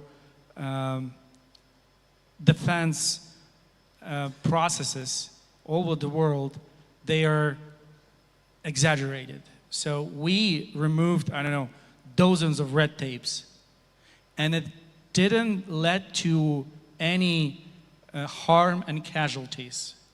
So there were very complicated process of registering new defense product or military product. There was a lot of procedures that makes this process very long, like 3 years, 5 years. It takes to test it, to safely test it, to make sure that everything is fine. We have shortened this span to less than a month. And it didn't lead to decrease in the quality of those products. And I think that's the lesson for the most countries, that you could really get rid of half of your bureaucratic rules, and it's not going to affect life of people or going to do some harm. The same with digitalization. The lesson that we learned that we, for 6 years, we're removing and still removing a lot of human factor, removing like human from the loop in government services. And it's not leading to decrease in quality of the services. So while Europe is increasing the number of bureaucratic mechanisms, we are going a different direction. And since we have this political goal to join European Union, I think that Europe has to see and learn from us on how we build things that working in the same time with the not so complicated as they built. Because they're really struggling with GDPR, with the Made AI Act that is making companies and startups, AI startups going out of this region. They came up with the MiCA, Market in Crypto Assets Regulation, that they're struggling with. It's so complicated, nobody can really work with that. And I guess that that's not the future for any nation to make things so complicated that people want to look for another like safety harbor. So that's like generally what I'm thinking about lessons learned from us. But of course, I think the best and the most famous lesson is that we've showed the whole world that with the help of technology, with the right of use of technology, maybe we not invented this technology, but we perfected it in like integrating those technology, implementing in real life, that we coming up with asymmetric solutions to the superiority power of other nations. So I think that Ukraine, like generally, maybe I'm too optimistic, but we can sort of like gave hope to small nations that they could survive with their bigger nations and not be consumed by superior power because of the right use of technology.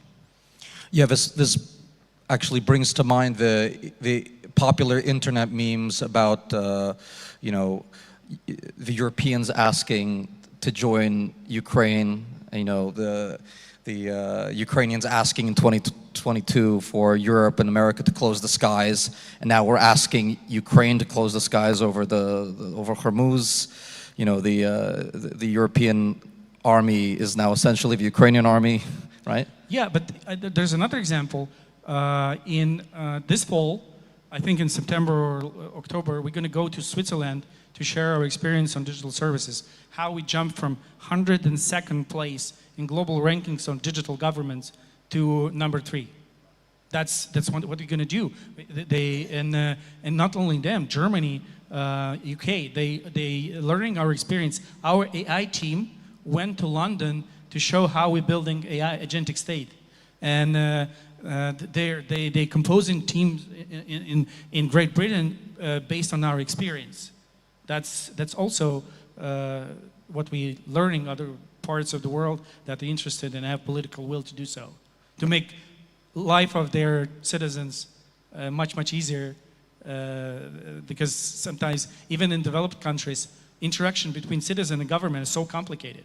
Maybe there is no corruption, but it's a headache.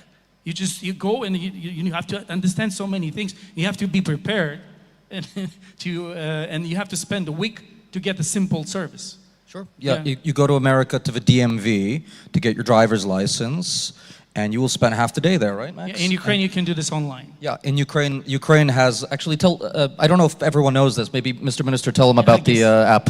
Well, I guess I guess most of the audience knows, but our flagship product is DIA, which is an app that provides government services to 24 million people, Ukrainians, and it's not working for children. So if you deduct children, it's 77 of all the active population of Ukraine has installed this application. So I guess that's that we changed the mindset that government could be closer to everybody and you can pull up your phone from your pocket and receive the government service in instant. So that's the culture that we cultivate. Artyom, follow up on that. Is this pace of innovation something that's just germane to wartime, or after the war ends inevitably and Ukraine wins, whether with a collapse of a Russian state or not, can only hope. Is this pace of innovation going to cease, and will Ukraine become just a quote-unquote normal country? Will it have to, download the European pace of doing things in order to integrate into the European continent? What do you think? Interesting question. I was recently reading... My friend, into the mic. I was recently reading the book by Gobbs. It's called Leviathan, and he was speaking about why people starting the wars. And he said about three main reasons, and first of them is the competition, because you're always hungry, you always want to eat, and you always want other resources. Second reason was the trust, because you don't trust the person, and probably you should attack first to get your safety. And third part is glory, and you attacking for the reputation. And I think if you analyze this, is the reason Russia started this war, from all these three conditions. And Gobbs, when he finishing this chapter, he's saying that there always will be the wars in the world. So probably the next point of innovation will be the place where the war will start. For example, we've seen the drone in Moldova, so probably next innovation cycle will be in the Moldova. And if you don't feel safe and someone attacks you, so you're starting to move much faster. Yeah. And I think it's the main reason Ukraine right now in the position they have. Okay, Gil, again, you're gonna have to represent the Israeli opinion here, because that's your function. We're all obsessed with ethics and AI, and it is entirely possible that Ukraine will wind up in a very Israeli situation, that is living next door to a very large, well-financed, very aggressive opponent that doesn't go away, and that you have to find ways to live with for years and decades, and has to develop a understanding of political ethics, military ethics, and AI ethics, which does not comport to standards of people who live in, let's say, less aggressive locales. Yeah. Some countries don't understand it. Yeah.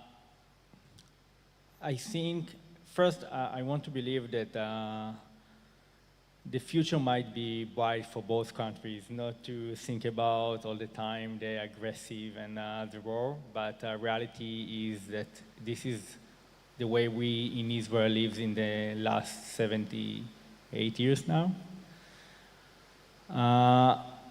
I must say that this is the reason that I believe, if we take AI for an example, how important it is to the nation to have the sovereignty about the AI stack of its own, that it control and not need to be aligned to other nations' rules, governance, policy, but the nation can set their own governance and nation that fit the value and fit the goal that they need to fulfill using this system.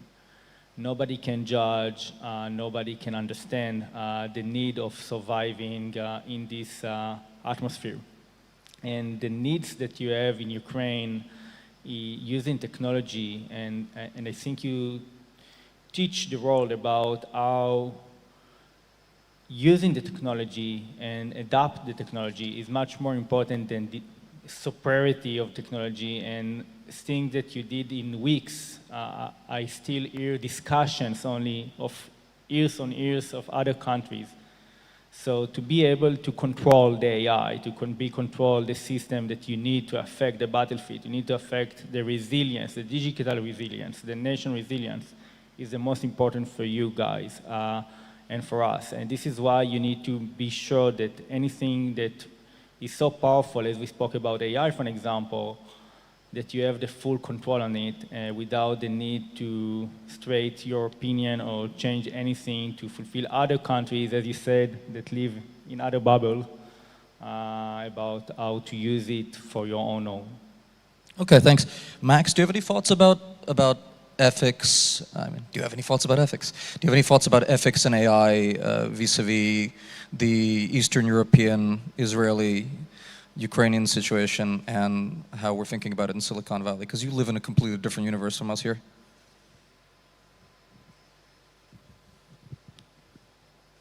Yeah, I will concede that we in California are privileged to not think about kinetic war very often.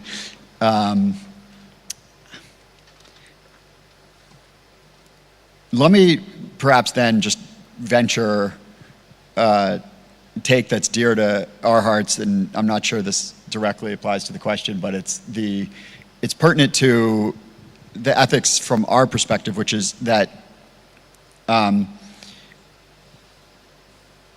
in peace times, like we are standing on the precipice of great abundance. Like this is central to the Californian ideology, that the default, if we can sidestep various tail risks, at least in the near and medium term, is a massive increase in the subjective perception of wealth by every human being on earth. That by default, these systems will help us to cure diseases that extend human life by decades and then distribute that out to everybody. They will allow people to explore their creativity and their curiosities about the nature of the world, and that indeed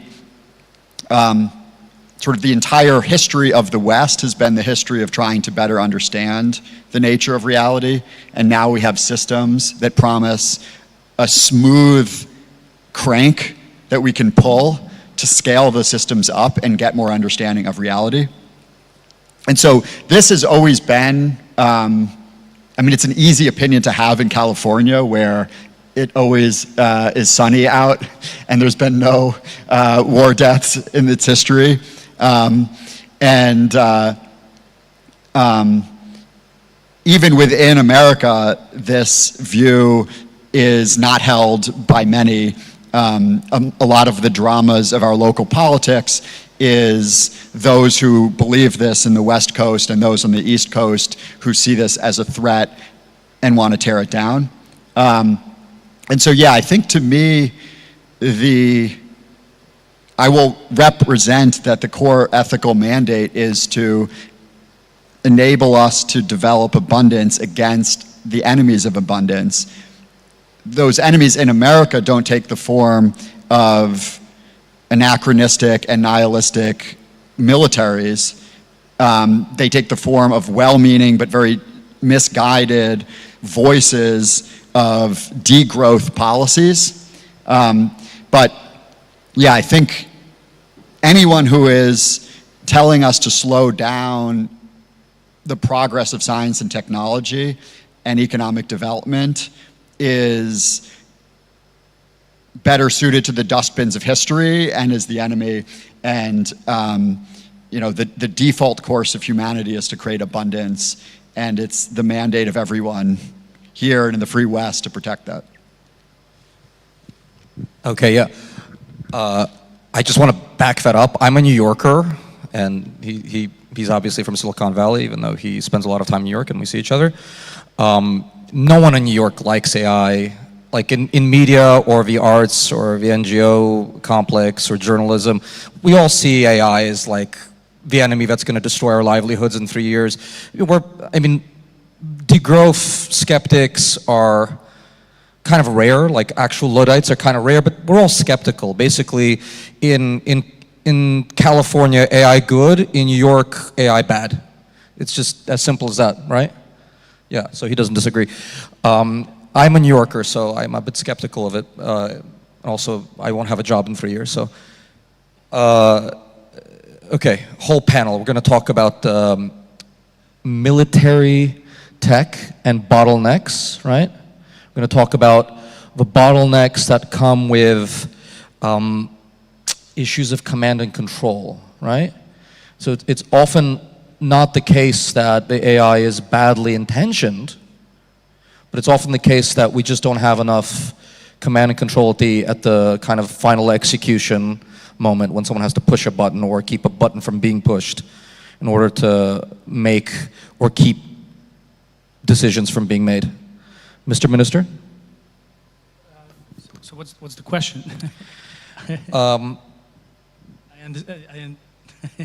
understand what you're saying, but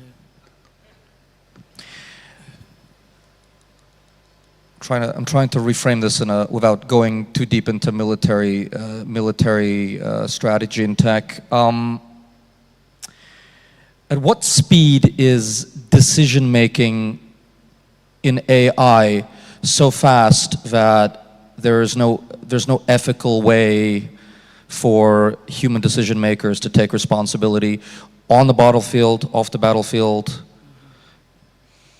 well, that's the big debate on where and how we're going to release this. Well, not a release. Like, how are we going to give this its freedom? I can give you an example. Please. So we had this concept of landmine or territory covered by landmines, but not the regular ones that we like kind of used to. That you like a step on, there is a sensor, and then it's blowing up, making injuries, and then you throw them, you forget about them, and then after some time conflict ends, and then some children or civilians go there, injure themselves to death or to be disabled, and that's very bad, and that's a huge problem. Then AI stepped in, drones and other stuff. So we came up with the concept of smart minefield, that it's going to be somehow driven by AI, which is going to recognize targets.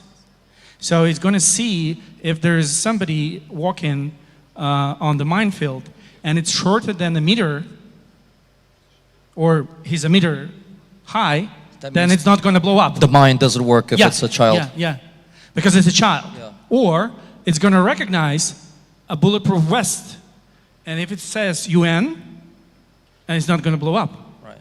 Or it also has sensors, and it detects metal. So if it's some person walks in without metal on him, maybe it's not going to blow up. It's simple as that. And I really believe that could be fully autonomous. So AI could make a decision. But there are a couple of other thoughts. And I just want to show this by this example that the concept that I just described, it exists. It's technically possible. Okay. And some of those concepts we implement on the battlefield. Maybe you heard, guys, of line of drones. That's a project that is being implemented on a battlefield where we create impenetrable lines with a kill zone, where everybody who enters this kill zone, no matter who it is going to be killed. And AI plays a significant role in this concept, and it's already being built, it's being deployed. So I guess that when it comes to defending, that my take is there is no ethical or conventional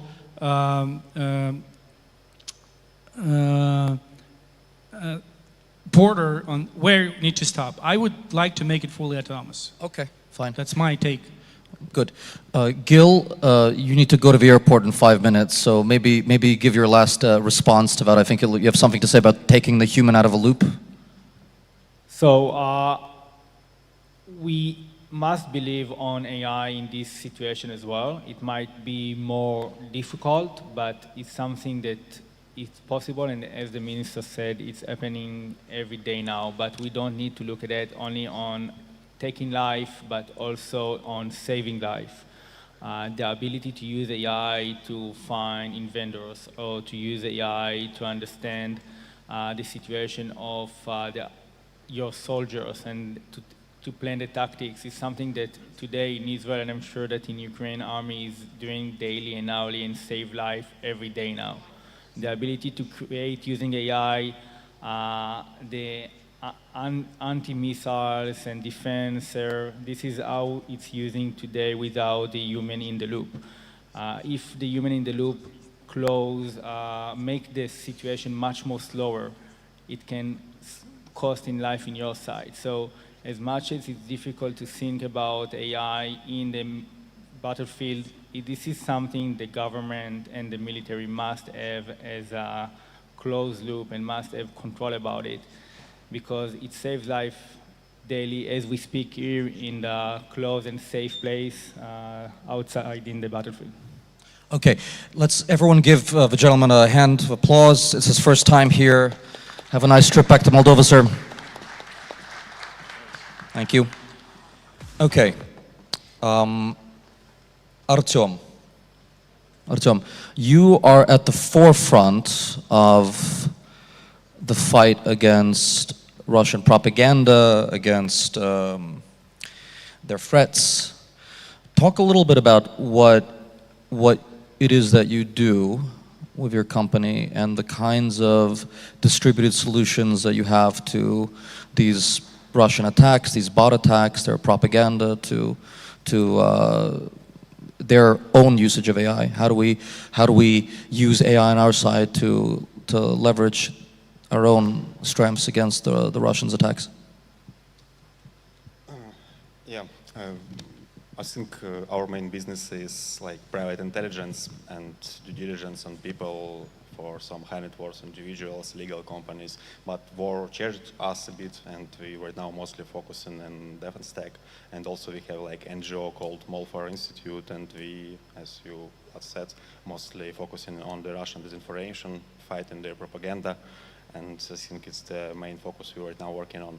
And I want to tell you a bit more about the paper we was working for the last 12 months, and basically it's called like foreign information manipulation and interference in the election cycle. And basically we spent last 7 months about speaking with the people who usually doing the psyops from both sides, in Europe, in Ukraine, and also in Russian side, using various legends to speak with them.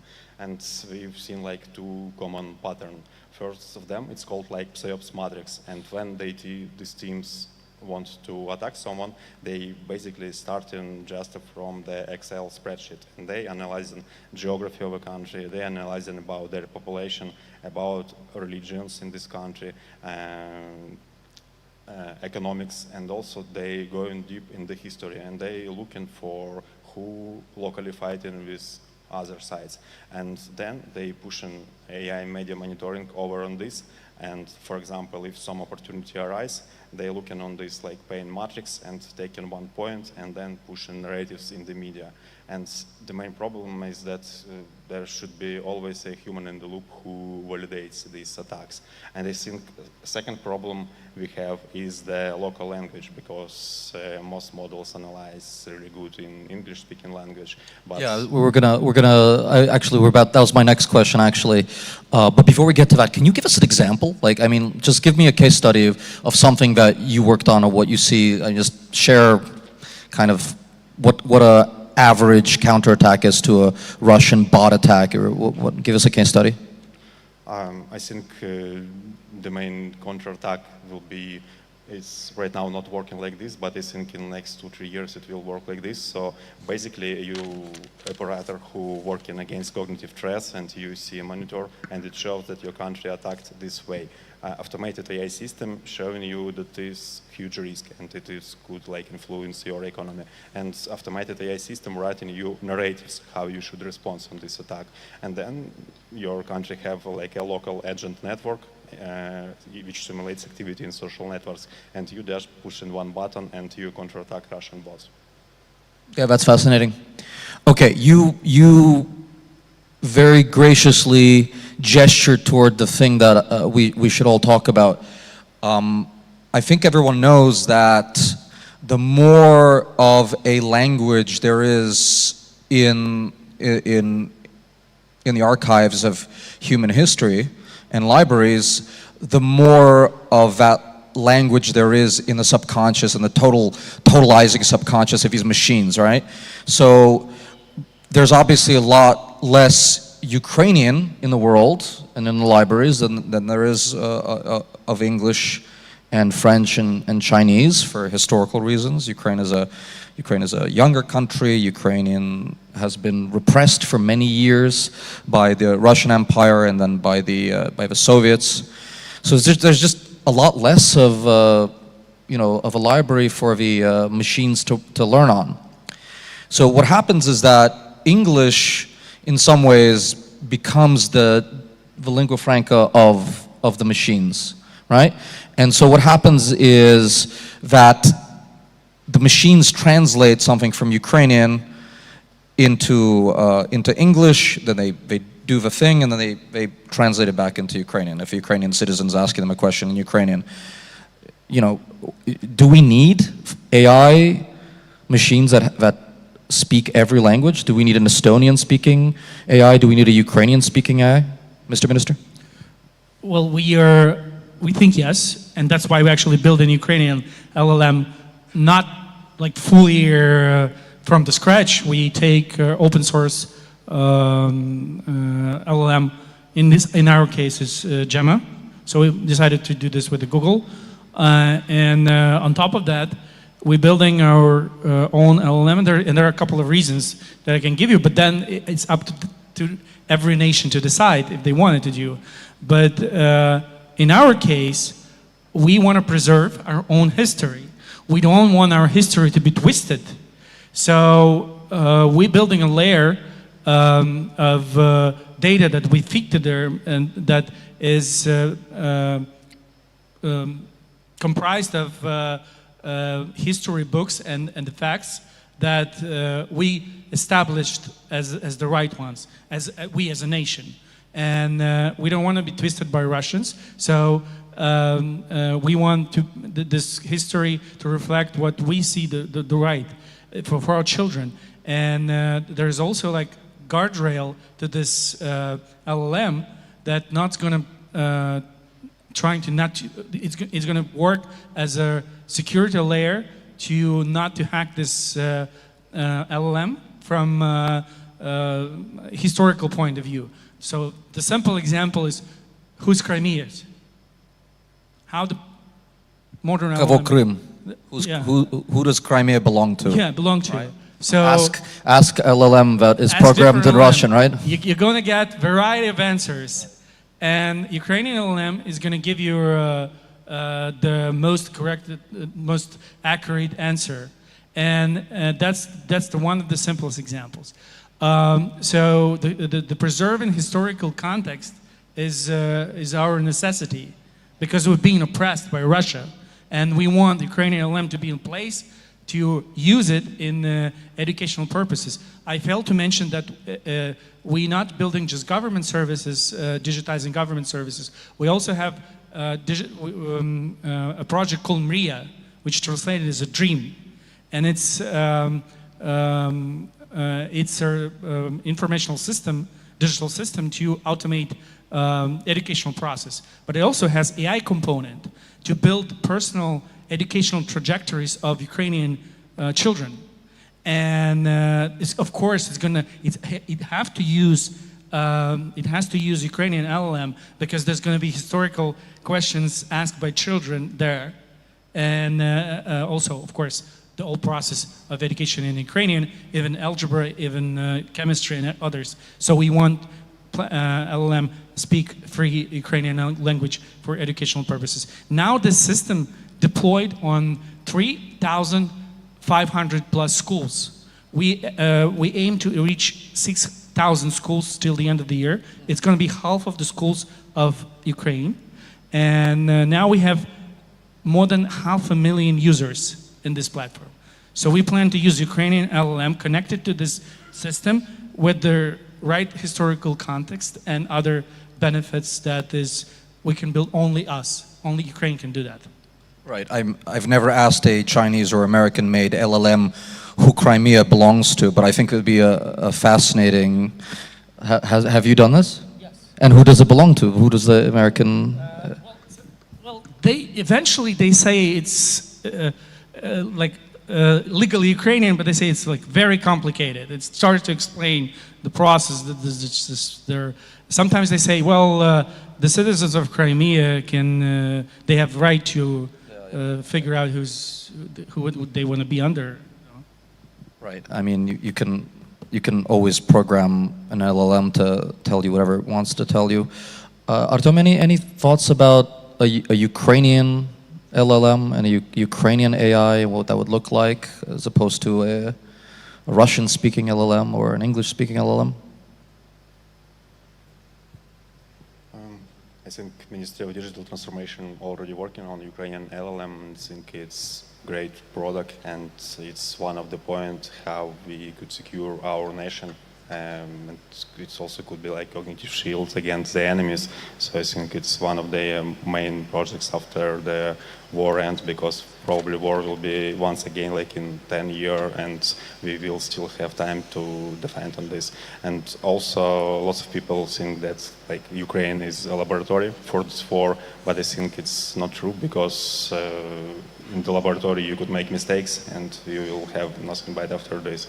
But Ukraine already done all the mistakes, and we have a great solution, and I think Europe should use our experience and defend. I actually want you, Mr. Minister, to ask Max a question. I want to imagine that here on the thing, you have sitting we only have a couple of minutes left, but let's say you have, it's a special opportunity, let's say, I mean, he knows Altman, he knows Lonsdale, he knows, and I imagine you know Peter Thiel also. Let's say you have the top 5 guys in the world in AI sitting up here. What would you ask them? What would you ask Max? Well, actually, I have a question, and it's interesting to me. There are a number of major AI companies like OpenAI and Anthropic and others. So, is there any future for all the startups that using them as a as a computation basis or like a major product that they create like additional value, like perplexity? Or do you think it's they're going to survive, or is they just going to be consumed, or they don't have a future? Because I see that like enormous amount of funding going to some companies. They create additional value on top of those major AI players. And I wonder if there is what's your take on this? Because you're close to them, obviously. Sure. Yeah, and I would like to be clear. I don't speak for anyone. These are my humble personal opinions. But yeah, I think, look, there are different trajectories in the distribution. Certainly, the outcomes that correspond with maximum optimism about the scaling of these systems seem to be immense consolidation around the physical bottlenecks to building these systems. And so every layer of the stack gets commoditized except for the stack that can't get commoditized. We've not really witnessed this in the history of capitalism, right? The previous regime was about specialization, returns to trade. What this threatens is an immense amount of value concentrated in the hands of the people who, through private property, have a violent monopoly on the actual physical bottlenecks, which will probably be the extremely high-tech transformation of silicon atoms into GPUs that only a very small group of factories in the world controls, and everything else above that will become commoditized. And so I don't even know if Anthropic has, it's like, who contains that value? It's essentially it's just going to be the structure of capital accumulation. It's like people will measure capital, or the extreme view of this is that capital will be the substrate of AI, and that that is the wealth of a nation, the extent to which they have these physical substrates, and that nothing above that retains value. Yeah, or not, or these systems don't perform that way. But again, I think the expected value is acting as if that outcome is more likely than you think, so that you organize your life, your companies, your country, such that you're exposed to the implications of that outcome, rather than face existential obsolescence. That is a great answer. I have to say, they did not coordinate that. I sprung that on them. Thank you so much, everybody. Thank you, my friend Mansour Goncharenko. You're a great man. And everyone here who has come from another country, thank you so much for supporting Ukraine. Thank you so much for this very important discussion. Thank you, guys. Ladies and gentlemen, right now we're going to have a short coffee break, maybe for 15-20 minutes. And at 4:30 p.m., let's meet here again. Maybe, okay, let's meet at 4:40. Thank you so much. See ya.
Dear participants of the forum, welcome. Please take your seats in the main hall. We are starting soon.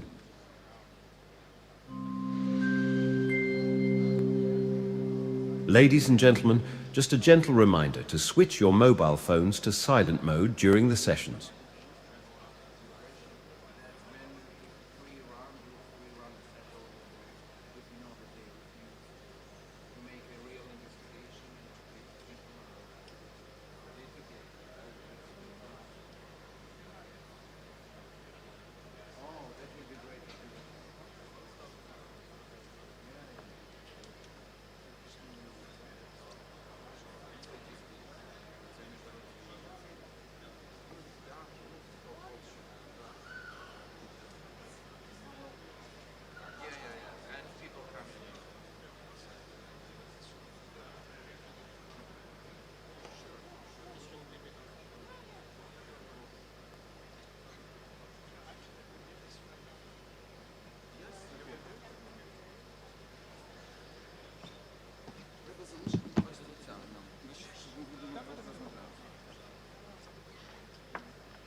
Dear participants of the forum, welcome. Please take your seats in the main hall. We are starting soon.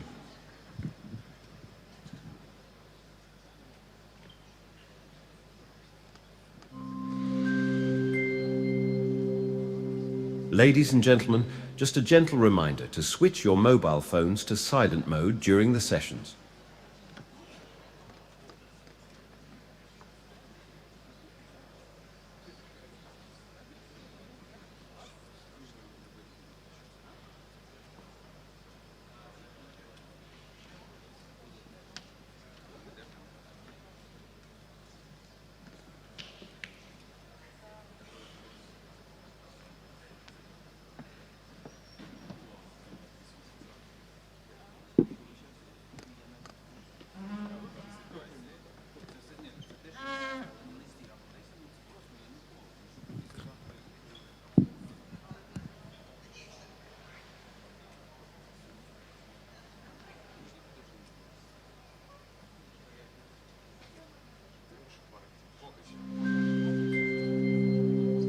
Dear participants of the forum, welcome.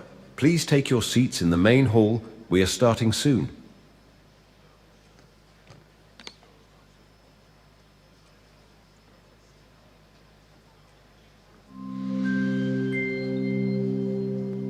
Ladies and gentlemen, just a gentle reminder to switch your mobile phones to silent mode during the sessions.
So, dear friends, take your seats because we're going to continue our forum in the final part of second day of the Black Sea Security Forum.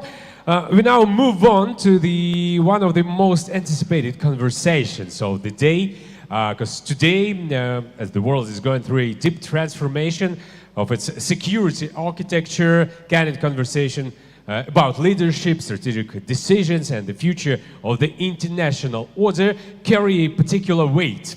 And the next conversation will be led and its guest introduced by the person who has built this forum and who knows better than anyone how each of these conversations connect to the larger picture. So, ladies and gentlemen, please welcome to the stage Oleksiy Honcharenko, member of the Verkhovna Rada of Ukraine and chairman of the Black Sea Security Forum.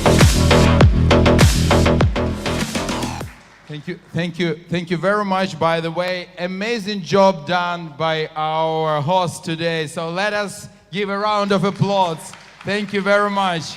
You did a fantastic job during these 2 days. Dear ladies and gentlemen, we're moving to the end of our conference, of our forum. But I think now we will have maybe the most important conversation from many points of view. You know that in the program it was marked as a secret guest. It's time to reveal the secrets. So I'm very much honored to invite to this stage His Royal Highness, Prince of Iran, Mr. Reza Pahlavi.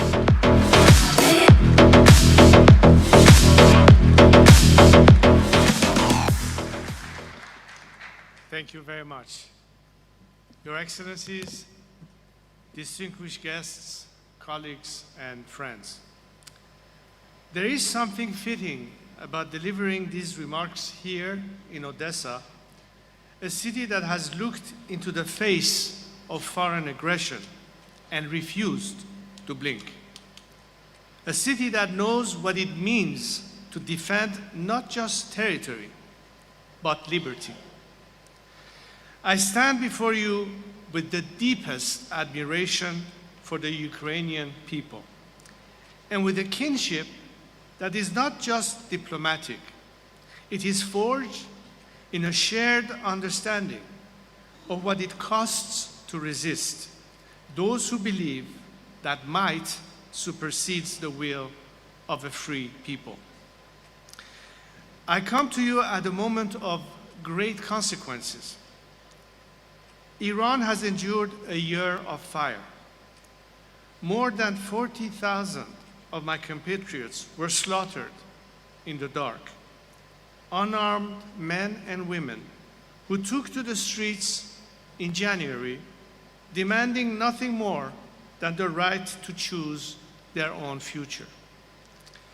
They were met with bullets, with mass arrests, with an internet blackout designed to ensure the world would not see what was being done to them. My country has been struck from every direction, by the regime from within, and by the consequences of the regime's own recklessness from without. And yet, the Islamic Republic still stands. Some in this room may interpret that as a sign of the regime's resilience. I am here to tell you it is not. It is a sign of the world's failure to draw the right conclusions from what it is watching. It is a sign that the free world has not yet understood what it is truly fighting, or what it stands to gain from that fight, when that fight is won. That is what I have come to Odessa to say. Let me begin what you should by now be beyond dispute. The drones darkening the skies of Ukrainian cities are built by the same factories, funded by the same regime that deployed drone surveillance over Tehran's streets to hunt down protesters in the dark. They fed coordinates to snipers and arrest squads operating under an internet blackout they themselves imposed. The same drones have been deployed to arm regime proxies across the Middle East. The Shahed drone does not distinguish between a residential block in Kharkiv, a protest square in Tehran, or commercial offices in Dubai. It serves the same masters and advances the same agenda: the destruction of any sovereign people's right to determine their own future.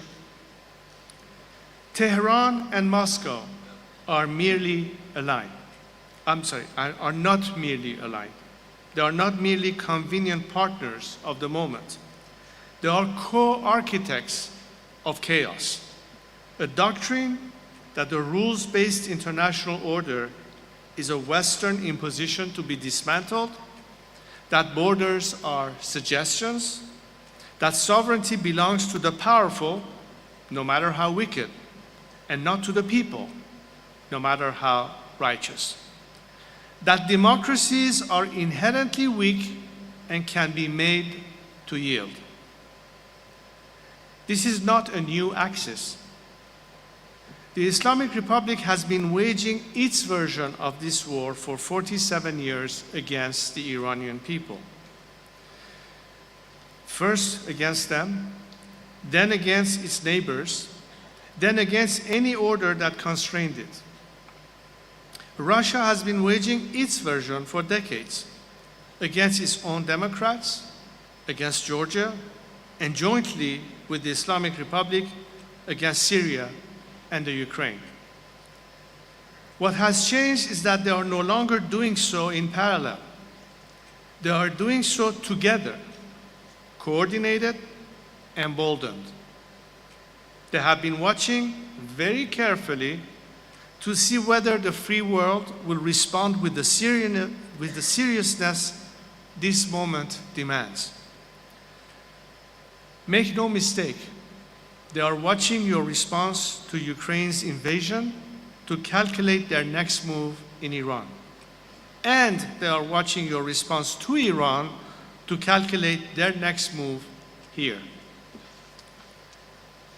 I want to speak directly about something that has troubled me in the years I have spent engaging with governments and security establishments across the democratic world.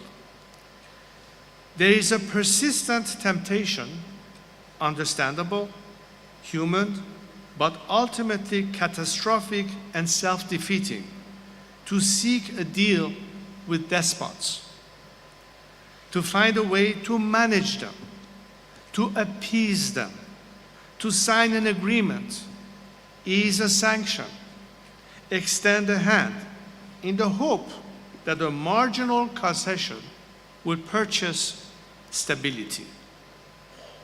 A rabid dog knows only to bite the friendly hand. I understand the appeal. Democracies are accountable to their people. They want results. They want to come home from the negotiating table with something to show. A piece of paper that can be brandished as peace in our time. They want the conflict to be over, the threat to be contained, the problem to be solved, so they can move on, even if only for the duration of their mandate.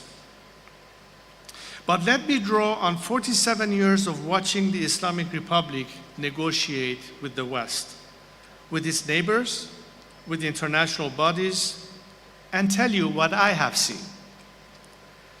Tehran and Moscow play the same rules. The Gromyko rule you are all too familiar with. Begin by dragging things out until your adversaries wear themselves down. Then put forward hardline demands you know they won't accept. Next, hold them responsible for the deadlock. And finally, use the delay to consolidate and improve your position on the ground. Every agreement has bought time for the regime, not for the people and not for the free world. Every sanctioned relief has funded not schools or hospitals, but the Revolutionary Guard, proxy armies, and the drone factories whose products now circle the city. Every handshake extended to its representatives was a photo op the regime used at home to prove that the world accepted it, and used abroad to prove the other rogue actors that patience and persistence in the face of international pressure yields dividends. The Iranian people who have suffered under this calculation for nearly 5 decades have a message for you. They paid the price for every deal the world made with their oppressors. They ask that you not make them pay for the next one. Patient engagement with tyrants does not produce peace. It produces better armed tyrants and more exhausted people. Never trust the world of tyrants. History has recorded this lesson repeatedly. It was true of every accommodation made with the Soviet Union that simply delayed rather than resolved the confrontation. It was true of every concession made to the Islamic Republic that simply rebuilt with maximum pressure had dismantled. Only democracies build lasting peace because only democracies are answerable to the people who bear the cost of war. Despots are not answerable to no one. And that is precisely why no agreement with them is ever final. I want to say something now that I believe this forum is uniquely positioned to hear. A free and democratic Iran is not merely an Iranian interest. It is one of the most consequential strategic opportunities available to the free world in this generation. Consider what changes the day the Islamic Republic falls. The principal financier and arms supplier of Hamas, of Hezbollah, of the Houthis, of the militias destabilizing Iraq and Syria is gone. The regime that has supplied Russia with the drones currently threatening this city is gone. The military nuclear program developed for coercion is terminated. The engine of Islamic extremism that has spent nearly 5 decades exporting instability across 3 continents is disassembled. The Strait of Hormuz is not used to hold the world economy hostage, but to facilitate international commerce and cooperation. And in its place, a nation of 90 million people, educated, entrepreneurial, historically moderate, and geopolitically significant, rejoins the community of nations. Iran sits at the intersection of the Caspian, the Persian Gulf, and Central Asia.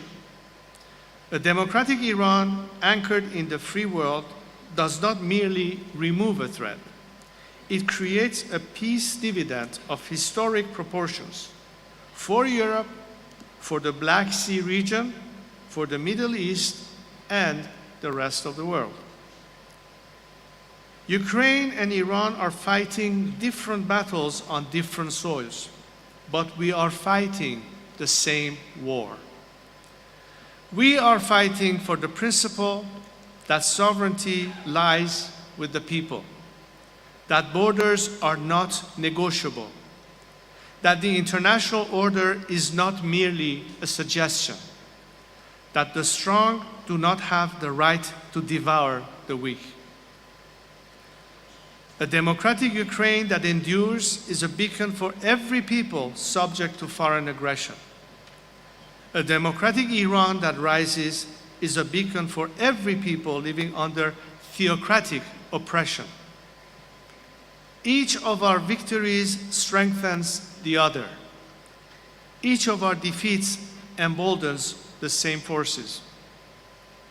This is why I am calling for a transatlantic coalition, not merely to support Ukraine and not merely to pressure the Islamic Republic, but to confront the Moscow-Tehran axis as the unified strategic threat that it is. This means coordinated sanctions enforcement that does not allow one side of the axis to compensate for pressure on the other. It means arms and intelligence cooperation that recognize it, that Iranian drone and missile supply chain as a NATO-relevant threat. It means explicit political support for the democratic opposition in Iran, not as a geopolitical gambit, but as a matter of moral and strategic coherence. And it means a clear articulation that when Iran is free, the West is ready to move swiftly with investment, with integration, with a full embrace that the nation rejoining the democratic world deserves. I have been asked whether I am concerned about the Islamic Republic's durability, whether the regime's continued survival should temper expectations. My answer is no. This is what I see. I see a regime that used Hezbollah operatives and Iraqi and Afghan militias to suppress its own people in January. Not because it was strong, because its own security forces could no longer be fully trusted to fire on Iranian citizens. A regime that imports mercenaries to kill its own people is not demonstrating strength. It is confessing to its own collapse from within. I see a military and intelligence establishment whose outer defenses were exposed and degraded. I see an economy in which the currency has fallen from 70 rials to the dollar in 1979 to 1.7 million today. I see a generation of young Iranians, the most educated, the most connected, the most freedom-oriented generation in the country's modern history, who have decided with their lives that this regime has no future. The Islamic Republic is not stronger than it was a year ago. It is hollower. The facade is still standing, but the structure behind it is not. What is required now is not patience with the regime. It is urgency in support of the people rising against it. For this, our strategy is clear. Maximum pressure on the Islamic Republic, maximum support for the Iranian people, maximum defections from within the regime, maximum mobilization of Iranians, and the Iran Prosperity Project. We have made measured progress on each and every one of these, but we have more to do.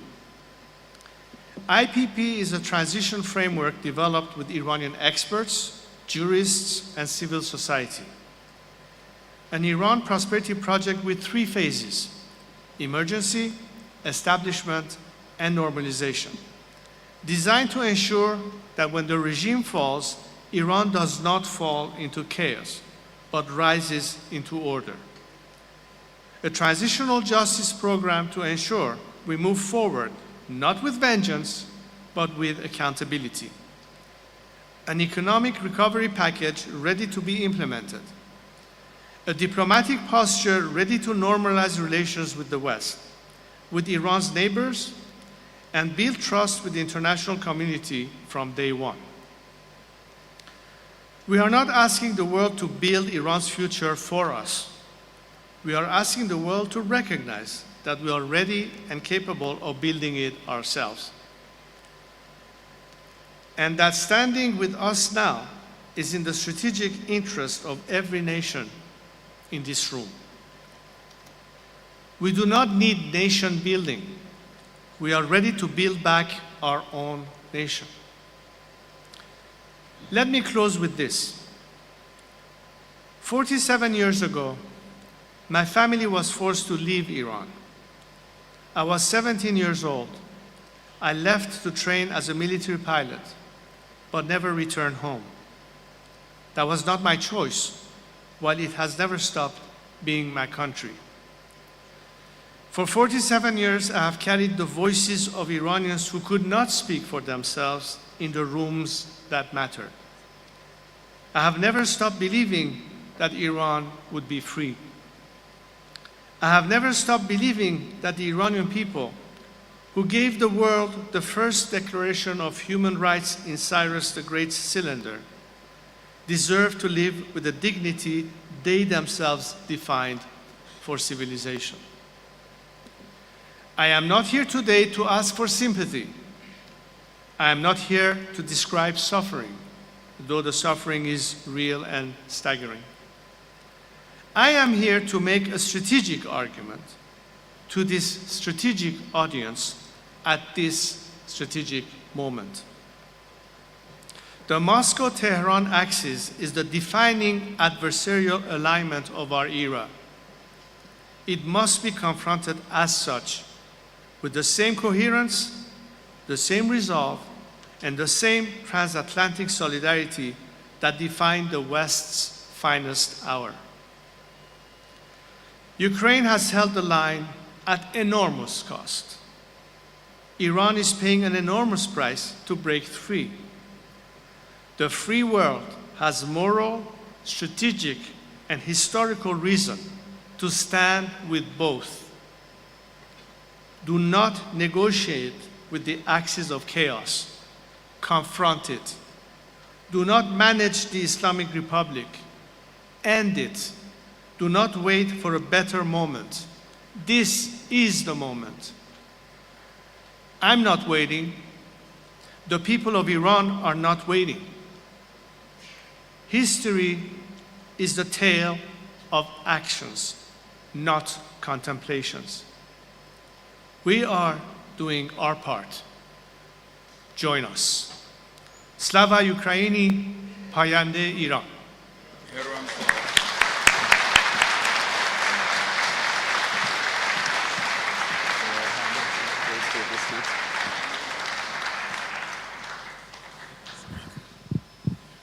First of all, I would like to say merci. Thank you so much for your words about Slava Ukraini. Believe me, to hear it from Iranian prince for us, it means a lot. It means a lot. And yes, let us. It's millions of Iranians believing that. Thank you. Thank you very much for this. You know, unfortunately today when Ukrainians hear Iran, they think not about wonderful country, no, they don't think about great history. Unfortunately, our analogies are different. It's Iranian Shahed drones, which are killing Ukrainians.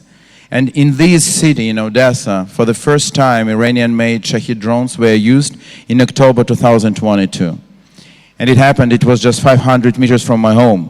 And I woke up with my smaller boy, who just, from the huge explosions, and thousands of Odessa people too. From that time, these drones killed a lot of people. So when the operation of United States and Israel started 3 months ago, a lot of Ukrainians supported it because we saw the possibility to destroy this awful regime, which is killing Iranian people and which is killing us. And really, probably the most important ally of Russia. And we hoped that it will be ended soon. I don't know, 3 days or 3 weeks, but soon.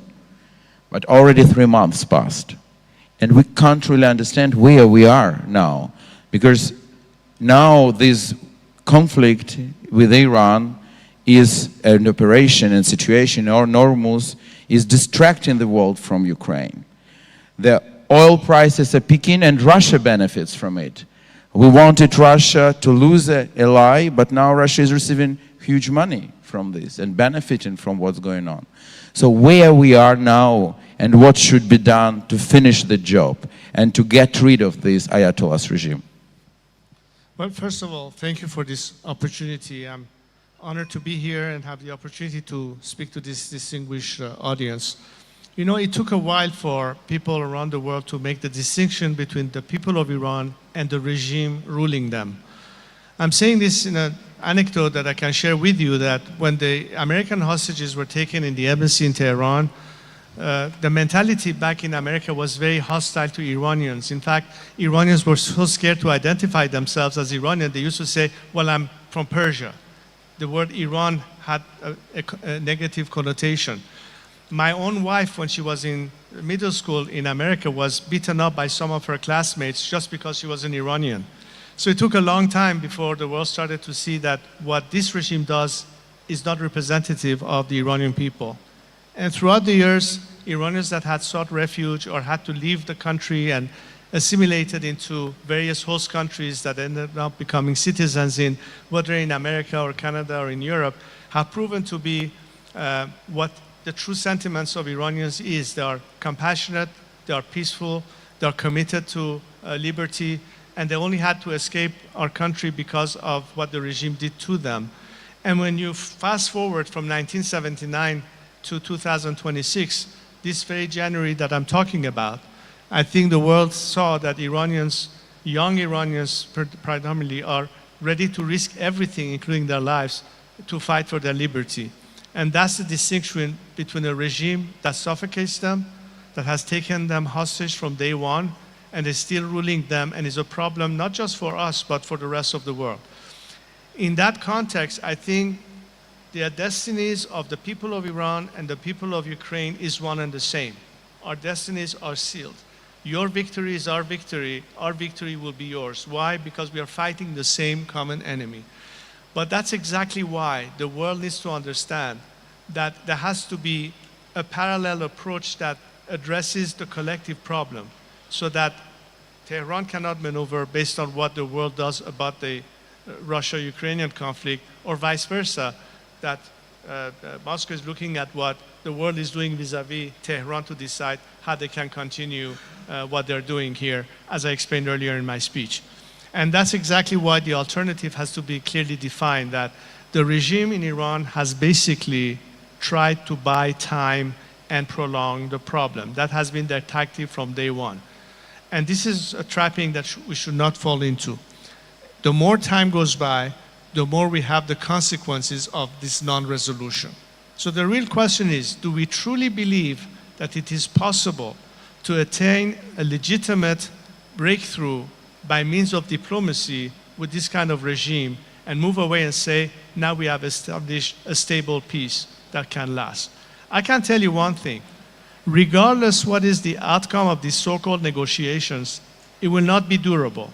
Most importantly, for this key reason, that the remnants of this regime will never be acceptable or legitimate in the eye of the Iranian people. They may last for a few months, but then again, there will be a deadlock. And stability, as I explained in my speech, can only be provided when you have a truly democratic system that is accountable to its own citizenry, as opposed to a regime that kills its own citizens and cuts them off from the rest of the world.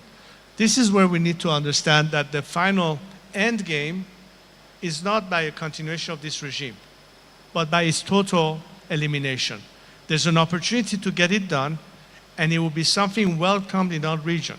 I'm sure many of you will be able to see that, not just from the prism of Israel, which has obvious reasons to fear the continuation of this regime, but many countries that today have been directly targeted by the regime in Iran.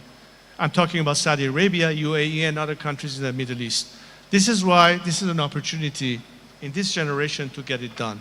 And this is why the more the time is dragged, the more the regime benefits in Tehran, or Moscow benefits, as you suggested. Yeah, but what should be done? So what you see as a continuation, is it a land operation, boots on the ground? What should be done to finally eliminate this regime? Well, that's what I've been telling the Americans and others, that the people of Iran are the boots on the ground. You don't need to deploy your troops. But for the boots on the ground, meaning the people, to have a chance to return to the streets, they need minimal protection. What happened at the time of the conflict was that the air cover, by virtue of the fact that the IDF was targeting not just the infrastructure of the regime, but also protecting some of the citizenry by hitting some of the checkpoints that the regime had elements to fire on the people were targeted. That stopped all of a sudden. Then the internet blackout occurred, and the regime proceeded into killing thousands of Iranians, not to mention the fact that we have had a continuation of executions in Iran all this time. While there's been a so-called ceasefire, but the regime has never stopped its war against its own citizenry. From January to this day, we had over 680 executions. In the last 2 weeks, 50 people have been executed in Iran. I think part of the pressure that the Western world can bring is to demand one very important element that is missing in the so-called negotiation. The people of Iran are not represented at these negotiations. 40,000 Iranians have not died for the Strait of Hormuz or for a nuclear deal. This is where we have to align your policy by saying we have to continue pressure, we have to continue choking the regime for means to be able to finance and fund and pay its mercenaries, because it could also be a result of economic collapse by the regime that will put it to its end, not just only military external pressure. But the best way to avoid having to commit boots on the ground by foreign forces is to help the Iranian people play that role, provided that you give them that added support. So we need aerial cover, we need internet connectivity, we need some means of giving the people the means to actually take the next step and internally bring the regime to its knees. Also, what's important is consistency in messaging, not confusion.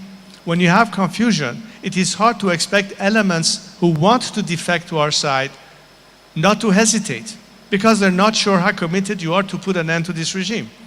But if the people knew that this time is for real, if the defectors know that there is going to be an imminent collapse, that facilitates the defection, that emboldens the people, that further weakens the regime that is only fragmented internally, to hope that they can survive that, and that would just facilitate the transition to change. Change has to occur, and by regime change I mean complete change, not partial change. This regime will never be able to adapt itself to an honest partner. You cannot trust them. The only thing that you can trust is a people that once liberated will be truly committed with the same values and the same ideals that the free world espouse. That's what needs to happen. We are trying to do our part. The world has to decide finally that after more than 40 years of appeasement, which has not led to a solution, this is the time to decide it's time we invest on the people of Iran as an alternative, as opposed to the continuation of this regime, and hope to have any changes of behavior by them. So, thank you. So let me clarify. Are you saying that one important thing, very important thing, which is missing is clear announcement of a final goal of the operation, elimination of the regime, final goal of the operation of the United States and Israel, right? The only way that you can have an end game is to see that the biggest obstacle to stability, to peace and commitment for it is no longer there to continue threatening you. Israel knows that as long as this regime is in place, it is an existential threat to it. Today, countries in the region see that the regime has not hesitated attacking them. The gloves are off. Until now, it's been always trying to play it low, but now the gloves are off. This is an opportunity to kill the beast that has been wounded. And guess what? A wounded beast is going to come back with revenge and retaliation. President Trump said that I don't want to have to come back 2 years from now and do it all over again. When while you have a chance of doing it, why not do it? This is what everybody expects. Most importantly, this is what the people of Iran expect.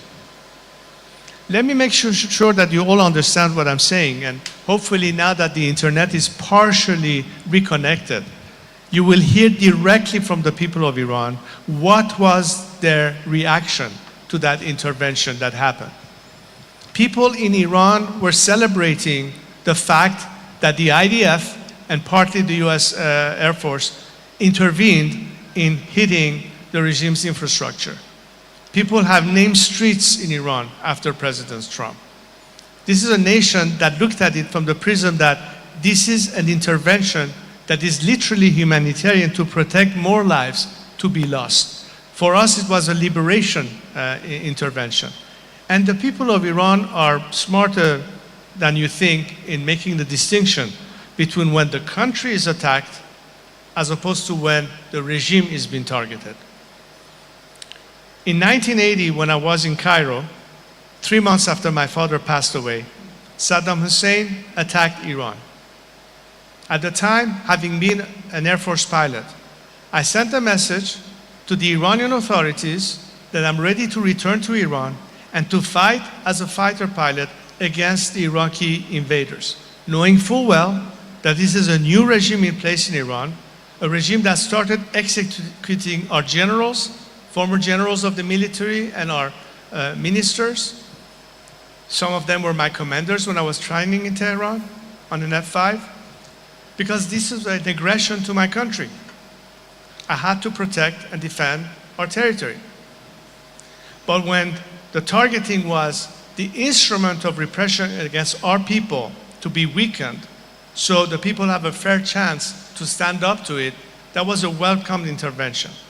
This is why it's important to understand the distinction between when an intervention is necessary as opposed to where everybody condemns war systematically because war is just bad. Well, during the Second World War, I asked some French people, what was your sentiment the day the Allied forces landed on the beaches of Normandy?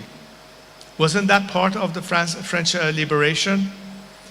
I think the Iranian people saw that intervention as something that will weaken the regime that is hitting them. The same regime that during the Women Life Freedom Movement was shooting young people in the face. I'm sure you've heard the victims of that moment. How many generations of Iranian protested in at least the last 10 to 15 years?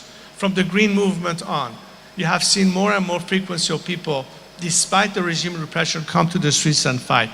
The last time they were on the streets, 40,000 of them were massacred. But millions of Iranians supported that. And today, across the world, we see the diaspora. From New Zealand and Australia to Europe to Canada and the United States, all standing in solidarity with the Iranian people. Yes, we are all victims of the same thing. You see often next to the Iranian flag, the flag of the Ukraine. We remember what happened when PS-752 was shot down by this very same regime. And one day, we hope to have true accountability to what really happened there. We have a commonality of interest in making sure that this regime is no longer there.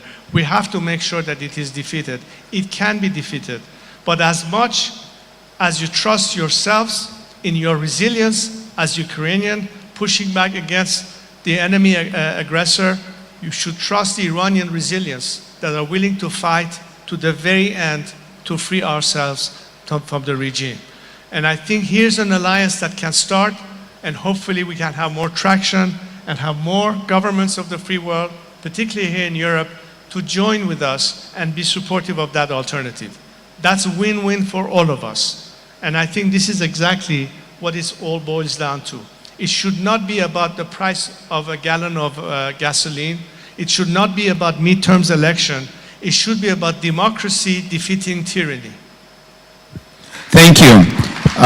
But the question is, we saw during last many years, we saw several attempts of big protests in Iran. You already mentioned some of them. And last protests in January were really big.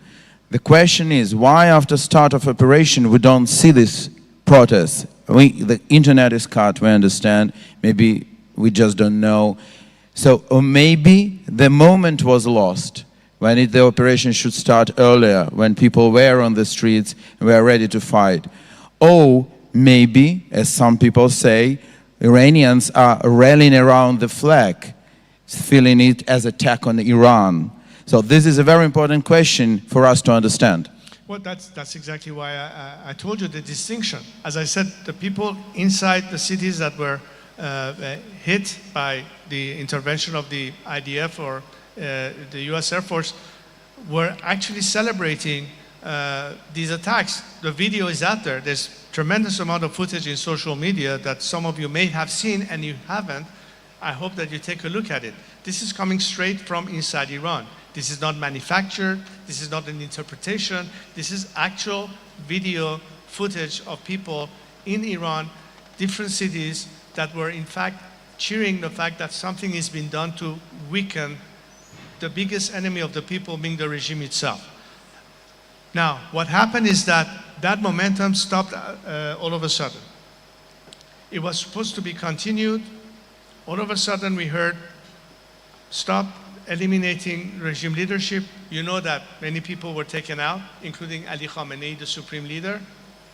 But all of a sudden, it was said that don't take someone like Ghalibaf out. We need him to be part of this diplomatic effort of resolving the problem.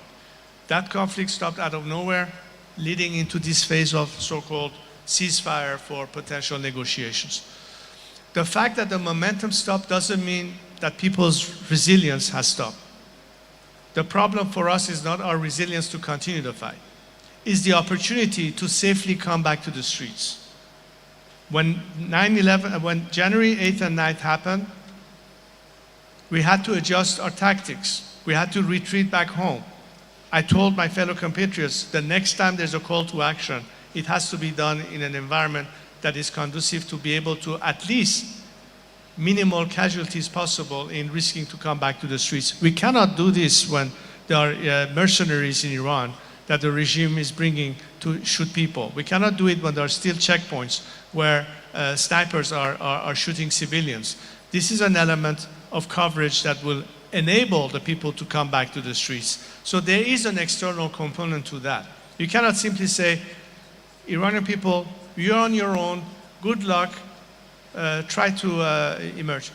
Look, maybe we might have to do that, but the cost of human losses is staggering if we have to do this all alone without any kind of external protection. That's what we're asking for. We're not asking for others to fight our fight. We'll still be the first one in the line of fire, but at least we won't be alone. At least it will give the people of Iran a fair chance to overcome. You embolden them as opposed to embolden the regime. Everything is a balance that tilts towards the people as an alternative, as opposed to tyrants that try to maintain themselves in power by using maximum brutality against their own citizenry. And we have seen examples of this many times in history.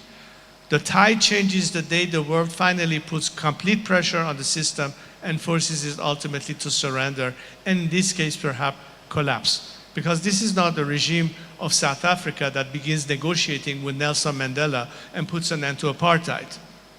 I hope we could do it that way, but with this regime that kills 40,000 people in less than two days, I don't think you can reason with them. The only way is to take them out. And when the Iranian people who are defenseless, who are without arms, have to face that level of brutality, how do you change the equation? The only way you can change the equation is to give them equal footing. And the only way is to give them a chance to overcome the regime by severely hitting the regime when it hurts their ability to conduct war against their own citizenry. It is truly a war, but it's not so much a foreign war, and it's a war of a regime against its own people. That's what needs to be understood. So therefore, people are not rallying the flag because they think this regime is there to protect the nation against a foreign aggressor. This is a regime that is prepared to bring in foreign mercenaries to kill their own citizens. I think it's very obvious to the people of Iran. What I hope is for the outside world to recognize the difference and the fact that Iranians know that this difference exists there, that they welcome this intervention because it paves the way for them to have less of a cost and human life to be lost as a price for success and victory. We are still willing to pay the price. All you can do by intervening is reduce our human losses in our fight for liberty. That's really what is the question, not whether this is a legitimate fight. And as I said, the Iranian people have been messaging by any means possible to the outside world, why don't you stand with us and help us defeat this domestic enemy? That's the fight we are fighting. And every time they've been thrown under the bus. They had reason to believe that maybe this time there's an opportunity. I still think there's an opportunity. I still think there's a momentum that can be continued. The last thing that would be an obstacle is to believe that this time the regime is going to change its behavior and finally be reasonable enough to come to the table. And let's even assume that's the posture that the current weakened regime will take. As I said earlier, it won't be lasting. It might survive for a while, but it will never be legitimate. The people of Iran have sacrificed too many lives to settle for the remnant of this regime. This is not Venezuela in a post-Maduro period. The Iranian people want a clean break from this regime. That's what we need to have, a total liberation, if you want to have a legitimate democratic alternative to the current theocracy ruling Iran. Thank you. So, you know, there is so many parallels and analogies because what Ukraine was suffering from, this indecisiveness of our allies. When the Russian aggression started and our allies supported us a lot, and we are very thankful to the United States, to European countries, Great Britain, other allies of Ukraine. But the problem was that there was no clear goal that Ukraine should win, because it was like Ukraine should overcome, Ukraine should survive, Ukraine, somebody were telling Ukraine should win, but we're afraid of Russia to lose. And this indecisiveness and ambiguity harmed us, and that's why we are now where we are. So when I hear you, I hear so much in common. But taking from this point and coming closer to our Black Sea region and then to Ukraine, first I would like to ask you about Georgia. And recently there was an editorial in Washington Post which said that Georgia, previously known as a reliable Western ally of all places, was slipping into Iranian regime's orbit. A recent report from the Hudson Institute, by the way, one of our partners of this forum, said Iran was able to build a huge network of IRGC front organizations in Georgia. Why do you think Iran would be interested in invest so much in Georgia, in Black Sea area? What is their purpose? Well, obviously, when you try to export an ideology, which is exactly what this regime from day one had in mind, not for the interest of the people of Iran, but to basically export this ideology beyond our borders, they will stop at nothing. If they could do it in Europe, tomorrow they do it in the Western Hemisphere. This is why the hand of the IRGC has been extended all the way to the Western Hemisphere. As much as we are concerned about the Moscow-Tehran axis, what about the Tehran-Caracas-Havana axis, which is part of how far the regime was willing to stretch? In the last few months, I've been traveling in Europe, visiting various countries and meeting with various parliament leaders and government officials. And if you look at the pattern of behavior, what the regime has done in now threatening the domestic security of these countries, targeting citizens of different countries, whether German or Swedish or others, by extending through their networks, by radicalizing the population there, either out of anti-Semitic sentiments or basically anti-Western positions, the regime will stop at nothing. And that's exactly part of their tactics to the staying power of dissuading the world that they have a chance to see it through and gain some time. And meanwhile, they have been doing all of that. This is a very different story than, let's say, North Korea, which is a pariah state, and every now and then does some saber rattling and fires a few test rockets, but I don't think it's a country that is trying to export a communist ideology anymore. The regime, the Islamic regime, has reason to do what it does because its existence depends on its ability to have success stories to tell its hardcore supporters, not just in Tehran, but all of these radical forces. So when we came to Europe and told them, listen, understand that this is a problem. I remember a conversation I had years ago with a member of the House of Lords in Britain. We were traveling in Switzerland. This is 1981, a year after the Iran-Iraq war. And I told him, Your Lordship, the way that Europe looks at the Middle East, you think that it's a region far away from your borders, a bunch of Muslims are hitting on each other's head, it's not really going to affect you.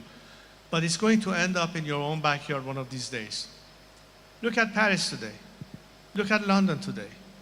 They're trying to impose Sharia law, not in Damascus or Tehran, but on the streets of Belgium, on the streets of Paris, on the streets of London. How far are you going to allow this radicalism to continue to exist? It's a direct threat to the stability and the demographics of Europe. And the minute you talk about Islamic radicalism, they said, oh, you are Islamophobic. Let's not talk about that. Well, look at the consequence.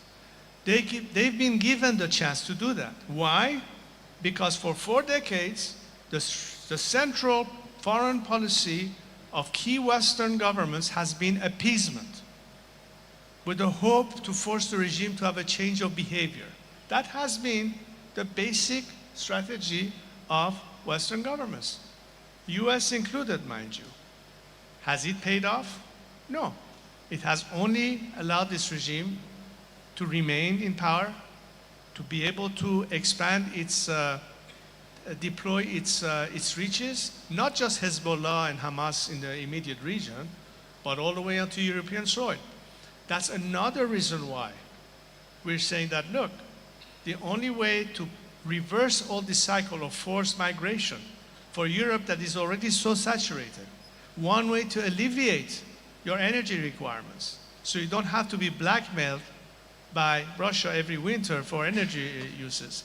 For a country like Iran that has one of the largest reserves of gas that can provide for decades Europe with its energy requirements, don't you think that all of this rides upon this regime no longer be there?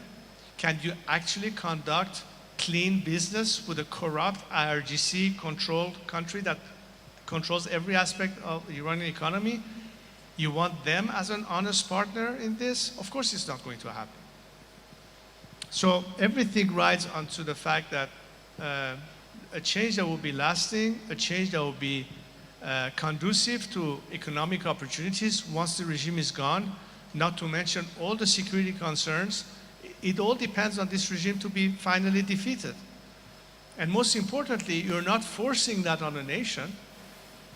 The people who ask for this the most are the people of Iran themselves, who have been crying out for help for all this time. They've been voiceless. I tried to be their voice to talk to all of you here and elsewhere that for one time, after 47 years, try to find a solution beyond the regime.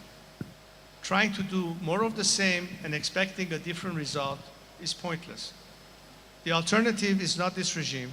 It's the people who are committed to be your true allies, who share the same values of liberty, of democracy, of non-discrimination of any kind, versus a regime that has been the institutionalization of discrimination, first and foremost against women, and then against minorities, or ethnic groups, or religions, and so on and so forth.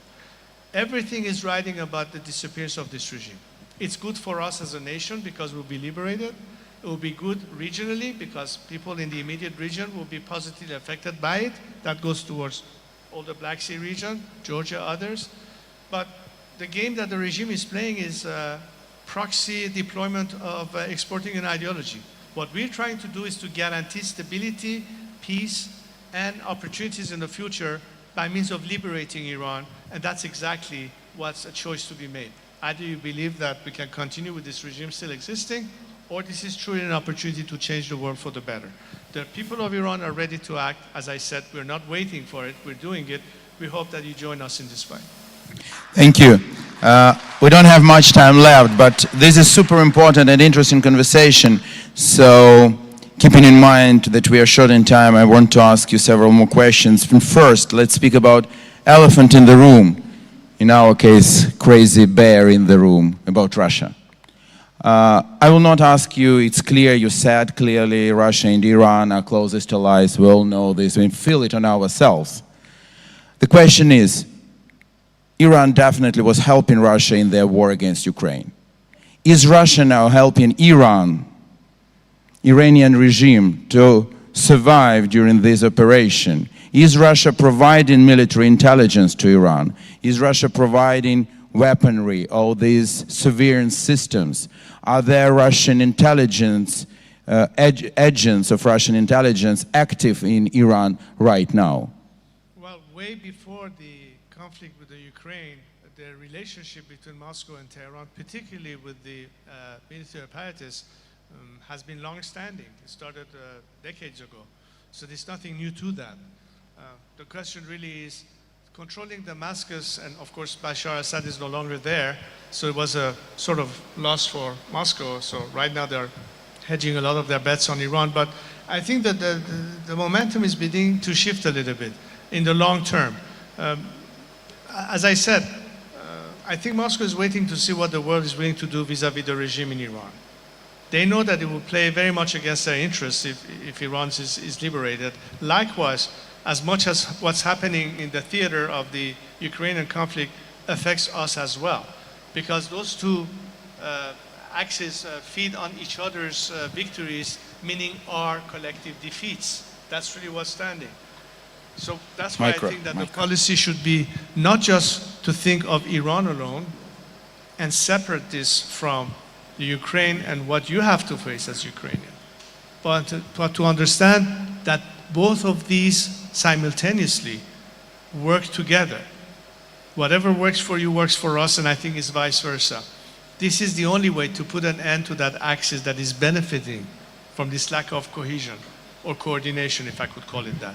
It is a separate conflict, as I said in my speech, but at the end it's the same war we are fighting. We have the same common enemy, and that's why we need to overcome. And that's exactly what I think, and this is a discussion I had the privilege of meeting twice President Zelensky, and we talked about all this, and how it affects us, and why the world has been slow in responding and reacting, sometimes reacting when it's too late, but it's never too late. This is a moment that we can finally seal the deal. Again, the spirit of this conference is the end game. The end game starts with the end of the Islamic regime in Tehran. That's a huge, huge game changer for the whole world. And you have every opportunity to get it done right now, because most of the countries directly concerned, even if some of them are not yet publicly stating it, but the last few weeks they have many more reason to be quite more aggressive about stating it, see that as the final solution. I believe the Saudis see that, the Arab Emirates see that, other countries in the region see that, and what's frustrating is that while the momentum was going on, all of a sudden it stopped. And there's a big concern about not being clear on the intentions. We need to reverse that. There has to be a clarity of purpose. There has to be an understanding that this is the ultimate solution. I think it's important for President Trump not to think that he's alone in that.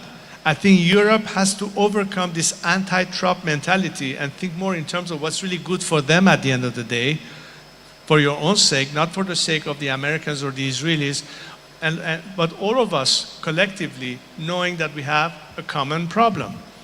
And to transcend party politics and look at this as a multi-partisan approach, as a matter of national interest.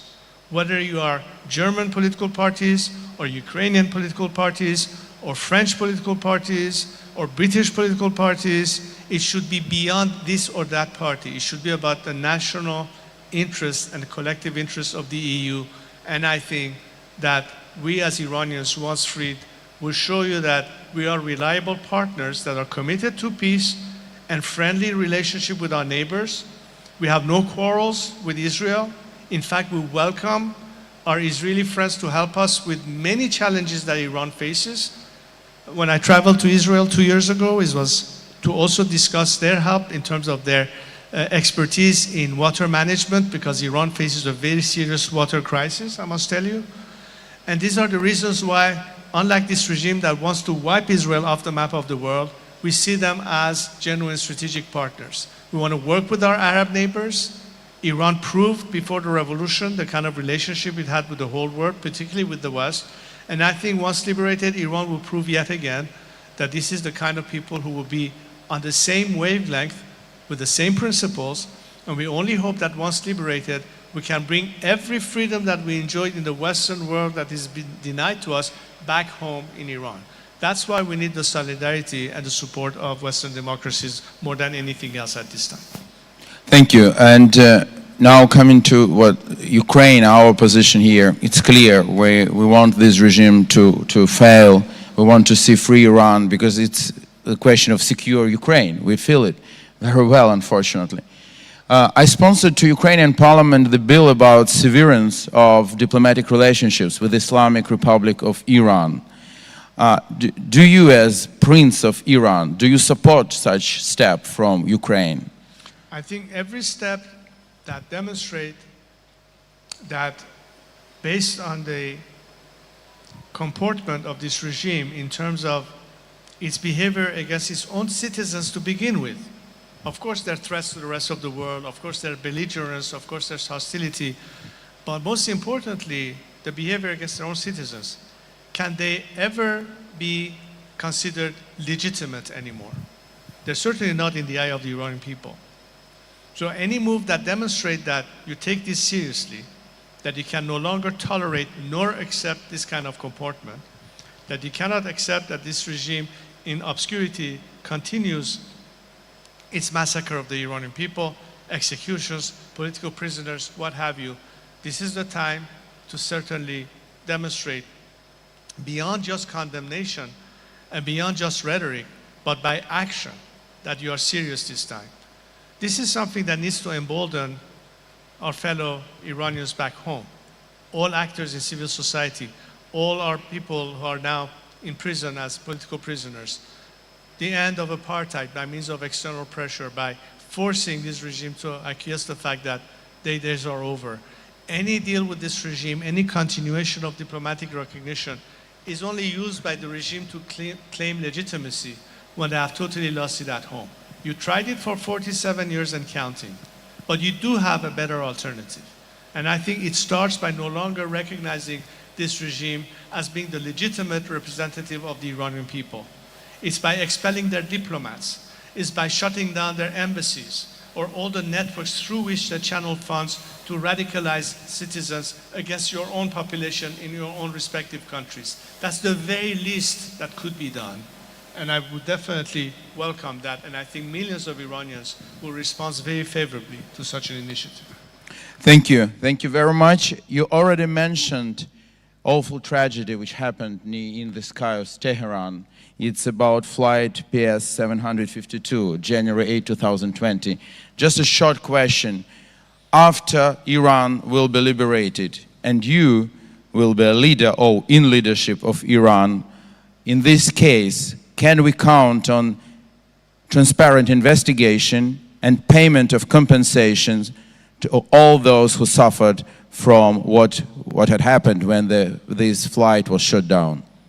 I mean, there has to be justice for the victims. I met with many of the families of the crash, and I mean, it was not a crash; it was an actual targeting by. Yeah, deliberate targeting. Of course, I mean, unfortunately, that's something that is tagged as on the responsibility, and justice has to be served. Again, part of our transitional justice plan, as I mentioned in IPP, addresses many issues in terms of what's happening. And hopefully, the rule of law and transparency will resolve many of these outstanding issues that cannot be ever resolved as long as this regime is in power. So that's definitely something that will be conducive. Reason more for us to expedite the demise of this regime so that finally we can have true rule of law, true judicial process, and for justice to prevail for any victim of this regime's behavior, Iranians and foreign nationals together. Thank you very much. And I want to ask you to make a short address to Ukrainian people, to those who are listening to us now, who will listen after.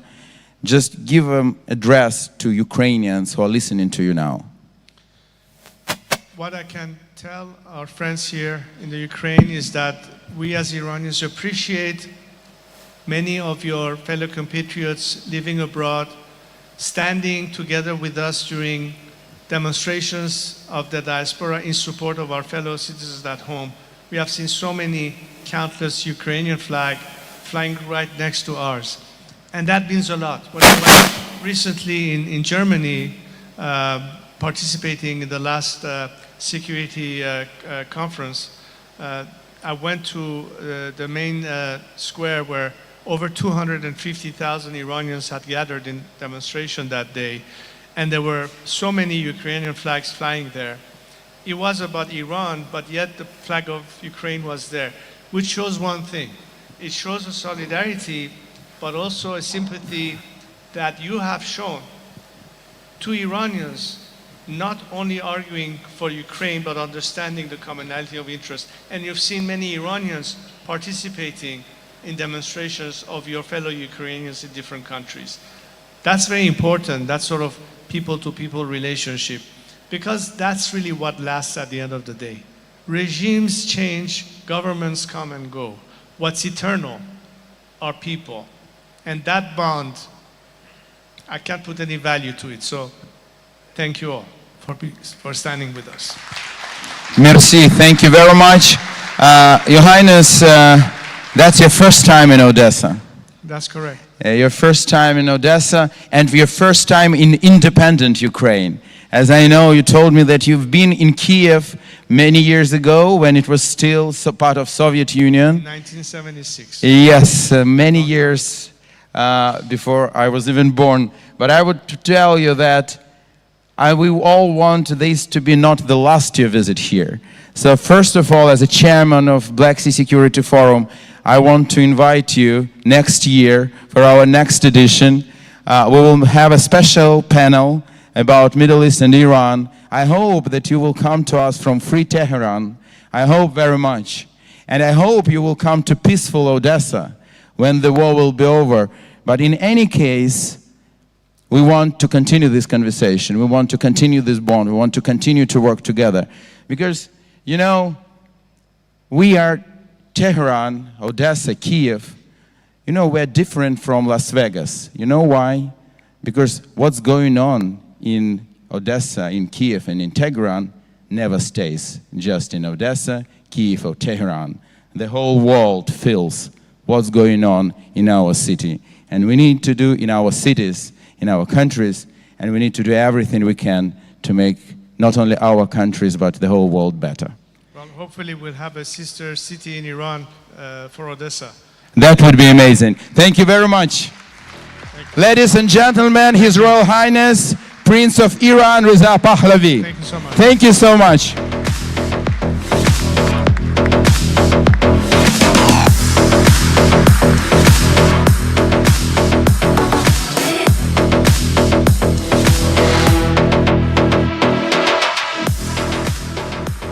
That was so incredible conversation at the very end of the second day of our working day here in the Black Sea Security Forum. So, ladies and gentlemen, the official program of the second day of the Black Sea Security Forum is coming to an end. Today, here in Odessa, we spoke about the future of the international security, about alliances, about technologies, about political will, and the resilience of the democratic world.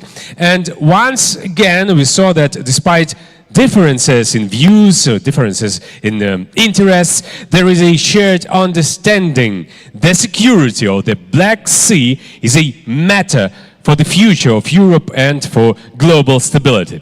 Once again, thank you everyone who was with us today and yesterday, will be tomorrow, for your engagement, for your openness to the dialogue, and for the readiness to look together for answers to the challenges of our time. And now, I'd like to invite to the stage for the closing remarks our distinguished partners and guests. So please welcome Thomas Berenger, Head of Ukraine Office, Konrad Adenauer Foundation.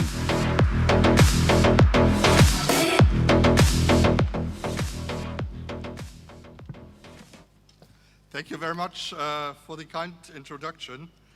Wow, what a conference and what an audience. My role and my wish at the end of the conference is basically to say thank you. I think after such a diverse conference, diverse with regard to the topics we discussed, but also diverse with regard to the people who are here, it makes no sense to repeat all the content or try to wrap it up. My role and my wish is to close this conference with a big, big thank you. Actually, with many big, big thank you. The first big thank you goes to all of you for coming, for attending this conference, for discussing, for participating. It goes to all the Ukrainians who are here despite the burden of war and All the hardship that comes with the war is on your shoulders. You came and you spent 2 days with us here discussing all kinds of security topics about Ukraine and beyond. And another big thank you goes to all foreign guests who came. And I know it's not easy to convince your families or your companies to allow you a trip to Ukraine, to a country that is at war, and to overcome all the hurdles from flying to another country, taking a transfer, from convincing security companies and security people in your environment to allow you to go there. Many of you made it, and thank you, because you allowed us to discuss and to connect between Ukrainians and foreigners. I'm especially happy that many American guests came in the current situation we have. I think we achieved something through dialogue alone. I'm proud and happy to welcome all of you and to have been able to talk to all of you here. Another big thank you goes to our fellow partners, sponsors, and supporters of this conference. I remember discussing with some of you content of the conference, how to do the panels, which content to focus on, and it has always been in the spirit of jointly making this conference a success, and I think we really made it a success. So I'm happy and proud to have worked with you on preparing and supporting this conference. The next big thank you goes to all our teams, all our colleagues at Black Sea Security Forum, at all the service providers who worked here, and at all the partners, sponsors and supporting organizations. Without you, the unknown soldiers behind the stage, all this would not have been possible. Without your determination and your energy, day and night, this would not have been possible. And I would like especially to mention the two marinas, one in my team and one in Black Sea Security Forum team, and thank both of you for your outstanding work. And I think they deserve, all of them deserve a big applause of all of us now here.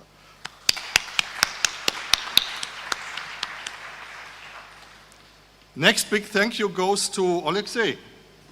It goes to Alexei Goncharenko. I don't know how this guy finds all the energy to be an MP, to organize this conference, to do many other things at the same time. Maybe you can tell me one time how you do it, and I'm really looking forward to get the recipe. Alexei, I would like not only to thank you for the good cooperation, this is the usual phrase, I would also like to thank you for your energy and for your trust and for your friendship. I'm proud and happy to work with you. And the last big thank you goes to Odessa, to this city. This vibrant place, this cosmopolitan place, this global place, and this strong place. I think Odessa has shown all of us during the last 2 days that Ukraine is much more than a war country. It has also shown us that it is a war country, not only due to the air alerts we all experienced, but also due to the situation we saw, for example, in the port. But it has also shown us the potential of Ukraine and the fact that Ukraine is much more than war, and that the fact that Ukraine would look towards a very, very positive future if this war will be ended in a just and positive way. So I would like again to thank you for coming, and I would like to finish with a big Slava Ukraini. Okay. Thank you. Thank you so much.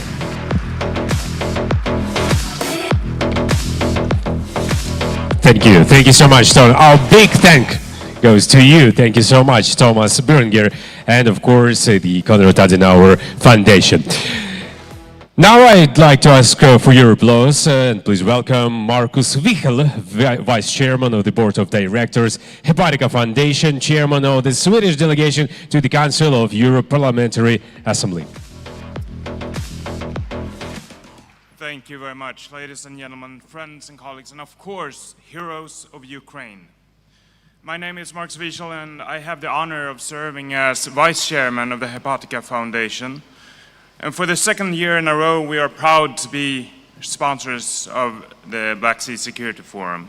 And once again, it has been more than worth every effort. This conference has been an outstanding success, I must say. Well organized, intellectually sharp, and deeply necessary. Over these past days, we have not engaged in empty diplomacy or polite small talk. We have instead had honest and truthful discussions about the real situation in Ukraine and the entire Black Sea region. We have heard clear-eyed analysis from leading experts, decisive words from politicians, and passionate voices from civil society. It has been a privilege to be here together with each and every one of you. And dear friends, let me say it once more because it cannot be repeated enough. Ukraine is not fighting only for its own survival. Ukraine is fighting for the security and freedom of all of us in the free world. And we cannot thank you enough for this. When Russia launched its 2022 invasion, many in the West expected a quick victory for the aggressor. And they were wrong. The Ukrainian people, with their extraordinary courage and determination, have now resisted a much larger enemy for more than 3 years. They have defended every meter of their land with an unbreakable will. This is not just a war between two countries. This is a struggle between barbarianism and civilization, between tyranny and freedom, and between a world based on rules and a world based on brute force. That is why Ukraine's fight deserves not only our admiration, but also our full, unconditional, and sustained support until victory is achieved. I am particularly proud that my own country, Sweden, just days ago decided to donate 16 Gripen fighter jets to Ukraine. This is a concrete high-value contribution that will strengthen Ukraine and give the Ukrainian armed forces additional tools in order to push back the occupiers and protect their cities and the people. The Black Sea is not only strategically vital, it's existential. Control over these waters decides shipping routes, energy security, and global food prices.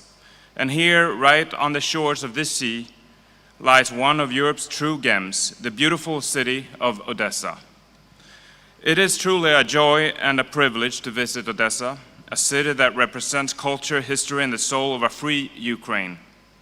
To see its resilience is also something that strengthens our vision and to make it easier and, of course, to make it clear to stand together with her. A strong and sovereign Ukraine is the best guarantee for peace and stability in our part of Europe. Also, a defeated or weakened Ukraine would send a dangerous signal to every aggressor in the world that force pays off. As a member of the Swedish Parliament, it is of utmost importance for me to prioritize support for Ukraine, both in my daily parliamentary work and in the international forums that I participate in, not least in the Council of Europe, where I have the honor of serving as chairman of the Swedish delegation. I will continue to push the Ukrainian agenda with full force in Strasbourg and in every other arena where Sweden's voice matters. Words of sympathy are no longer enough. Ukraine needs reliable, long-term security guarantees, modern weapons without artificial restrictions, and a clear and fast track towards even closer integration with the West. I urge every one of you here today, whether you are a politician, a journalist, a business leader, officer or activist, to turn the ideas and energy from this forum into real concrete action. History will judge us not how much we spoke, but how much we actually did.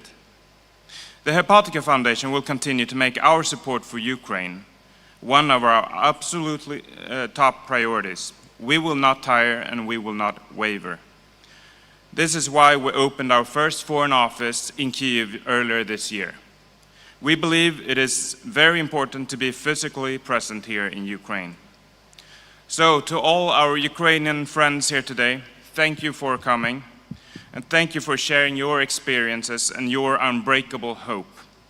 We see the attacks on your cities and the destruction of your energy infrastructure and the attempts to erase your identity, and these crimes must not be accepted. They must be confronted and they must be defeated. Ukraine does not stand alone, and with all of us working together, Ukraine will never stand alone. So, Slava Ukraini.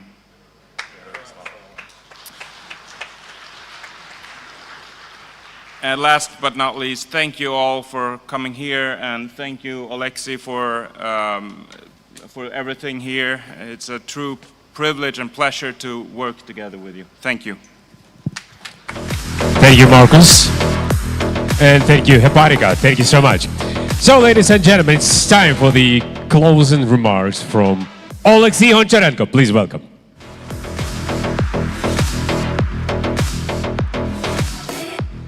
Dear friends, distinguished guests, you know, during these days in Odessa, we were answering almost Shakespearean question: to be or not to be a great power or not to be, whether it's nobly in the mind to suffer the slings and arrows of outrageous fortune, or to take arms against the sea of troubles and by opposing end them.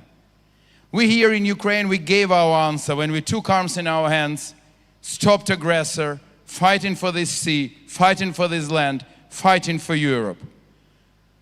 But really the question is, do we need to be a great power? Or maybe countries and nations should live quietly, modestly, trying to avoid confrontation, trying to not to have big ambitions, just waiting that they can live this easy, silent, modest life. Unfortunately, what we see now, that if you are not shaping the world will shape you. And unfortunately, it can be done in a violent way. We tried in Ukraine to live modest life for 30 years. We tried not to have big ambitions, hoping that we will just live our best life, not being a superpower, great power, regional power. And unfortunately, this experiment failed. You see where we are now. So I think the answer is clear. You need to be strong to survive. You need to be strong enough to change the world in a right direction. Or it will be changed by somebody else in a wrong direction. That is something we all understand. And that's why we here in Europe, in Odessa, in Ukraine, in Europe, we want to see Europe as a great power. And really Europe has everything for this. People, technologies, economics, money, everything except probably one thing: decisiveness. Decision to be a great power. But I believe that Europe will be a great power. And together with other nations, democratic nations, we will protect this world and will make this world better. Title of our forum this year is End Game with a question mark. No. No in Ukraine, no in Odessa, no in Black Sea. the game will never end.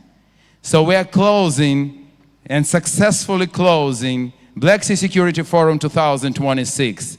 And I want to announce and to invite you for Black Sea Security Forum 2027, when we will continue to work together to make this world better, because I think we don't have any other option. Thank you very much, and welcome back to Odessa, to Ukraine. Slava Ukraini! Alexei Gocharenko, thank you so much. Thank you so much for your personal contribution in the development of the Black Sea Security Forum. So, ladies and gentlemen, and even though the official program for today is coming to an end, the forum itself continues. We encourage all participants to make the most of the days ahead for the exchange of ideas, for strengthening partnerships, and for building new international connections. And of course, thank you to our international guests, to our international partners, to our speakers, to the diplomats, to the journalists, and to the entire team of the forum. Thank you to everyone who has become a part of the Black Sea Security Forum 2026. We've already received our personal invitation for the Black Sea Security Forum 2027. So see you next year! Slava Ukraini! Thank you so much. Just a short reminder that transfer buses to Buda Beach are waiting for all of the guests behind the main entrance to the Opera House.